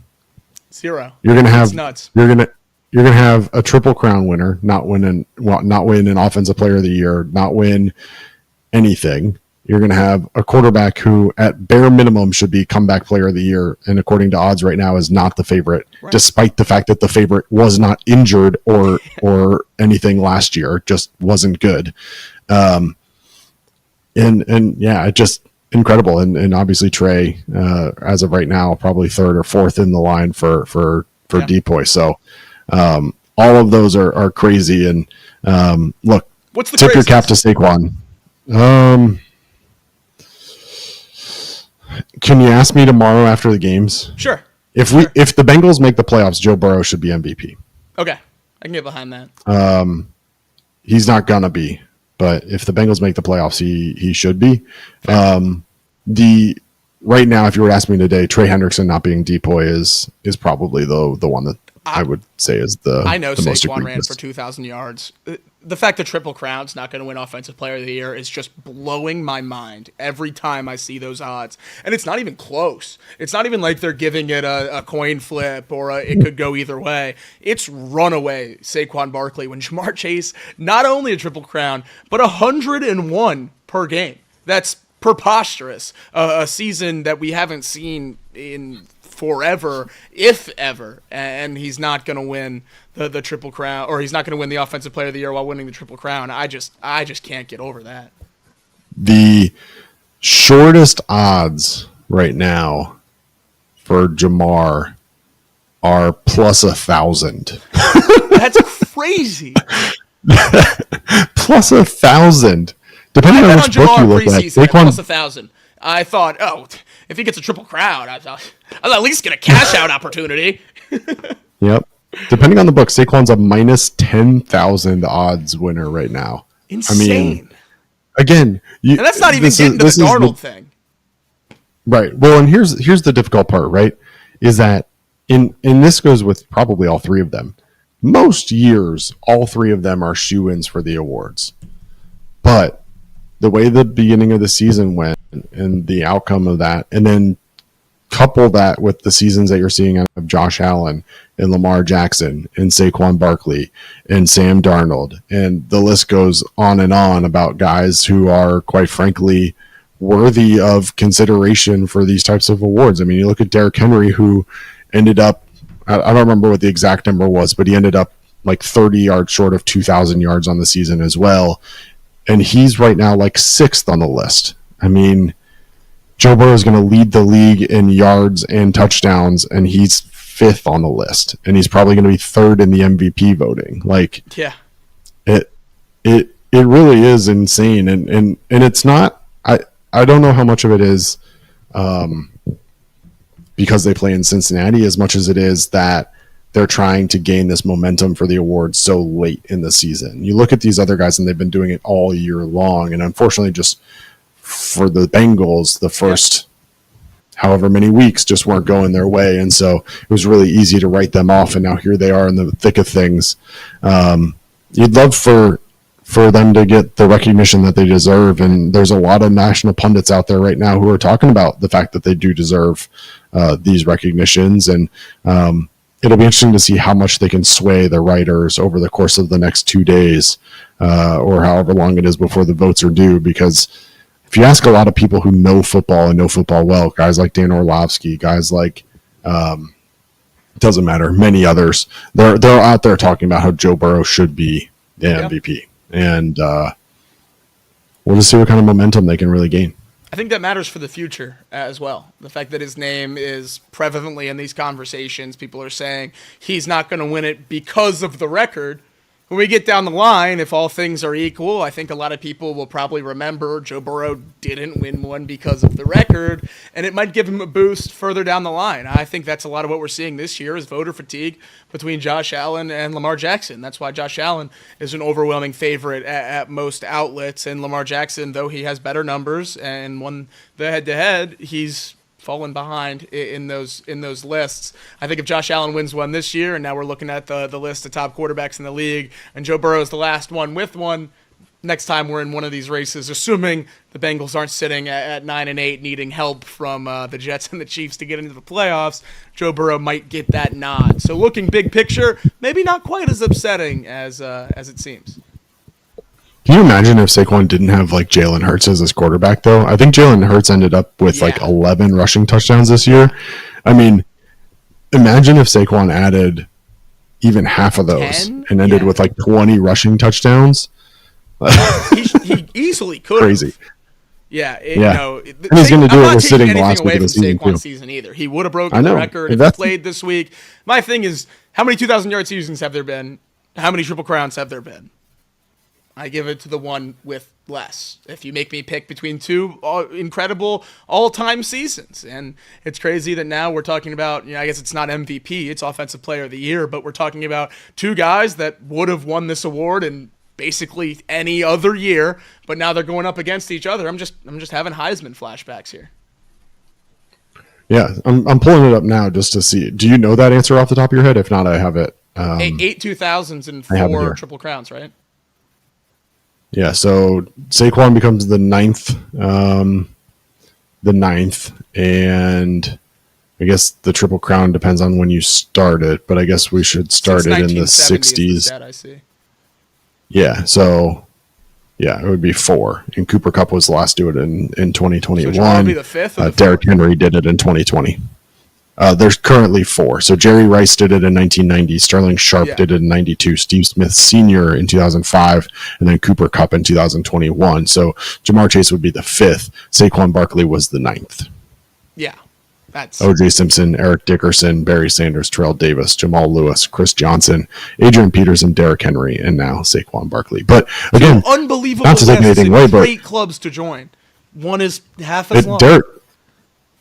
Derrick Henry, again, almost did it again this year. So how much of an accomplishment is it really? He had 1,921 yards is what the final total ended up being. So,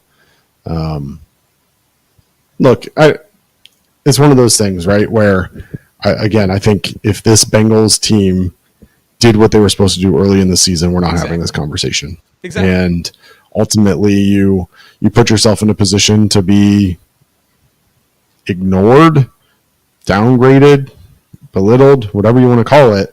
But when you play like you did for the first 9 weeks of the season, that's kind of what's going to happen. So, like it or not, they have nobody to blame but themselves. And, at this point, you certainly would love to see one of those 3, if not all 3, get it at bare minimum, top 3 recognition, and at least for people to give them the recognition that they deserve. But most years, all 3 of them would be winning awards. Yeah, no, and that's the real shame. And it goes back to the slow start, like you just said. You start faster. Not only are we not holding our breath tomorrow, but we probably have 3 or 4 guys hoisting awards at NFL honors in a few weeks. Well, that's going to do it for today.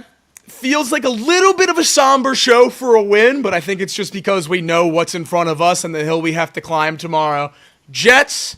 Tomorrow's show is going to be crazy if we get in, Jacob. Yeah. No, we're going to be It's going to be during the day. I'm not going to have to worry about waking up my daughter in the room down the hall. We're going to be trust me, you're going to want to be here tomorrow if we get in the playoffs. I hope we get it. This chat's going to be jumping. Jacob and I are going to be potentially literally jumping. It'll be crazy. Oh, man. Hopefully we have playoff games to talk about. I've had a thrill doing it this year. Thank you to everyone who supported us. And hopefully we're talking about a playoff berth tomorrow. Hooday, everybody. Good win, 9-8. 3-3 in the division. Sneaky 500 for Zach Taylor. There we go. Love to see it. Finished above 500. Hooday, everybody. Let's sneak in. Go Jets, go Chiefs. Hooday.